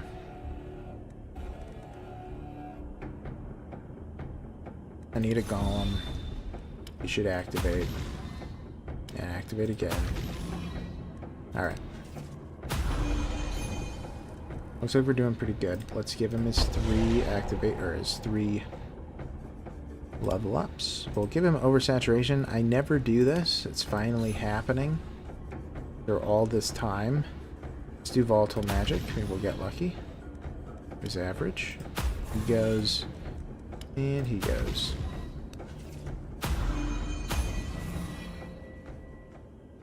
Nice. Another level up before the big fight. Druid's Bane. Reduce the enemy's armor by 50 for a long time. Offer 5% of your max health, which is 4, to invoke Fae and Worm. If it was Golem and Worm, I would take that in a heartbeat. Promote a minion by 2 levels. Advanced promotion. Both of these are valid. I mean, I only have one thing that gets me a worm, right? Which is a problem. Let's do synergy. Alright. We get some Ethel. Merge. Nice. So you get more of that dust. And yeah, name assist, you did make it. Yeah, just so you know. Well, you've played this game, so actually you know, well, you know a lot about it then. But, just so you know, I'm planning on going until I die. I'm playing the Summoner. All Mother's shrines were a common sight across Avalon. Despite their grim existence, settlers were grateful to the goddess, and they had good reason to be. For every 10 people who set sail for Avalon, only 4 would reach the island, and only 1 or 2 would survive the first year. The shrine has faint traces of power lingering in the air. A priestess materializes out of the weirdness and asks what it is that you're looking for. Healing, blessing, or rob. I believe robbing the shrine gets into a big fight. I don't remember what the blessing even does. It's such a long... I don't want to get into a big fight before the legendary fight, so let's get a blessing. The priestess gazes at you with a blank stare. You realize that, despite her phantasmal appearance, the payment for her services must be very real indeed. Ooh. 200 gold to pick the cards? No. Forget it. Do I just rob the shrine? You know what, maybe I will. Let's see what happens. As you try to force the priestess to comply with your will, she begins to speak. Her incomprehensible words sound like slime dripping through dried reeds. As you struggle to understand her, she disappears into the weirdness. Alright, all healing is disabled. I don't remember if that includes with healing poultices, or whatever they're called in this game. But we will see. Alright, here we go.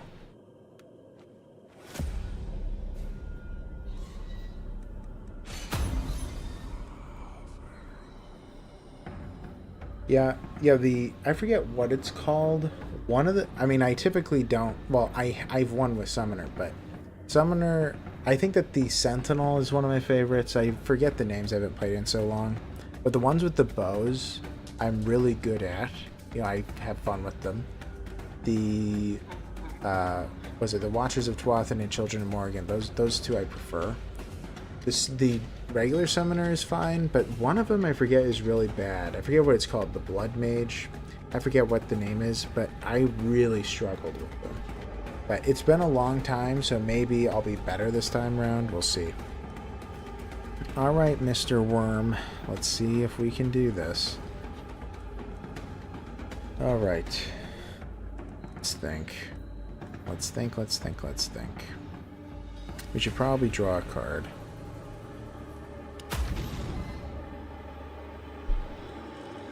Oversaturation this early would be nice. All he's doing is buffing. Okay. Let's see how we do.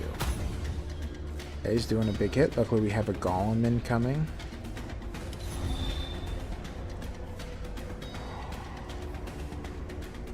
Doesn't need to be healed.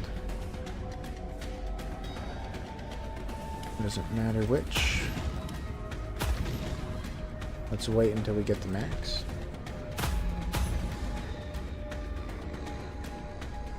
We do want to gain the 40 barrier, but man, the golem's dead already.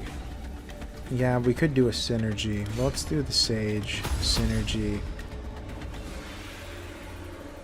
We could even do a sacrifice, but let's not. Let's promote. Wait. We have to do this. Now let's promote.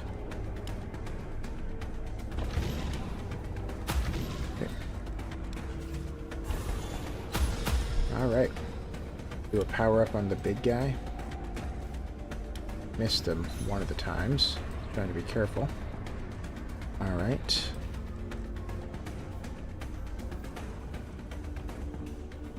Could promote him again. I don't like the idea of using uncontrolled development now. Just promote him again. Do a ritual. Have him attack. We need that golem back.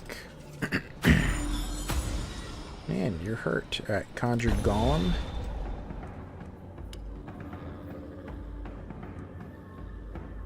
Yeah, I guess we'll just activate 3 times.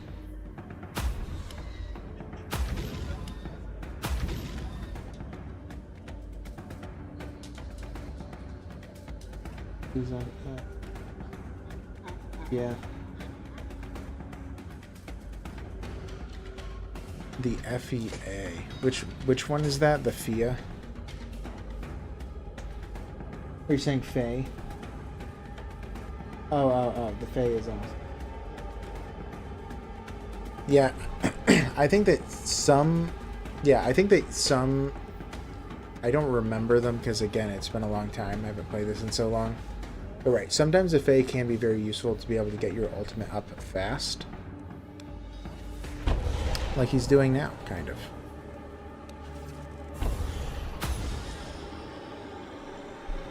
Also, I thought that one of the summoners made it that your summons activated every round, but I could be wrong. It's been a while. Okay. I think that we just want to keep on having him activate. Was it 12? Wasn't 12 the max level? I believe so. Let's do 2 random ones. Good sacrifice. What's he at? 124.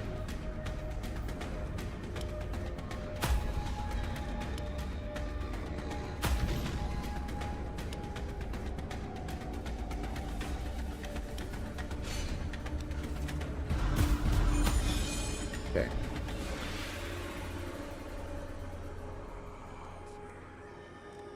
To activate, let's do it random. Yeah, let's just sacrifice now. Bring in another one. Do that.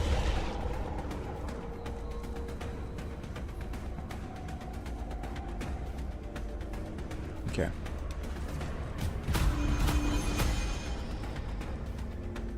Actually, I should have sacrificed that worm. Alright. He does need to heal, but also he needs to heal. Do an inner knowledge. Yep.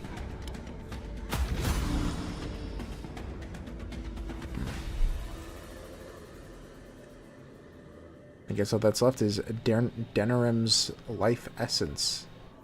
That's it? Okay. Shouldn't be too bad from here on out. Yeah, let's do a revival on you. Activate. Let's activate. He's right, he's not gonna die. Oh, also targeted him down anyway. Alright, you're dealing a ton of damage now, but you will just die. So. Okay. Another one bites the dust. Okay. There's 2 more of those. Before your dead enemy even hits the ground, you hear a familiar voice behind you. As you turn, you see the goat. Goat. Oh, this one was a piece of work. We had high hopes for him. Too bad it ended like that. But 2 down, 2 to go. I'd say you're doing pretty well for a newborn. And just like before, another path opened in your village. Also, getting rid of these things gives me some space to help you out. Interested? Sure. Take a passive skill. We'll unlock more of them to look at later. Every 12th card is duplicated. I don't know. At the start of every turn, reduce armor of all enemies by 5. That's okay. I think that would be good. Rewarded patience if you have played 2 or less cards in a turn. Gain an energy. My cards... I don't think that makes too much sense. Alright, I think that corrosive atmosphere is the way to go. Okay. There's also a 12th card that's pretty late in the game. Alright. Let's do this.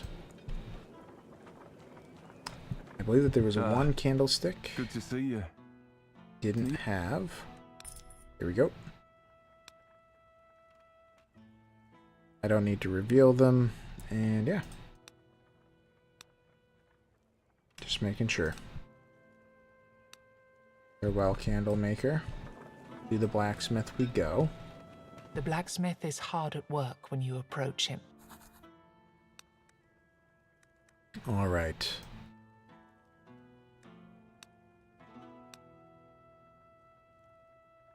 Now this is all too useful. Okay. I'm a little bit tempted to take these just to combine them for more runestone dust. I probably will. Where is... I want to get to 6. And I don't know if I'm going to die fast anyway. A lot of money. Let's go to runestones. Can any combine? No. Okay. And now to the Lost Soul. Also the Scientist. Alright. We should buy the last one. As well as, well, we should upgrade it as well. Or we could upgrade the healing. Man, that actually is a little bit difficult. Well, we're gonna buy the last one. Oh wait, healing is... I'm immune to healing, I forgot. I'm going to save this, because I don't need it this run. Because I'm immune to healing. Let's talk. So tell me about something about yourself. I'm from Darkroot Valley, the greatest and most resourceful farmland of Avalon. Well, actually. Yeah, runestones, right, it's a statistical thing, sadly. If you're unlucky, you won't get much. We didn't raid your original farmhold. We did, didn't we? Oh, I'm really sorry. You explain that, for all you know, they didn't. She calms down instantly. That's good to hear. In truth, I wasn't even there for most of my life. Master Iron took care of me since I was a small child. You said that people weren't very appreciative of your experiments. Oh, no. Not really. I mean, whenever I met anybody or heard from anybody, they always seemed afraid of my work. But mostly, Master Iron told me that we had to live far from our farmland because of some of my experiments. I don't remember any of that, though. Can I ask what happened to your eye? I wish I could, but I honestly don't remember. Do you know where Iron is? I don't. He must have left when I was busy with my research. Would you be able to keep an eye out for him during your travels? Of course. Alright. Buy consumables and upgrades. Alright, so golden tokens. Right, so this is the one. At the end of your run, every 100 wealth is exchanged for a gold token. So that'll be a little bit of time. This only cost me 3 gold? Well, I guess it does decrease my max health. I can't heal it anyway. Alright, smoke bomb. Reduces enemy damage by 50% for 2 turns. Not terrible. But I kind of want to have the upgrades. Escape from combat doesn't work during legendary or story encounters. Makes sense. Unstable powder. I don't like it. Too risky.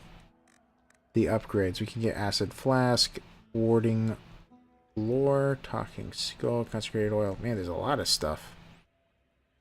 1 day. Okay. What was the tome of knowledge? Draw a card. I also can upgrade it to draw 2. Huh. Cool. Been a while. Okay. Well, of these things, I don't want to escape from combat. I am tempted to buy a smoke bomb, just in case things get too hairy. Let's do that.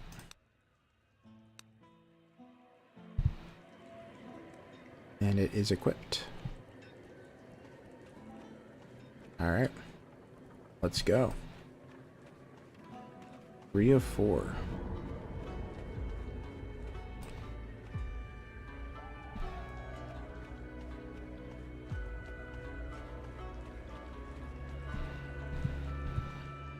Alright, boost the range. Alright, so now we can get to the Treasure Guardian as well as... I thought there was a second one. Never mind. Do I want to do the Treasure Guardian now? Probably not. Where's the other milestone? Is that it? Yeah.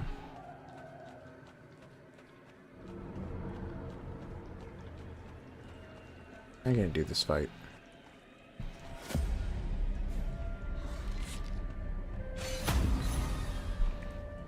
Alright, Primeval Grub.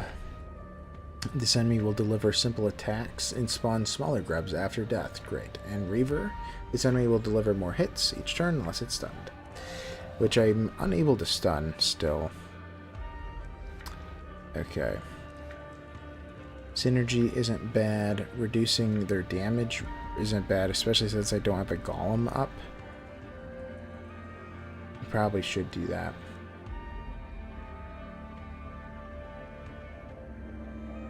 Yeah, they're dealing too much damage. Okay, so we have a few activations. Alright, let's do synergy. Let's do a barrier.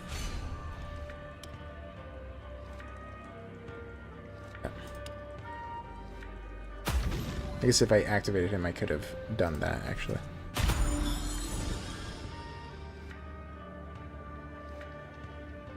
No worry, Name Assist. I totally get you. It was nice seeing you. I wasn't positive how long I was going to be streaming this, but I decided I was just going to play until my character gets killed. So, yeah. But it was nice seeing you. I'm glad you were able to make it. So, hopefully, you're able to in the future as well. I do plan on doing this weekly, but we'll see. I mean, I'll definitely make a post about it or mention it on Discord. Alright, let's power him up. Yeah.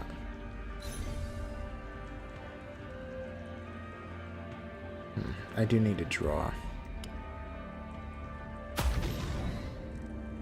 Okay.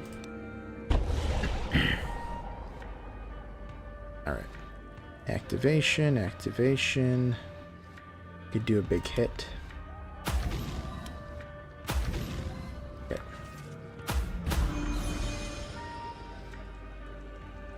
Well, good luck at work, Name Assist. It was nice having you here.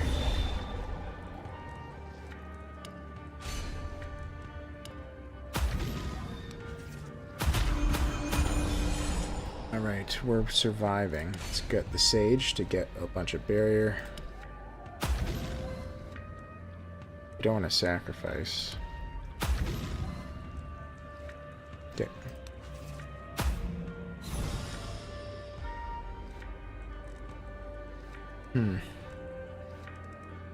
I don't need the damage. The armor is at least helpful. Let's take a risk with the uncontrolled development. Okay, it didn't work out as I hoped. To activate him, I think. No. First we're going to give him +3. Then we would probably want to promote. Then we want to activate.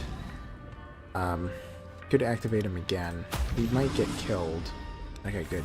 He was able to get the kill. Alright. Random one. Okay, that works out.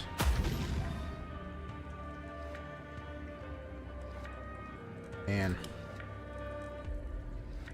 Just keep activating, I think.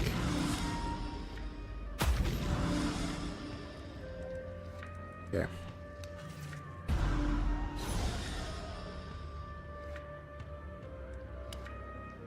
Activation. Inner knowledge. We need that golem, but we might actually be able to kill him all, but I shouldn't risk failing it. If he activates twice, nah, I shouldn't risk it, right? Yeah, too big of a risk. Let's just bring in the golem. Let's do this to the golem.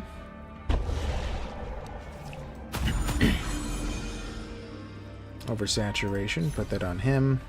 Activation, put that on you. Revival, you're almost dead. Alright. Now he activates at the start of his every turn because of oversaturation.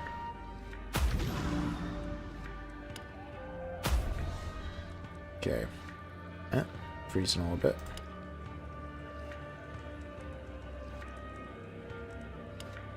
I don't think it really matters who gets promoted here.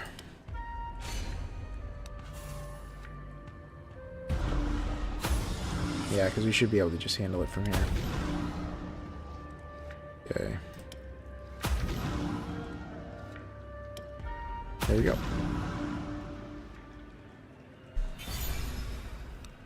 Another level up, we get Tome of Knowledge. Tomb of Knowledge. Sacrifice a minion, promote all others. At the start of each turn, the minion increases its damage by 10%. Wow. At the start of each turn, the minion heals 50% of its missing HP. Wow. Those are both really good. I'm going to do Fury, though. Every time a minion is promoted, increase your damage by 3. Your damage. I don't like that. If you only have one minion alive, promote it at the start of each turn. Well, that'll probably happen at the beginning. After each victorious combat, gain 5 will. That's a focused energy. It'll help in the first couple rounds. Well, it could help in the first couple rounds.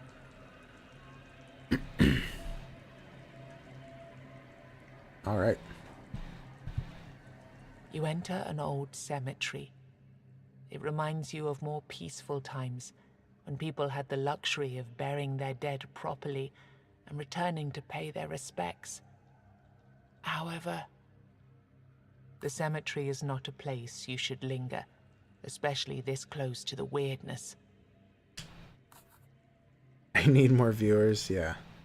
I suppose you're right, Naomi. I probably do. Sorry, I'm trying to charge my phone again.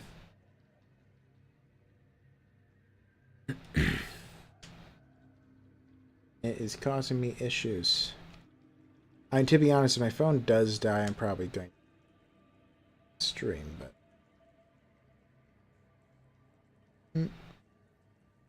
Doing that thing. There we go. Charging again. Well, yeah, I think that you just dropped in and out. Your tote's always right. Yeah, I think you're just dropping in and out, but I've averaged about 10 viewers. I think my highest was 12 or 13. But yeah, more viewers is always nice. All right, let's loot the graves, as one does. You didn't notice the shift, but suddenly, instead of walking among human graves, you now walk among rugged, gigantic plates of weird stone. It seems to form a labyrinth of sorts, but you can't see any pattern to it.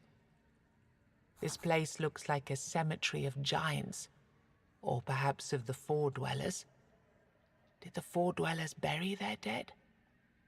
Whatever this place is, lingering here doesn't seem like a good idea. Well, then I'll linger.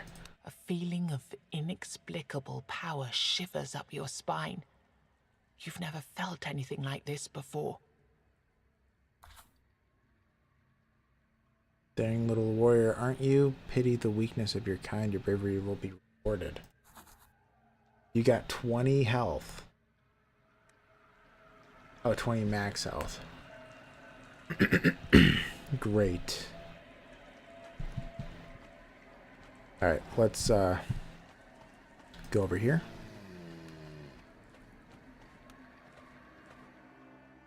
Boost.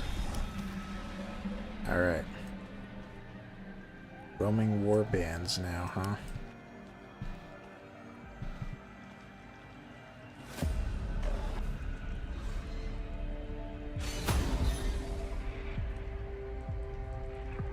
Okay.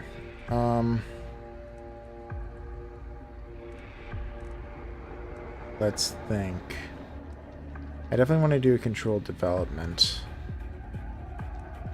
This is actually going to be a little bit rough. This enemy will attack only once every few turns. Defending against its attacks will severely damage your armor.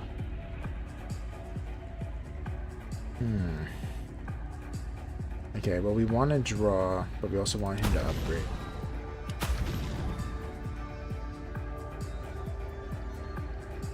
I could just activate twice, or I could... maybe I'll do synergy. I need my people to be attacked instead of me. Alright.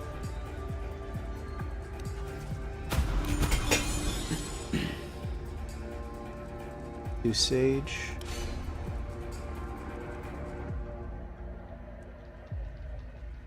Honestly, he only has 3 health left. I should probably just sacrifice him. I don't know if it'll be enough. Ugh. Man, he's almost dead. Ugh. Alright, let's activate. 1 health.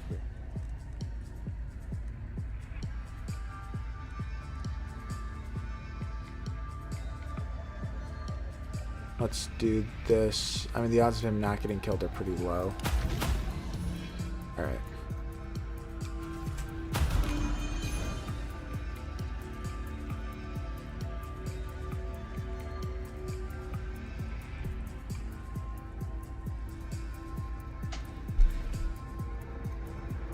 Sorry, just grabbed a water. Alright, conjured golem, let's do that. Man, he's almost dead. I should probably give him a barrier.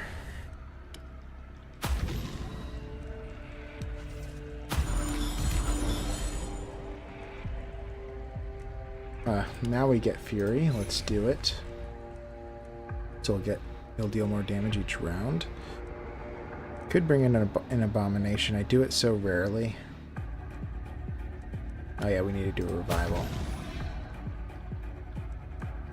Oh. The curse that doesn't let us heal. Wherever it is, I don't know if it's indicated anywhere. It also includes my minions. I didn't realize that until right now. Yikes. Well, barrier is far more important. Oh. 145 damage. That is a lot. That is a lot. And he accidentally ended his own life. Okay. And... oh, there's another one.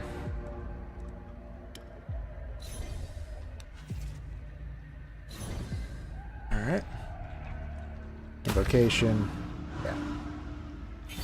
There we go. Another level up. Got a warding lore. Some more stuff to use. Okay. We also leveled up at the start of each turn. Promote the minion. I think that's too expensive. Activate a minion for free. Or sacrifice a minion and summon an abomination.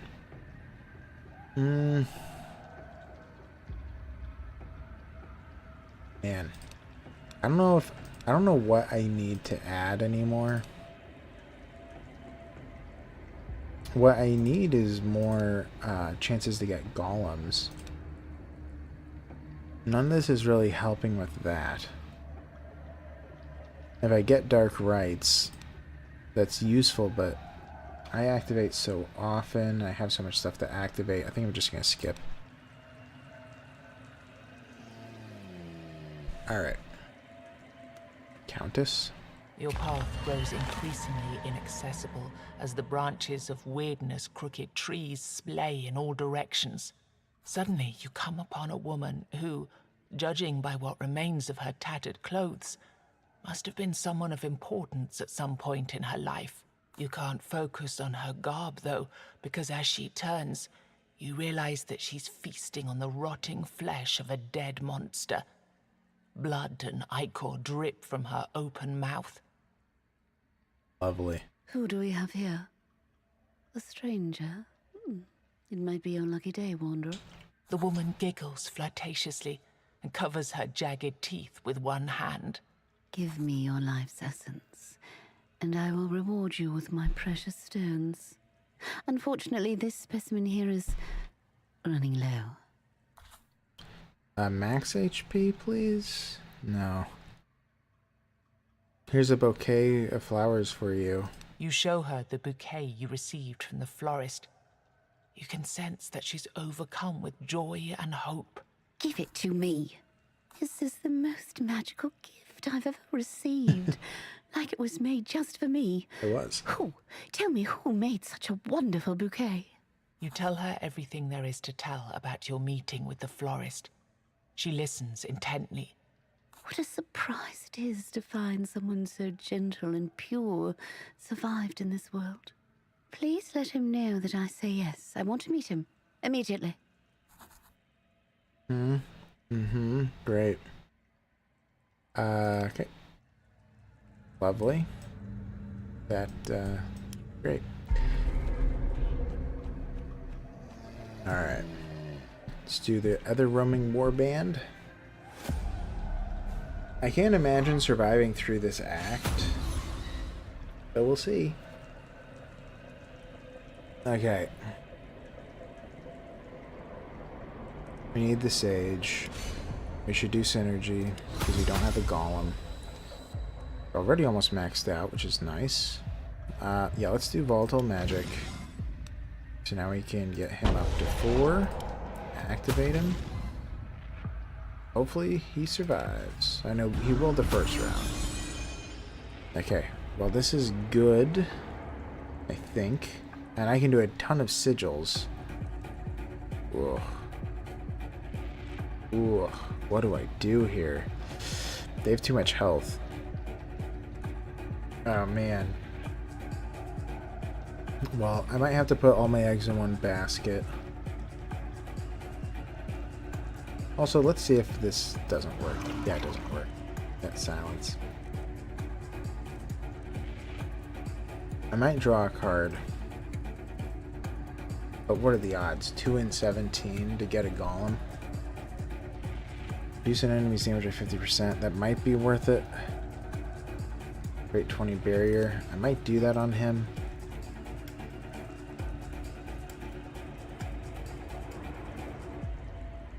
Trying to think this through. Okay. We're just going to be taking a big risk here. Because I think that this is a dangerous enough situation. Alright. Yeah, because if he gets killed, I think it's over. Because they dumped everything onto him. I mean, I guess I could do a smoke bomb, but I don't know how much that's going to even help. And I don't want to burn my warding lore unless I have to. I'm saving that for the legendary fight. Alright. Wow, nobody died. Okay, well that worked out. Let's get the golem in.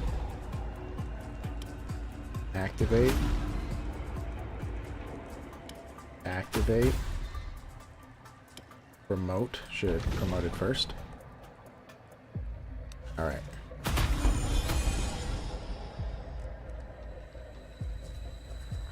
Let's go random. Activate. Level them up a bunch. Let's give myself a barrier. I could do this, but healing is so rare, so.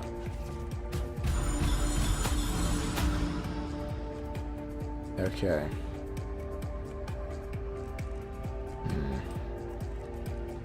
Did do an invocation. I'm not opposed to that, but then all that's left. I mean, this guy's dealing is going to kill me in one hit, right? But how can I even prevent that? If I do an invocation, yeah, I just have to hope he doesn't hit me. Do I have any other hope? If I do a warding lore, yeah. Okay, I'm about to die. I'm gonna have to take the risk. Invocation. Let's do one of these. Also, I may as well do that to him. Alright, so all that's left is him. Don't hit me. Okay. Well, I kind of wasted the barrier then, but I could have died. I had to. Take the chance. Summon a worm at level 3. I needed that a long time ago. Offer 10% of max health to invoke 2 golems. Ooh. 10 health though. I can't heal. Can't heal. Let's do a conjured worm. Alright, increase the damage of all minions by 10%. Whenever you summon a worm, increase its damage by 300% that turn. Increase the max health of all minions. Let's do damage. Cracked Eol. Merge. Oh yeah, I forgot. This isn't helping anymore. Or maybe it is.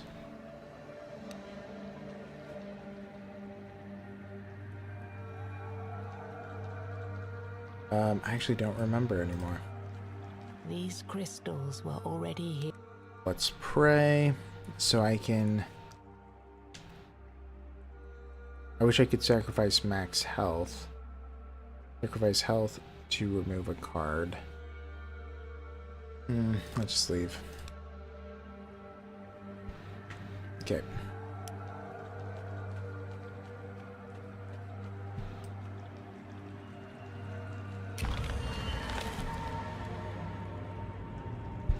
Can I go? I can't go to the map. Alright. We're heading back to the other milestone. Trying to get a better lay of the land. I guess we're gonna do the treasure guardian. Yeah.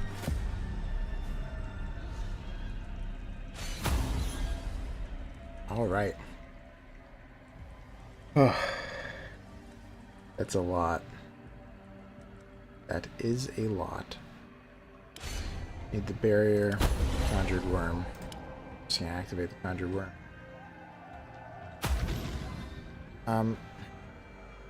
I think this is it. Let's maybe I'll save it for later. All right, let's end it. Okay. So we need to do the conjured golem because we need to live. To activate him. He's already dead, huh?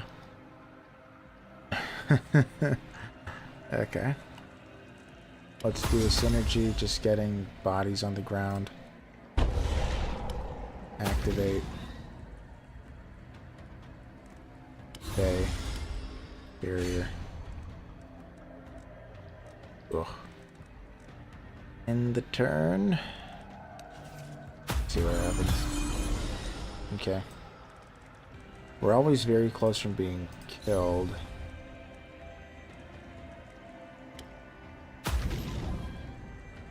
Okay. Could promote. I could just do this. Yeah, let's just do that. So he's maxed. Do that.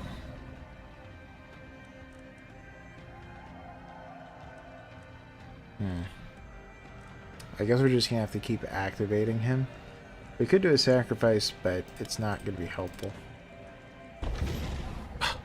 I did the wrong ability. Alright, well, that's okay. It wasn't gonna get a kill anyway. Yep. I could die. I did die. Oh well. Yeah, I misplayed those last 2 rounds, but it wasn't gonna save my life, right? Alright, we got some new stuff for the meta progression. Okay. Alright. Leveled up a fair bit. What did we get? Hindsight, whenever a Fae is summoned, draw 2 cards. And Bountiful Harvest, combat start, draw 2 cards. Sorry, draw 2 additional summon cards. That's a fantastic thing to have. Alright, new class Sentinel. This is one of my favorites. Power compression, sacrifice minions. Up 5% of your max health. Sacrifice minion, summons a random minion. Sacrifice a minion, heal all other minions to full, create a barrier. Also get first blossoming. Each combat, the energy cost of the first summoned card is reduced to 0. All 3 or lower minions deal no damage to you after being hit. Also, we have a Pathfinder class. Spirit Guide. Sacrifice, upgrade, activation amount is based on the highest level of sacrifice a minion in this combat. Okay, so you activate it X times. Okay. That's interesting. Reduce the max health of an enemy by 20%. This card does not deal damage. Summon Golem, Worm, Abomination, and Fae. Lose 2 energy. Huh. Divination at the start of every turn with no minions in combat. Draw 3 additional cards and gain an energy. Whenever Fae is killed or sacrificed, gain 20 barrier. Yeah, I feel like Faes are best to be sacrificed. Poor guys. Alright. Well, yeah, I forget which it was. The Blood Mage or the Necromancer were the ones that... I think that the Summoner is good, but the Blood Mage and Necromancer are not easy to play. Pathfinder is okay, yeah, but Zealot I like. Start over. What should we do? Let's grab 2 weird candles. And we're not playing, but we're going to start as a Sentinel this time round. So the Sentinel collects energy from used arrows to unleash later as their ultimate. Their passive is whenever you play an arrow, your Phantom will attack the same target, dealing an additional hit for 50% damage. This is really good, in my opinion.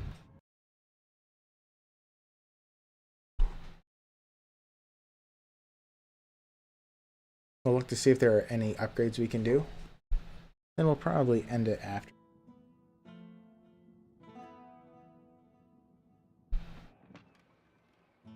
Yeah, we played for about an hour and a half longer than I anticipated. It's fine. That candle maker. Ah, good to see you. Alright. So I can upgrade the weird candle. It's from 50% to 55. Interesting. I mean, I think that's fine. Increase the number of weird candles you start each run with. Increase the number of weird candles you get after defeating each boss. That's more useful.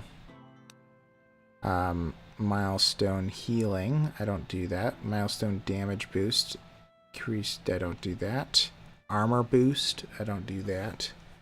Huh. Yeah. Okay, yeah. I don't like doing those things. But I guess I could imagine it obviously being useful. If you burn the milestone in the opposites, like if you burn the milestone in an area that it doesn't matter, then I could imagine that being. I guess in the first act, especially if you handle it well enough, you could probably just take the weird. Okay. I guess we'll upgrade it, but getting an additional weird candle is so useful. Maybe I'll wait until I get to 25. I'm gonna wait till I get to 25. Alright, let's go to the blacksmith. The blacksmith. Alright. Let's see. So we can buy 2 at the beginning here. Add a common runestone to the shop that requires 5 runestone dust. What else do we have? Unlock exchanging runestones for 5. Upgrades.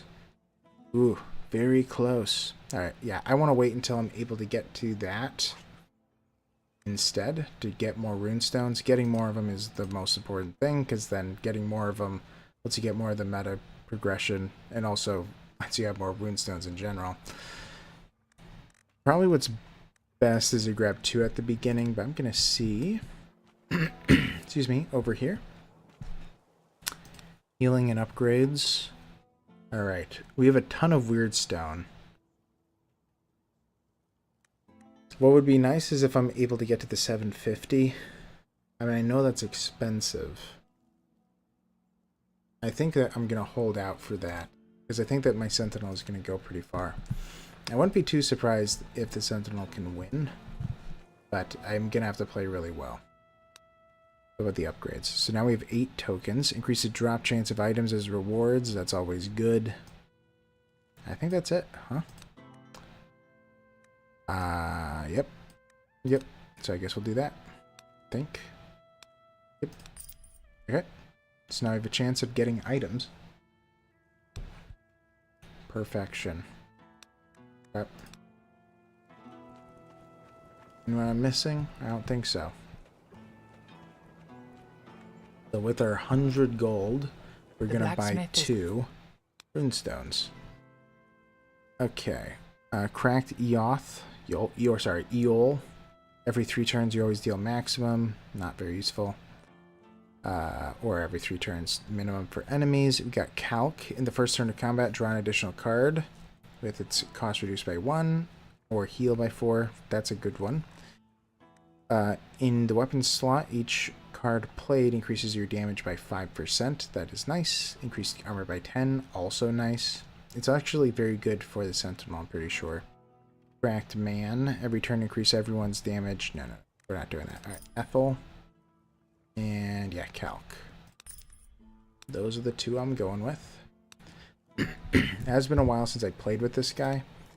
Let me double check I'm remembering him right. Yes, I am.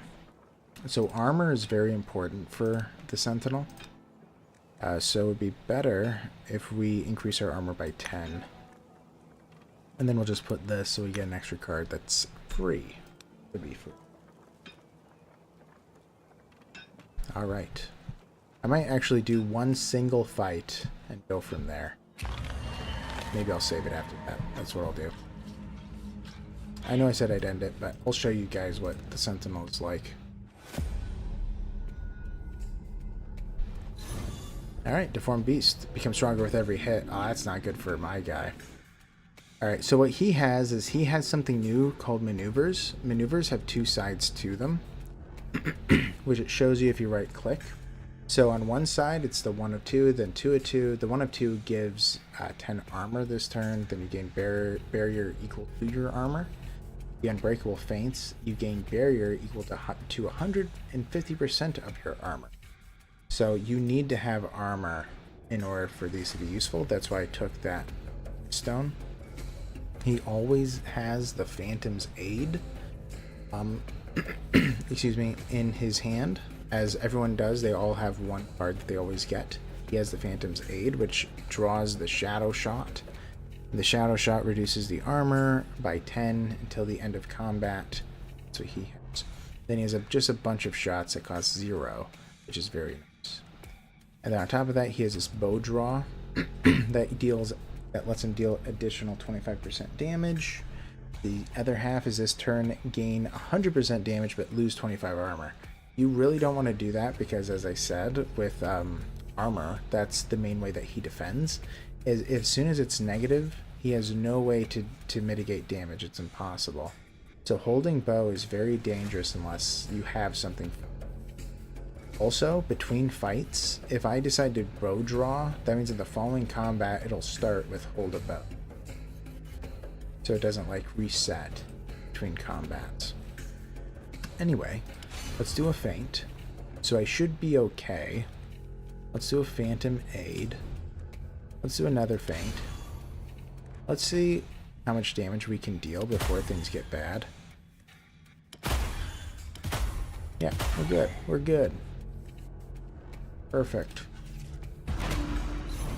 The negative thing, which you might have noticed between the summoner and him, which I might say it somewhere over here. Yeah, agile movement. All barriers last one turn. If you start a turn with negative armor, gain barrier equal to 50% of the missing armor. So that's the way that you're kind of going to survive. However, barriers only last for one turn. That's different from the summoner or the weird hunters, I think is what they're called. So yeah, you only have one chance. The other thing that's new is, right, this is a quiver. There are other quivers, like the arrow bag. The arrow bag costs energy, but also will cost you your ultimate. So yeah.